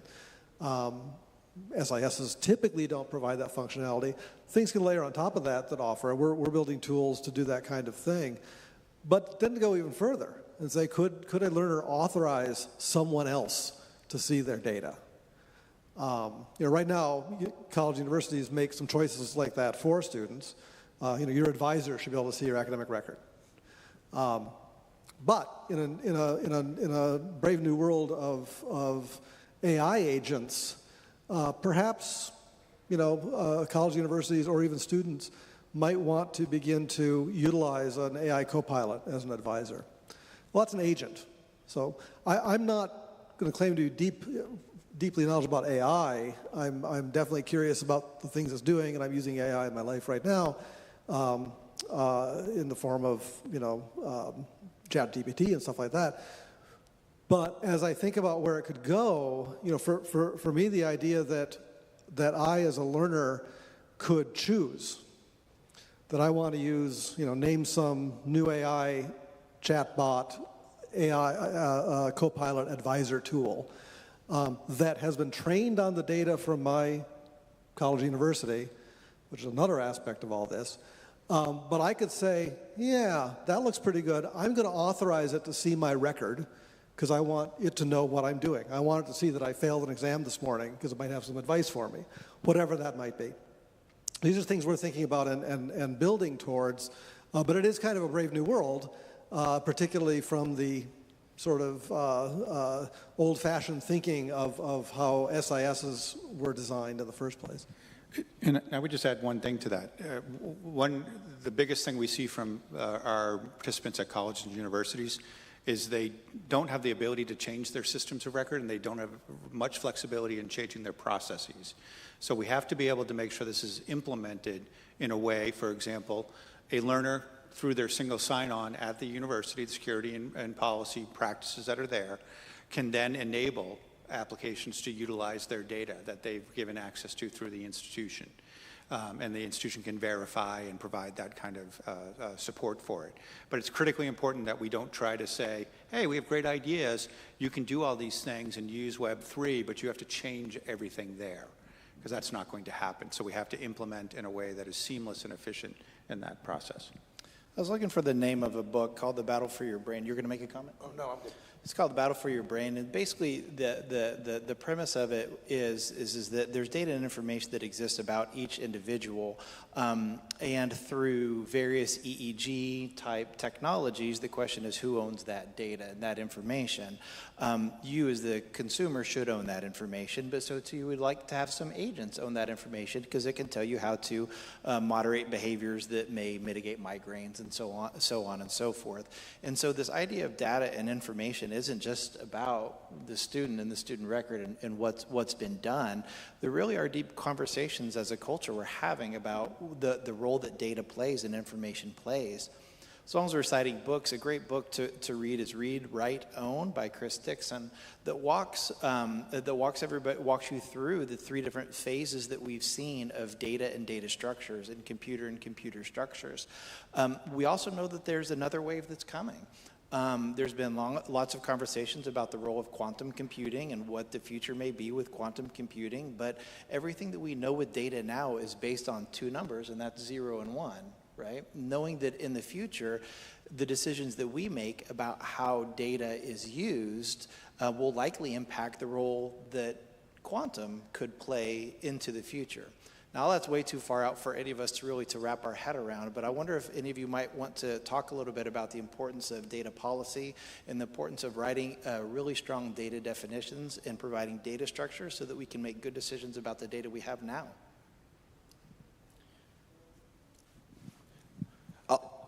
Yeah, I can start. I think, you know, when it comes to that, it goes back to something I said earlier around like being ready for AI. So I think right now a lot of people that I talk to at different colleges, when they're looking at AI solutions, see that as a silver bullet. But because the data itself is not accurate, it isn't the silver bullet you're looking for. And so I think that, you know, focus now is on policies of how data is input, what the definitions are, so that you can get ready to utilize this technology as it continues to evolve. The longer it takes you to get your data clean and ready to be utilized, the further you'll be behind as the technology grows.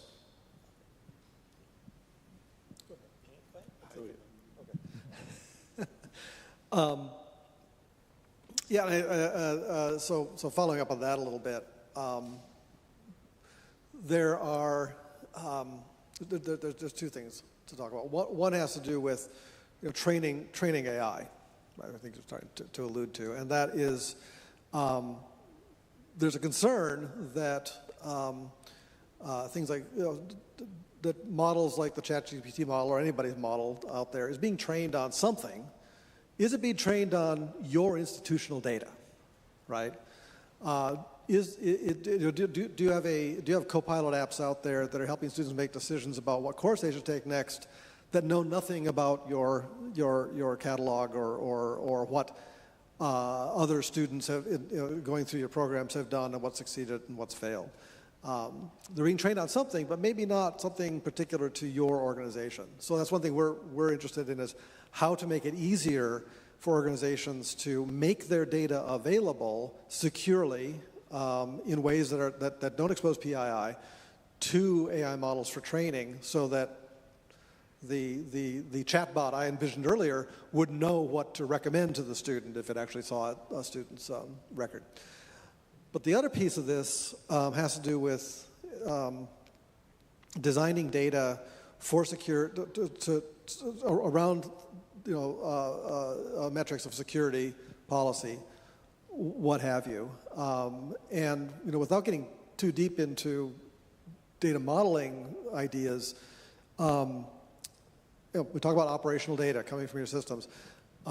We think a lot about how can you take that operational data, whether it's coming out of LMS, SIS, whatever, and normalize it in a way so it's going to make more sense for any application out there, whether it's a AI, training AI or some other kind of application, but also do it in a way so that you have full control over the levers. What this tool is going to say. Yeah, we don't want the training process for the machine learning algorithm to see any PII, but we want the advisor application that uses that to see some PII, right? And there are ways to model data to do that. And I think we've only started to scratch the surface in most higher education organizations in doing that and creating those sorts of operational data environments that have normalized data that can be used for that purpose. And I know time is short or out. Just one thing. So with Dextera, we've always done things through communities of practice. And over the last year or so, one of the areas that we have been asked more and more when our software that we develop automates the reports and publications or different things in one area of our space that we do. All these errors, as Jeff noted, come up, and they're either back in the system of record or their data governance isn't where they want it to be, is collectively working on what are some emerging best practices, how do we help people improve their data quality, their data governance, and that sort of thing. So those are other areas that our communities pay attention to. Thank you so much. We will cut a couple seconds for some questions while we let Nick say some words. If anyone has a question that you'd like to ask, feel free. Nick? Oh, I'll just end on this this one last thing of, I think in addition to what Jeff and Dale were just saying, having all of the data in a single place from all of these different systems will make it much easier to then make that transmission. So getting that into a single warehouse or data lake or lake house or whatever you choose to use is really critical to them being able to quickly transmit that data in the future. Questions? If not, gentlemen, it's been a pleasure. Thank you so much. Thank you. Thanks for having us.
I just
We may have some questions that come up locally, or we may see some come through on the chat, and we'll kind of moderate from there.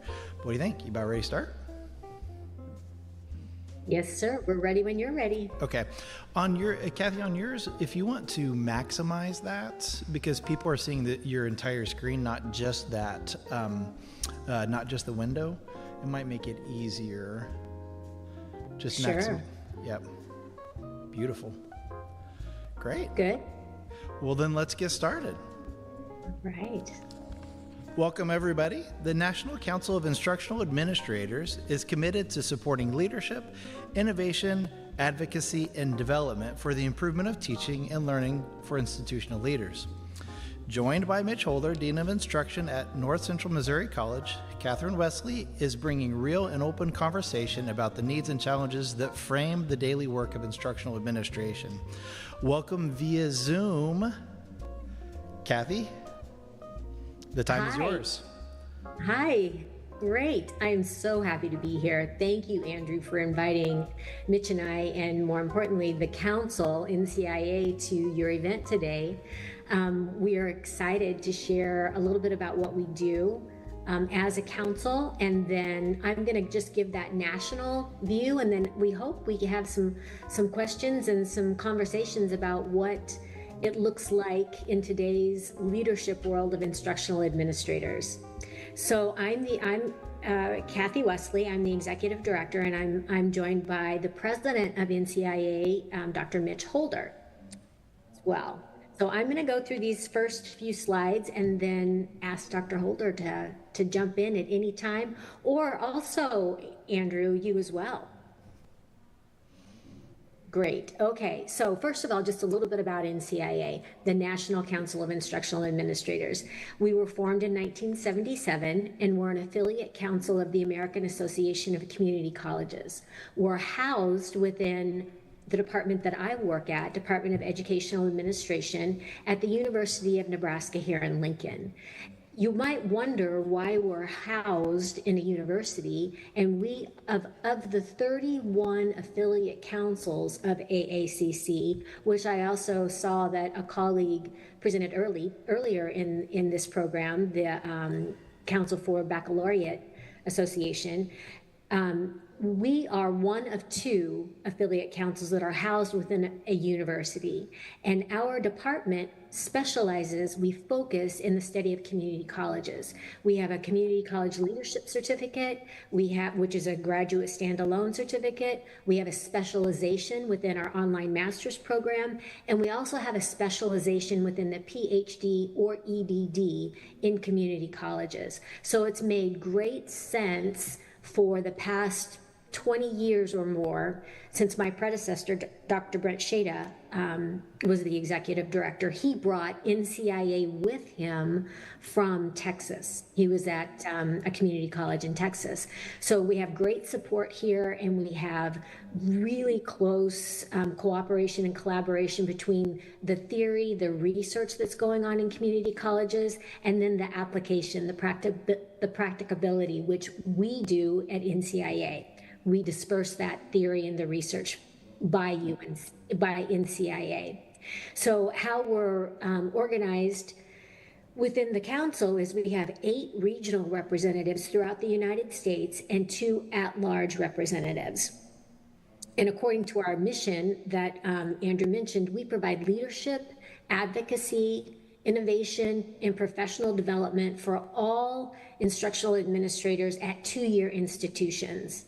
If you ever wanted to check us out more thoroughly, I've included our website here below, and maybe Andrew, you can pop that in the chat for me, or Mitch. So that's our website, and you can go through and find out the board of directors and all of the information that we provide there. But I'm going to tell you a little bit about,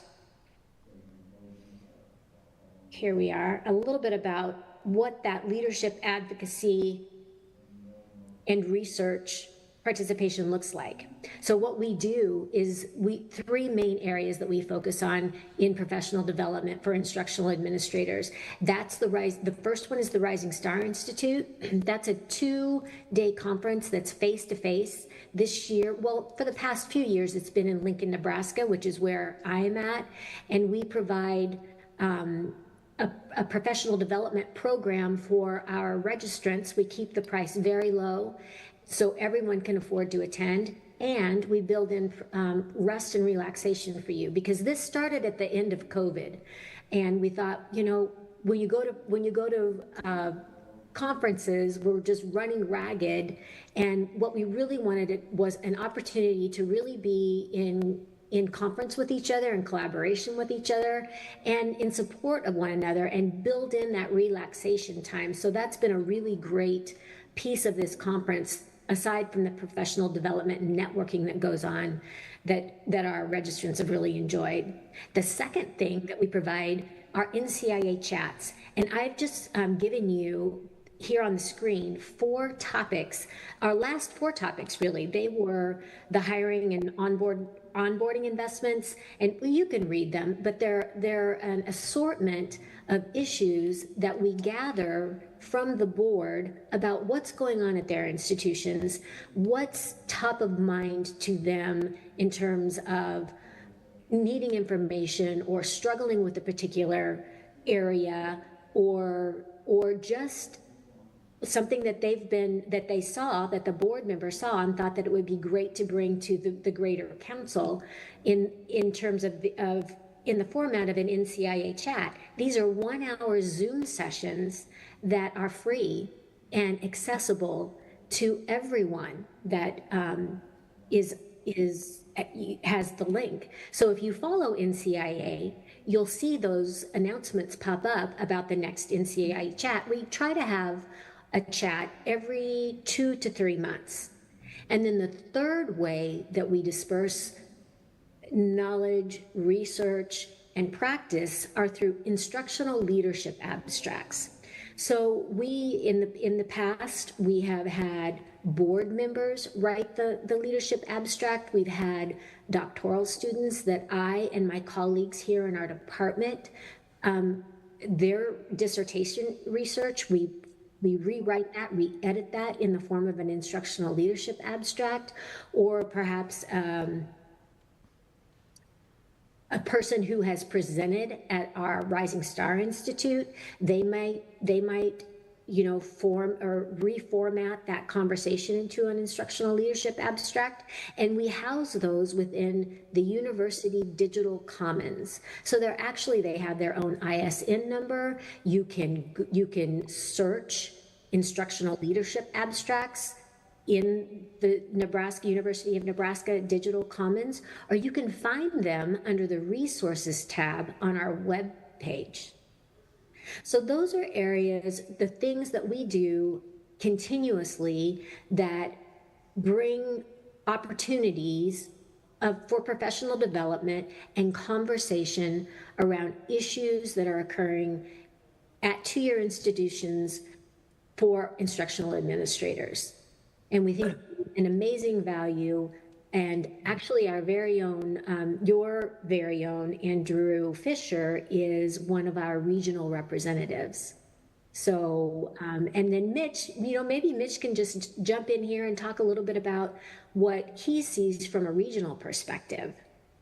Yeah, Kathy, I'm happy to do that. But I first wanted to point out with the NCIA chats that Bristol's own Andrew Fisher facilitated a phenomenal NCIA chat that we held back in the fall with Rob Behor. Did I say that name right, Andrew? Yeah, it's a Bezier.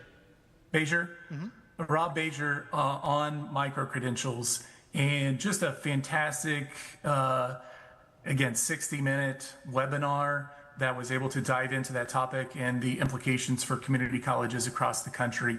And so before I dive into that regional aspect, but that's what's so powerful about our council is that we have representation from across the country.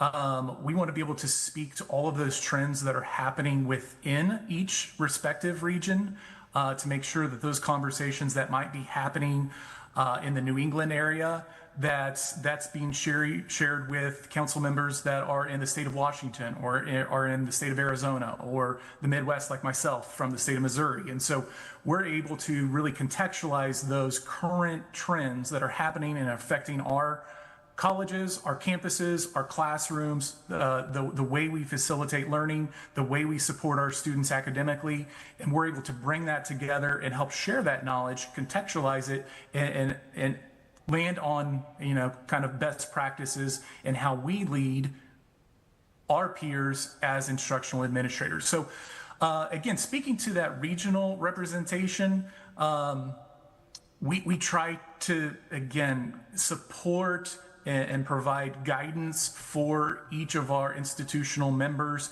to make sure that they can know that their voice is being heard. The challenges that they're experiencing on their campus, within their college, that they have a safe opportunity to share that out with colleagues that are in the community college sector, that they may not be willing to voice those concerns, or there may be some political reasons why they may not want to be completely open about talking through those challenges at their respective colleges. And so that can be shared out with other professionals within the sector, and then again, taken and discussed with others that are really represented nationally. But one of the things that I wanted to highlight that I feel like is the best examples of something that was happening regionally that informed the council as a whole. So it informed institutional members that were participating in NCIA across the country. So back in January of 2020, the epicenter of COVID, we know that first happened in the state of Washington. And one of our NCIA board members at the time was serving as vice president at the institution where at the epicenter of where the first outbreak occurred. And her name is Susie Ames, and she was dealing with that situation the very first case of COVID in the lower 48, and happened at a clinical setting within the community college realm. And she was able to take that information and inform other board members and subsequently the council on items and things, measures that they were taking and that they were having to sort through in reaction to the first confirmed cases of COVID. And so, again, there's not a better example in my mind of how that information from a regional perspective, and again, we know that first outbreak really kind of started in the state of Washington, but that was able to help inform and share those practices and the things that they were happening in their learning environment, in their campus environment, that was able to help share and inform and share best practices and strategies that we knew at that time with other council members. So it's really, I found it to be a tremendous organization, tremendous council to be involved in. I serve as a dean of instruction at my campus. For lack of better words, I'm a middle manager. And so, it's helpful for me to be able to come to colleagues in the community college sector space that I can learn about the strategies that they are implementing, the current trends that are occurring on their campuses, the best practices for workforce development, consideration of new degree pathways. I've learned from Andrew at our Rising Star Institute last year, last June. I was hearing from him on degree opportunities that were happening at Bristol, namely, a degree built around AI. And so it's those types of things that the thought development, that you're able to interact with others who have tremendous expertise and insight in the field that really helps you become a better leader. I've found that it's helped me in broadening my leadership capacity. And so that's, again, I've packaged a lot of things within that, but those are some of the things that really come to mind for me whenever I think of NCIA. Well, thanks, Mitch. I think that's great. And I think you hit it on the head with that initial, or the example of Susie's college. That was Lake Washington Technical Institute. She was the vice president of academic affairs at that time. And the initial outbreak was at a nursing facility for their nursing students. So they really were ground zero for the United States. And we all learned such a great deal from her and that experience. And that's what NCIA, I think, is about mostly. And you touched on it, Mitch. It's just that collaboration and close-knit communities. Yeah. I think that's what, in my years as the executive director, that's what I see you all do. Yeah. Time again is just the sharing that goes on, but also the sharing of knowledge and practicability. And this upcoming Rising Star Institute, we have a group led by one of our board members. We have a group of 3 different community college administrators, leaders, who are talking about shortening their semesters and why and how that came up, and then actually are going to teach us how they went through it with 3 different examples from their perspective. And it's really terrific information. And if I failed to mention, all of the NCIA chats that we talk about and the instructional leadership abstracts, those are all on the website. So you can access those NCIA chats if you navigate to the website, to the right resources, and then you'll see them there underneath the instructional leadership abstracts. And I invite you to do that. Kathy, I just wanted to follow up because you mentioned the kind of the camaraderie, the community that takes place with, the institutional members that come together to form the council. And, I'm just reminded that leadership can be a lonely position if you're not proactive in really making sure that you're connecting with others, you're connecting with other leaders. You need to be poured into as much as you're pouring out into others. And so it really is a council that you're able to connect, hear from others, be challenged by others, but really, again, sparking ideas, sparking the passion to go back, to return to your college, to return to your campus, to become, again, more motivated to accomplish great things, ultimately for the sake of our students. Absolutely. Mitch, do you mind if I ask you a question real quick? Yeah. Kathy, I guess this goes to you too. Kathy, you support instructional administrators from across the nation. Mitch, you made a comment about instructional administration sometimes when you're in those roles that they're fairly lonely. There's a phrase that I've heard tossed around, and I'm wondering if you're willing to unpack it. Let me share it. Oftentimes people ask, what does an instructional administrator do? What does a dean do? What does an associate dean do? What does an assistant dean do? What does a vice president do? What does a provost do? And the answer is sometimes the same, in that oftentimes whatever we're dealing with, it's sometimes our problem and sometimes it's our fault, but usually it's both, right? So Yeah. when people say, what's your job? Well, it's either my problem or my fault, but usually it's both. As an instructional administrator, does that resonate with you? Yeah, absolutely. And that's, again, why, for lack of better terms, I use the reference to middle manager. Ultimately, I feel like I'm charged because I want to represent the people that I serve to my fullest. I want to make sure that I can advocate for their voices, for their experience, to help equip them with everything that they can do to be successful in meeting the needs of the student.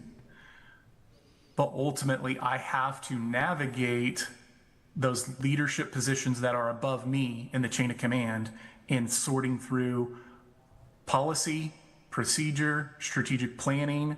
Right now we're having conversations on my campus as to whether we are going to keep a faculty position or if that position is going to be turned over to admissions or athletics.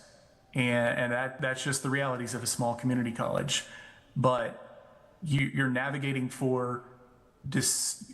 I'm trying to advocate for the positions of the people that I serve, but also in working in close connection and in support of the people that are above me. So the better that I can inform my higher ups, to the true needs of what our faculty need, what our academic services need, ultimately what our students need, the more effective we can become. And so, yeah, it is a very, very challenging position. Sometimes it gets used on our campus that, just the term will be thrown out. Well, administration didn't let me do this. Administration didn't let me do that. And so, sometimes I'm going back to those people and I'm like, whoa, where's this coming from? I empathize with you. I hear where you're coming from. We might not be able to move it at the pace that you're expecting, but know that it's high priority for me.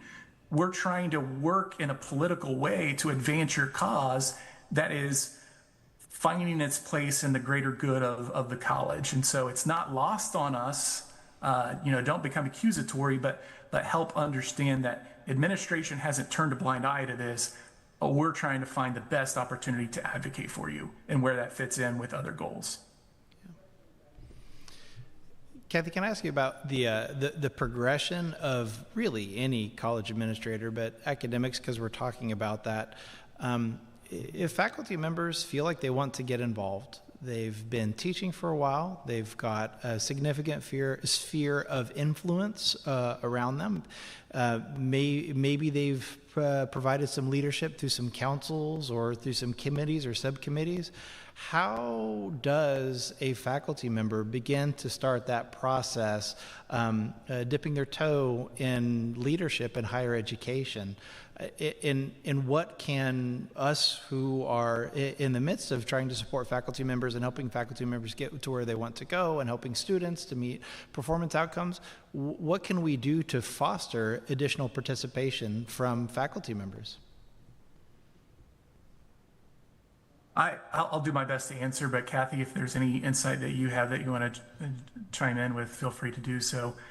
I think we all know that there are leadership positions that occur on our campuses that have the title, but there are so many leadership positions that it's just you're leading through your actions and through your presence. I have a number of faculty on my campus. I refer to them as they're my faculty leaders, and they are active in our assessment activities. They are active in our program review. They take an active participation in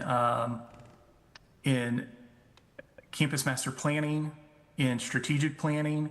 They seek involvement to understand outside of the faculty perspective. And so, yes, we want to advocate for the causes of what faculty do on a day in, day out basis, but also understanding the other roles that contribute to the greater good of serving students. And so the more that you can step into roles to be informed by assessment and accreditation practices, strategic planning, like I said, campus master planning or that long range vision planning, getting involved in things like that, just being ready and being willing to help work to support other areas beyond your department, your program. And so any of those things I think would be good first steps.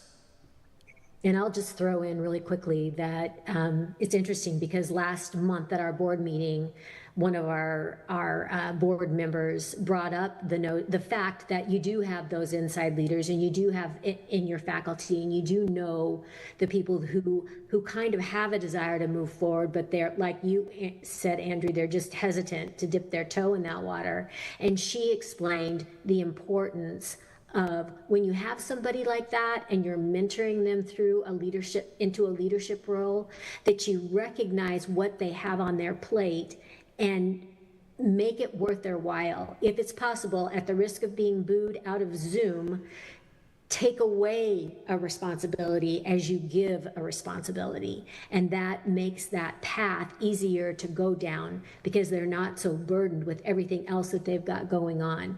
Because, leaders, good leaders are busy. and sought after by everyone, and being above them, shepherding them through that process, being aware of what's on their plate and trying to balance that workload, I think is going to serve everybody. And especially maybe then that person will dip their whole foot in the leadership pool. Well said.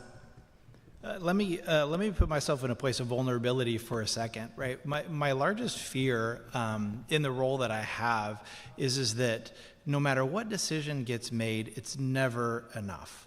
It's never good enough. It's never enough for people who have needs. It's never enough for students. It's never enough for legislators. It's never enough for the community.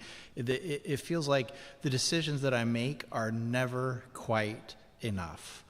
In balancing that fear that I have, that I carry against the success that students have as they walk across the stage, experiences like today where we see professional colleagues engaging and interacting, there are highlights and high points throughout the academic year. But I can say that sometimes it does feel like that they're few and far between. We're entering a season where we get extreme joy. We get to see the students walk across the stage. We get to see the parents, the proud, the Phi Theta Kappa inductions, all the wonderful things that help reconnect us with the reason and importance of the work that we're doing.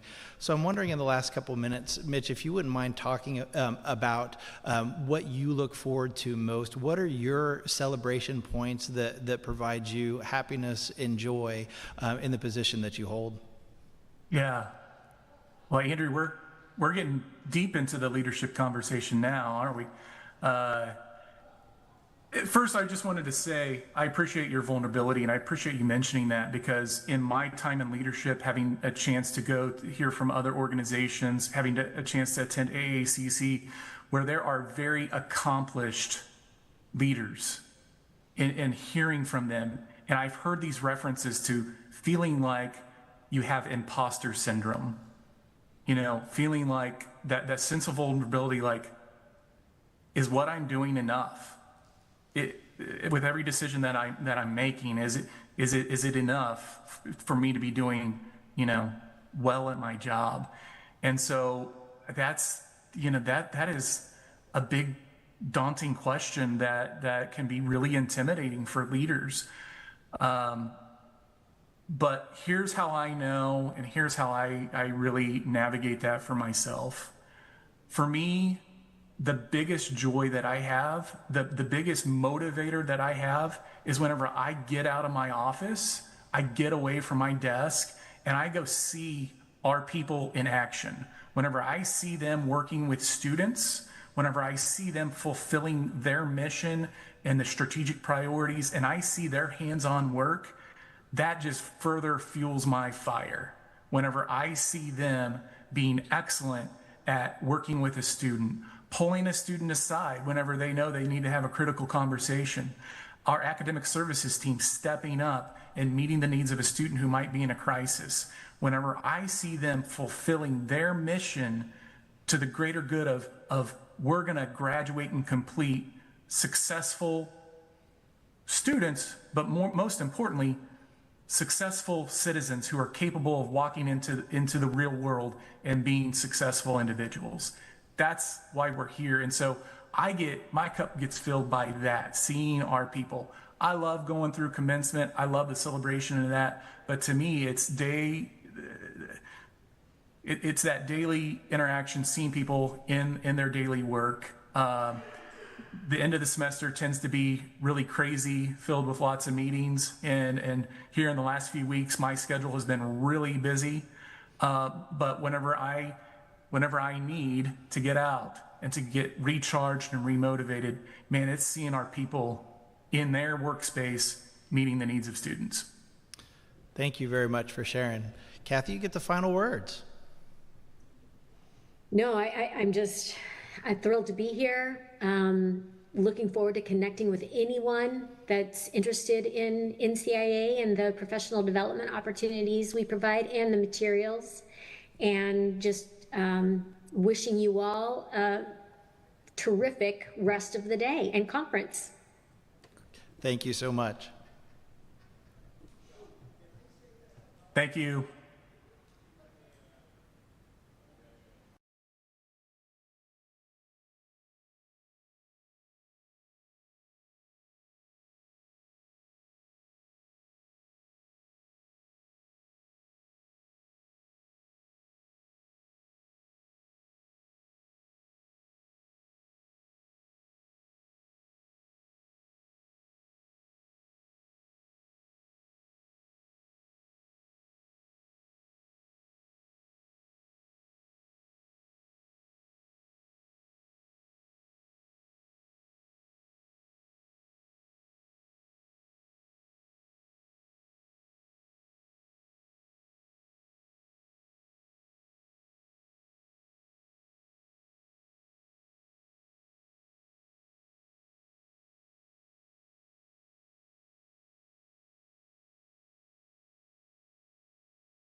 have a seat, and then I'll do the, it doesn't matter, but if you want to, yeah, that's fine. So let me share screen.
Fantastic.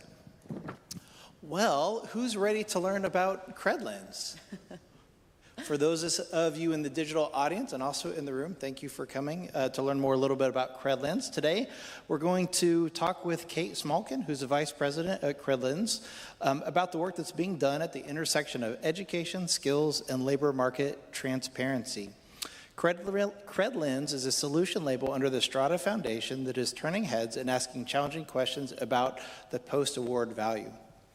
Would you like to introduce yourself a little more formally? Sure, I'll introduce myself a little more formally. Well, nice to meet you all. I'm Kate Smolkin, Vice President of Engagement for Credlens.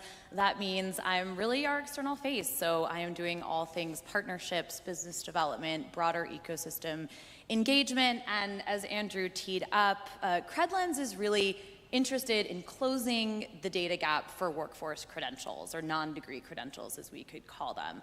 And that's because we believe that good quality data is necessary for fueling economic mobility, and we imagine that a lot of people in here and in this audience feel similarly. Yeah, thank you very much. Yeah. So the non-credit space, do you mind exploring that a little bit more? Yeah, absolutely. So I'll just start with a couple kind of quick hit statistics. So of the 10.5 million students who are enrolled in community colleges in the US, this was actually a very shocking statistic for me, about 4.1 million of those are enrolled in non-credit programs. That is a lot. We are edging up toward half. So that just says something in and of itself, right? Even on my drive down here, I took the scenic route to get to Bristol coming from Logan. I saw at least 3 billboards for community colleges advertising either short-term healthcare credential programs, nursing assistants. So this is something that's really here, right? It's kind of already in the workforce. So a couple of things we know to be true. Non-degree credentials, already a huge pillar of the modern US workforce. According to NCES, we've got about 53 million adults in the US who hold some type of alternative credentials. According to our friends Credential Engine, who I know were here earlier, and our partners of ours, we've got about 750,000 unique non-degree credentials. And on top of that, you've got about 17,000 unique organizations who are issuing credentials. And only about 4,000 to 5,000 of those are colleges and universities. And so one thing we know to be true, they're here to stay. Another thing, they're growing really rapidly. So National Student Clearinghouse released their newest statistic about a month ago that we've seen 11% growth in 2024 on the Title IV certificate side of the house. So that is their fastest growing category year over year for now 3 years. And then non-degree credentials in general are projected to grow about 4x the rate of 2- and 4-year degrees. So what does that signal? It could signal a lot of things, but I think first it signals that people are kind of looking to shorter-term training programs, to things that may not necessarily be a traditional 2- and 4-year degree that could get them to an outcome maybe in a faster way, more flexible, more affordable, and they're saying, hey, I'm going to consider that, right? So that's kind of the landscape framing. I'll stop there, see if there's anything, Andrew, that you would add, and then we can dive a little bit deeper into the challenges. Excuse me. Yeah, I do have a couple questions. What happens to the information? Right now, I can just verbalize what happens at my institution is that we have an academic side of the house where students take classes, the classes that they take are produced on transcripts, and those the classes that are documented on the transcript can aggregate into a degree. Then that degree has some market value, right? They may go get a job, they may transfer or something, right? But largely speaking, that organizational structure at the institution is different than what's happening with what we call non-credit and what many institutions call non-credit work, which is credit and credentials systems that are almost independent of financial aid systems, separated even from the student information system. It feels like there's a separation between the two, definitely at our institution, but it seems like that's a fairly common approach across institutions of higher education. Yeah, absolutely. And I'd also, ask the audience to pitch in at any time if this is true for you. But what we find in our conversations with community colleges is that oftentimes the non-degree credential data or workforce, and whatever it's called for that particular institution, is housed in a shadow system, right? It's tracked sometimes not well, sometimes on spreadsheets, sometimes hardly at all. So that's completely right. And I'll back us up to 2024 when Strata, first had the idea to launch CredLens. And so, what you had mentioned about kind of credit bearing is important there. So they looked around, we're doing research on a statewide and national level on the strength of education to employment pipelines. So a lot of you may be familiar with the State Opportunity Index. A lot of that research was kind of the genesis of CredLens. So Strata looked around and they said, hey, on the Title IV side of the house, we have pretty good data. We have a pretty good idea of what happens to people when they graduate from, 2 and 4 year institutions when it comes to, earnings and employment. When we look at the non-degree credential side of the house, it's pretty chaotic, right? You've got a lot of players. That 17,000 number, I always come back to that because that just shows kind of the incredible breadth and variety from community colleges to certification bodies to workforce development organizations. So you've just got a lot going on that really muddies the water. And so what happens, what are the data implications of that, right? So what we find is that with non-degree credentials, the data is siloed. It's really hard to get an accurate count because of this patchwork of credential issuers. And then what's more, there's no single reporting standard, and there's also no kind of single reporting repository for that data. So it becomes really difficult to get any kind of common view or do any type of analysis whatsoever. And then last part of that, on the outcome side, it's really difficult to access that data, right? If data and outcomes data are existing in pockets, you've got some that's self-reported, we're doing matching kind of not on a national scale, that becomes really, really difficult for individuals, institutions, funders, policymakers to really make sense of the space. Yeah, so Strata is pretty well known for producing research, especially in this space, right? And so whether it be the looking at underemployment, right? Looking at data structures that report on post outcomes for graduation. There's a lot of work that Strata has done on the research side of the house. They also have some products or labels. I'm not really sure what you call them, like Inside Track. Yeah. Which is an advising model designed to essentially help students, help advisors learn how to help students navigate the educational process. Same with like Road Trip Nation. There's a handful of things that Strata supports. Now, CredLens is something that Strata supports. Do you mind providing some insight? How did Strata get to the point that they said, we have to have this solution called CredLens? Yeah, it's a great question. So I think there's a lot of things, right? I think, Strata first, again, looking around kind of saying, this space is really chaotic. There's a really high signal to noise ratio. If we don't begin to make sense of this landscape, it's going to be really hard for us to even value credentials at all, right? If we're not able to say, hey, this is the ROI of a given credential, or this is how certain programs are performing, it's going to be really difficult for institutions to market their impact, to grow and scale, and it's going to be really difficult for employers down the road even to understand what is a quality credential versus a weaker one, right? And so the whole ecosystem kind of depends on having that quality data. And so they looked around, they said, look, National Student Clearinghouse has been doing this for years, right? On Title IV, they've been kind of setting the standard, but we really feel that this is a thorny enough issue that we're gonna kind of put a lot of resources, a lot of funds into creating kind of a whole separate affiliate to tackle this problem. Yeah, and so you started 2024. Yeah. And where are we at now? Oh yeah, great question. So we're a year in. We actually just celebrated our year of operations. And I think, Andrew, that may be kind of a really good segue into talking a little bit about kind of what we're doing, how we're doing it, and our growth path, if that sounds good. Yeah, absolutely. All right, awesome. So would you mind throwing the slides up? Absolutely. All right, beautiful. You point, I'll click. Beautiful. So yep, again, launched by Strata in 2024. We have been growing. We've been growing quickly. I'll get a little bit more into our methodology and how we're doing this in a second. So I'm actually going to stand up, and I encourage everyone to ask questions as we go along here, because as we get into the brass tacks of the product, that's usually where we get a lot of questions. So if you want to go ahead and go to the next slide, we'll talk a little bit about our approach. I forget spacebar does not work. It's all good. We'll get there. I think we're moving. We get it? I see it moving. It's trying. We may need some tech support here. It's just not advancing.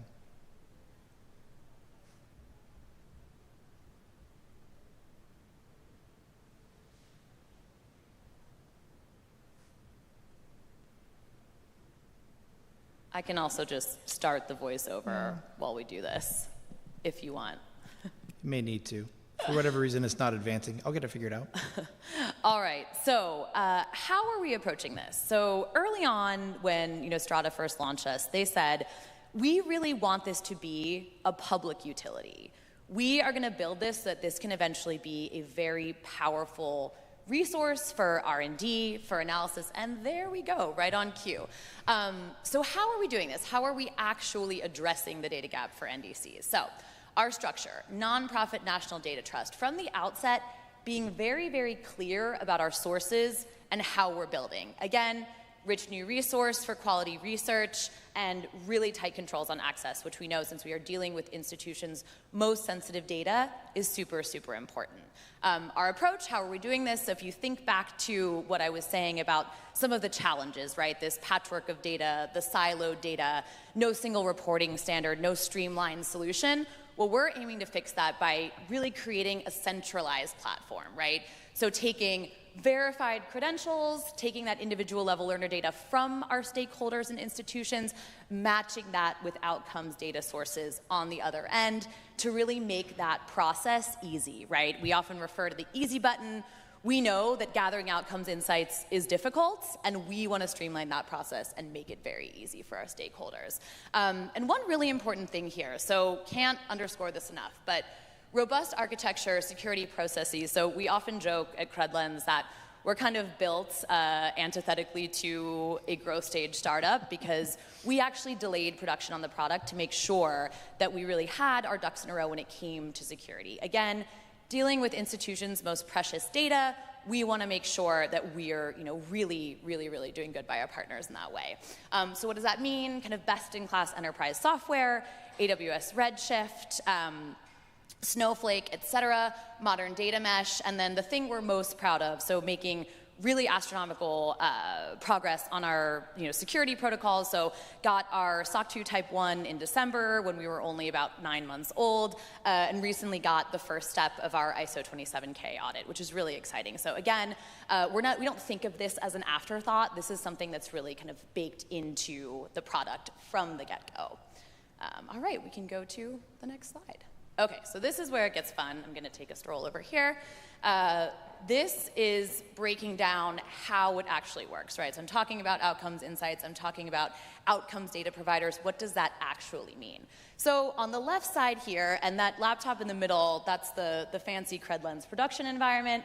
We've got our two kind of external data inputs. What does that mean?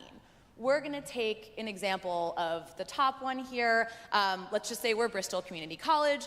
Bristol Community College, I'm saying, hey, share with me all of your individual level learner data for your non-credit programs. That's kind of the personal information attached to the learner, and also your credential information, right? So what is the credential, program start dates, et cetera, all of those things we can use to kind of sort that data.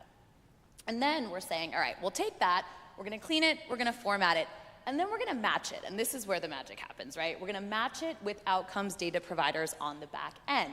So what does this mean? These are a blend of commercial providers, of credit bureaus. Those could be good examples for wages.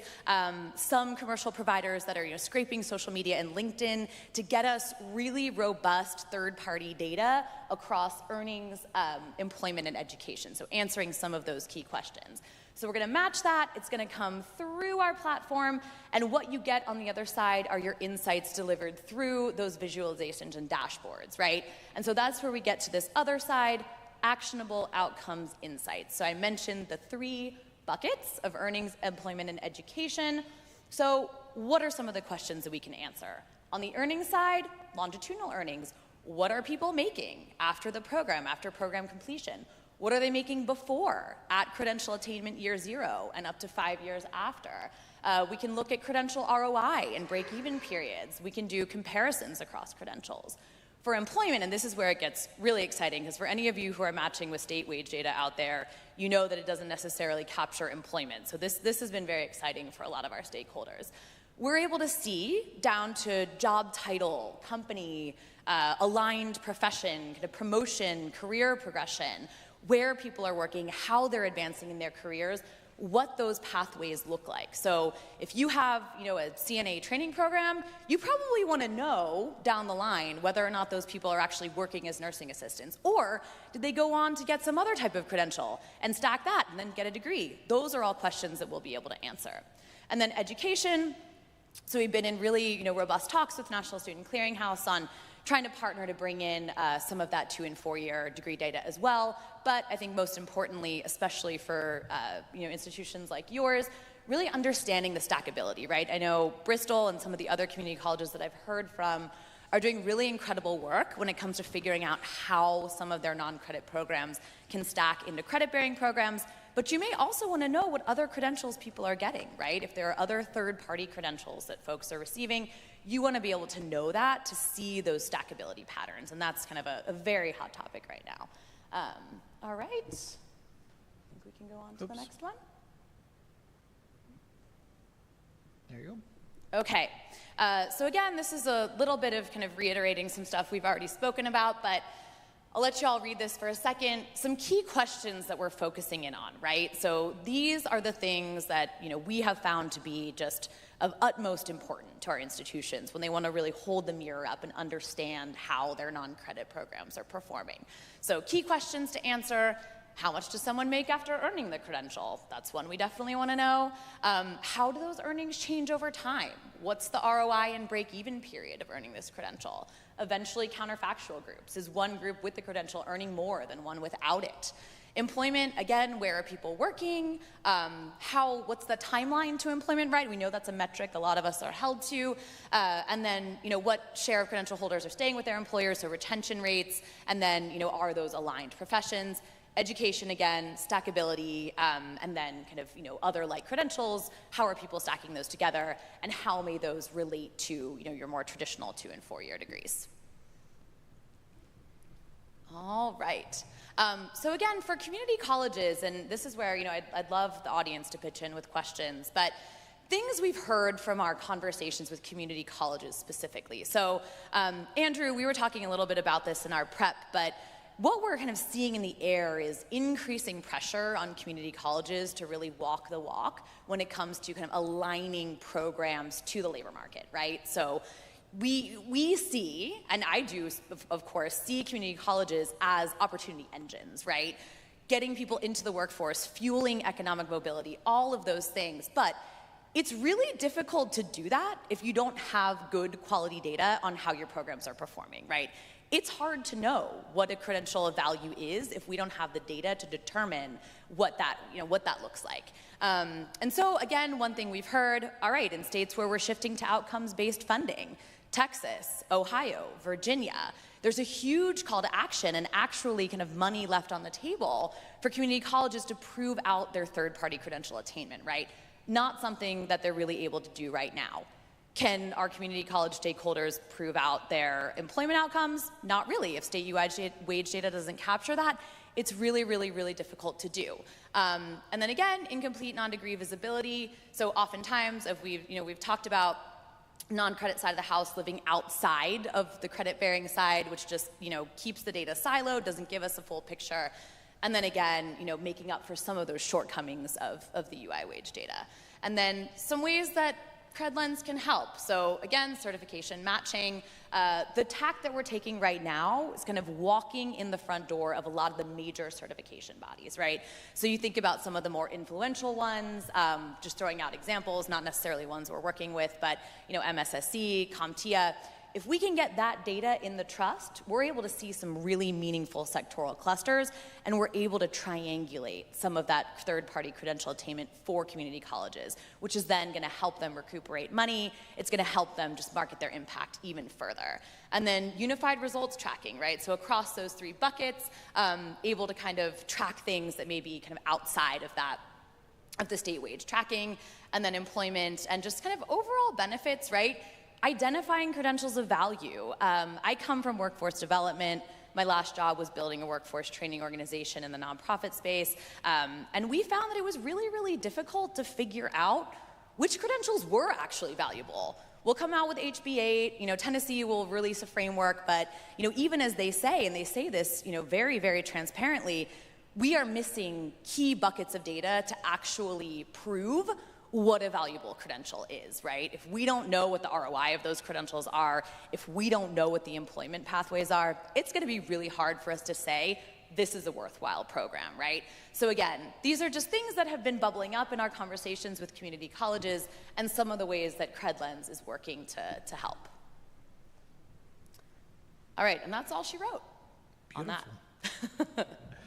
Well, let's open up for some questions. Yeah, absolutely.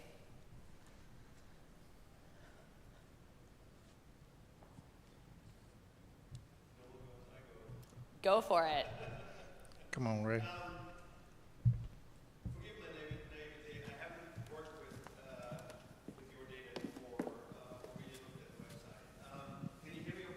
I may need you to.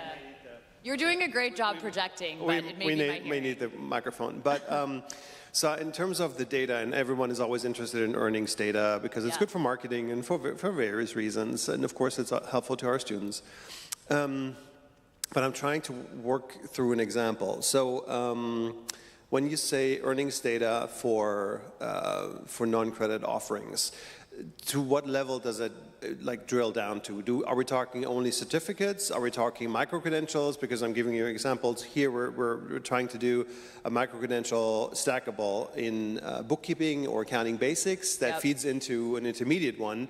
Would we have earnings data for at each level, or only at the certificate, or potentially then the degree later on? And the second part of that question is, where does the data come from? Yeah. Those are great questions, and you actually just reminded me that I left out a really important piece of my upfront framing, which is, what the heck is a credential, right? We have so many words floating around for this.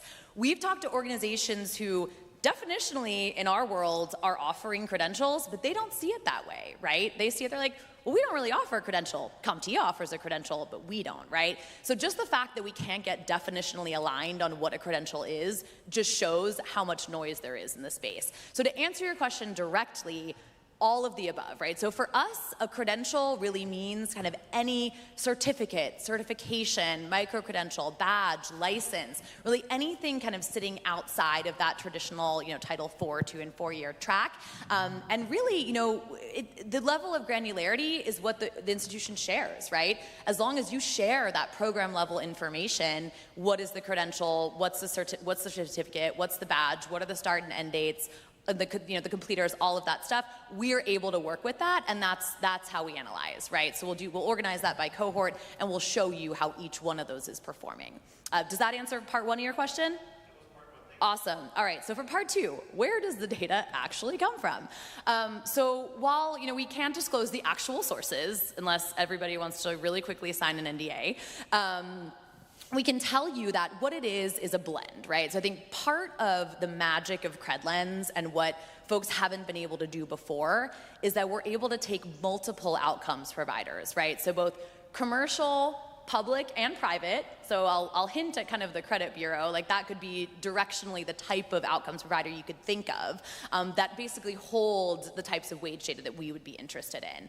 On the employment side, commercial providers, right? These are essentially providers who are scraping social media profiles with a very high level of exactitude and are able to give back to us, really good information on where people are working, what their job titles are, et cetera. And then on the education side, again, in deep talks with NSC about how we kind of collaborate and bring all of that together.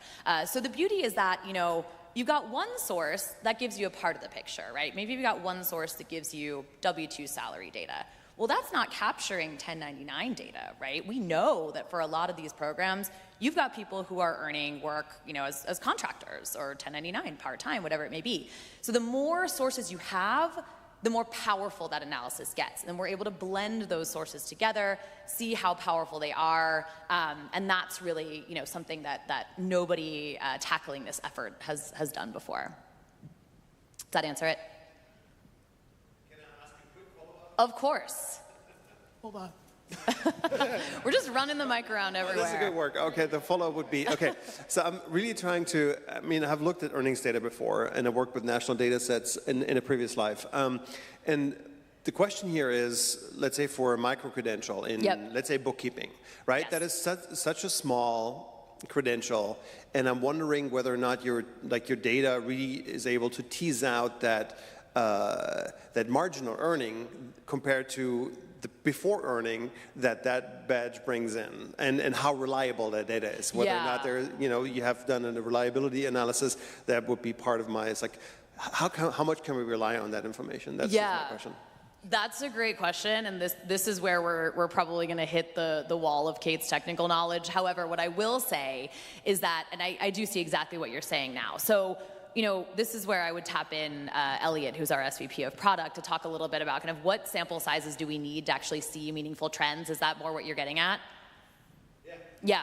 Okay, so we've found that a sample size of about 1,000 is what you need to actually, and there's a lot beneath that, right? Like match rates on the back end with outcomes providers. That's not always going to be really, really high, right? So that's, again, why we blend different outcomes providers. But we can see around 1,000 is where you'll begin to see trends, right? You'll begin to see trend lines on earnings, that nice reverse hockey stick from the 5 years before at 0 and 5 years after. So again, yes, of course, we can test it on any size, but there really is kind of an ideal number where we actually start to have a little more confidence. All that? No, we give him a chance. No, so I guess the data validity is the challenge, I guess, in many ways, and I guess I'm thinking about the from and to. In many ways, there's the ultimate crosswalk in many ways of data that has not normally been crosswalked, right? So academia lives and dies by the SIP codes, for example, right? Whereas on the other side of the world, you have Coupa, SOC, all these other different ways. So I guess how does this all come together from a campus perspective, and where? How deep does this go ultimately, right? So if I'm looking at bookkeeping, for example, right? Yeah. Is it just bookkeeping? Is there bookkeeping? SIP codes, for example, on the academic side goes out, 6 digits. And so we talk often at the first 2, but then, often we'll say, well, the program is different than that.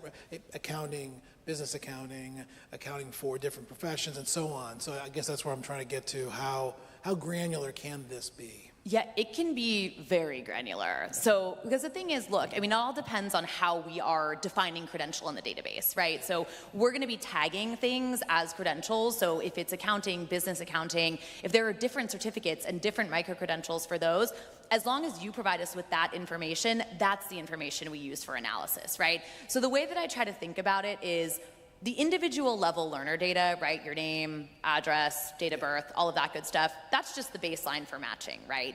But when it comes to actually analyzing, then we get into, all right, what is the credential? What's the program? What is the title? Who actually participated? Who completed? What are the demographics? That's really for the analysis and the slicing and dicing that you can do. So really, I always say it goes back to kind of whatever level you have collected on that side of the house, and whatever you can share, we can organize it in a way that mirrors your offerings. See, and you said the comment earlier, and that's, I think, the crux of the problem is because I've done non-credit in a former life, and so much of it is absolutely spreadsheets and Word documents, Yes. right? It is, and Yes. so there's a lot of disorder there. So that, Yes. I think that's the challenge is on our end to put it. I mean, we're working on that with a grant with SHIO right now to try to get some standards. But Yep. I mean, we're part of a multi-state group, and I laughed when we were on a call, and Marilyn piped in to say, listen, we can't even agree that ENG is English or engineering, right?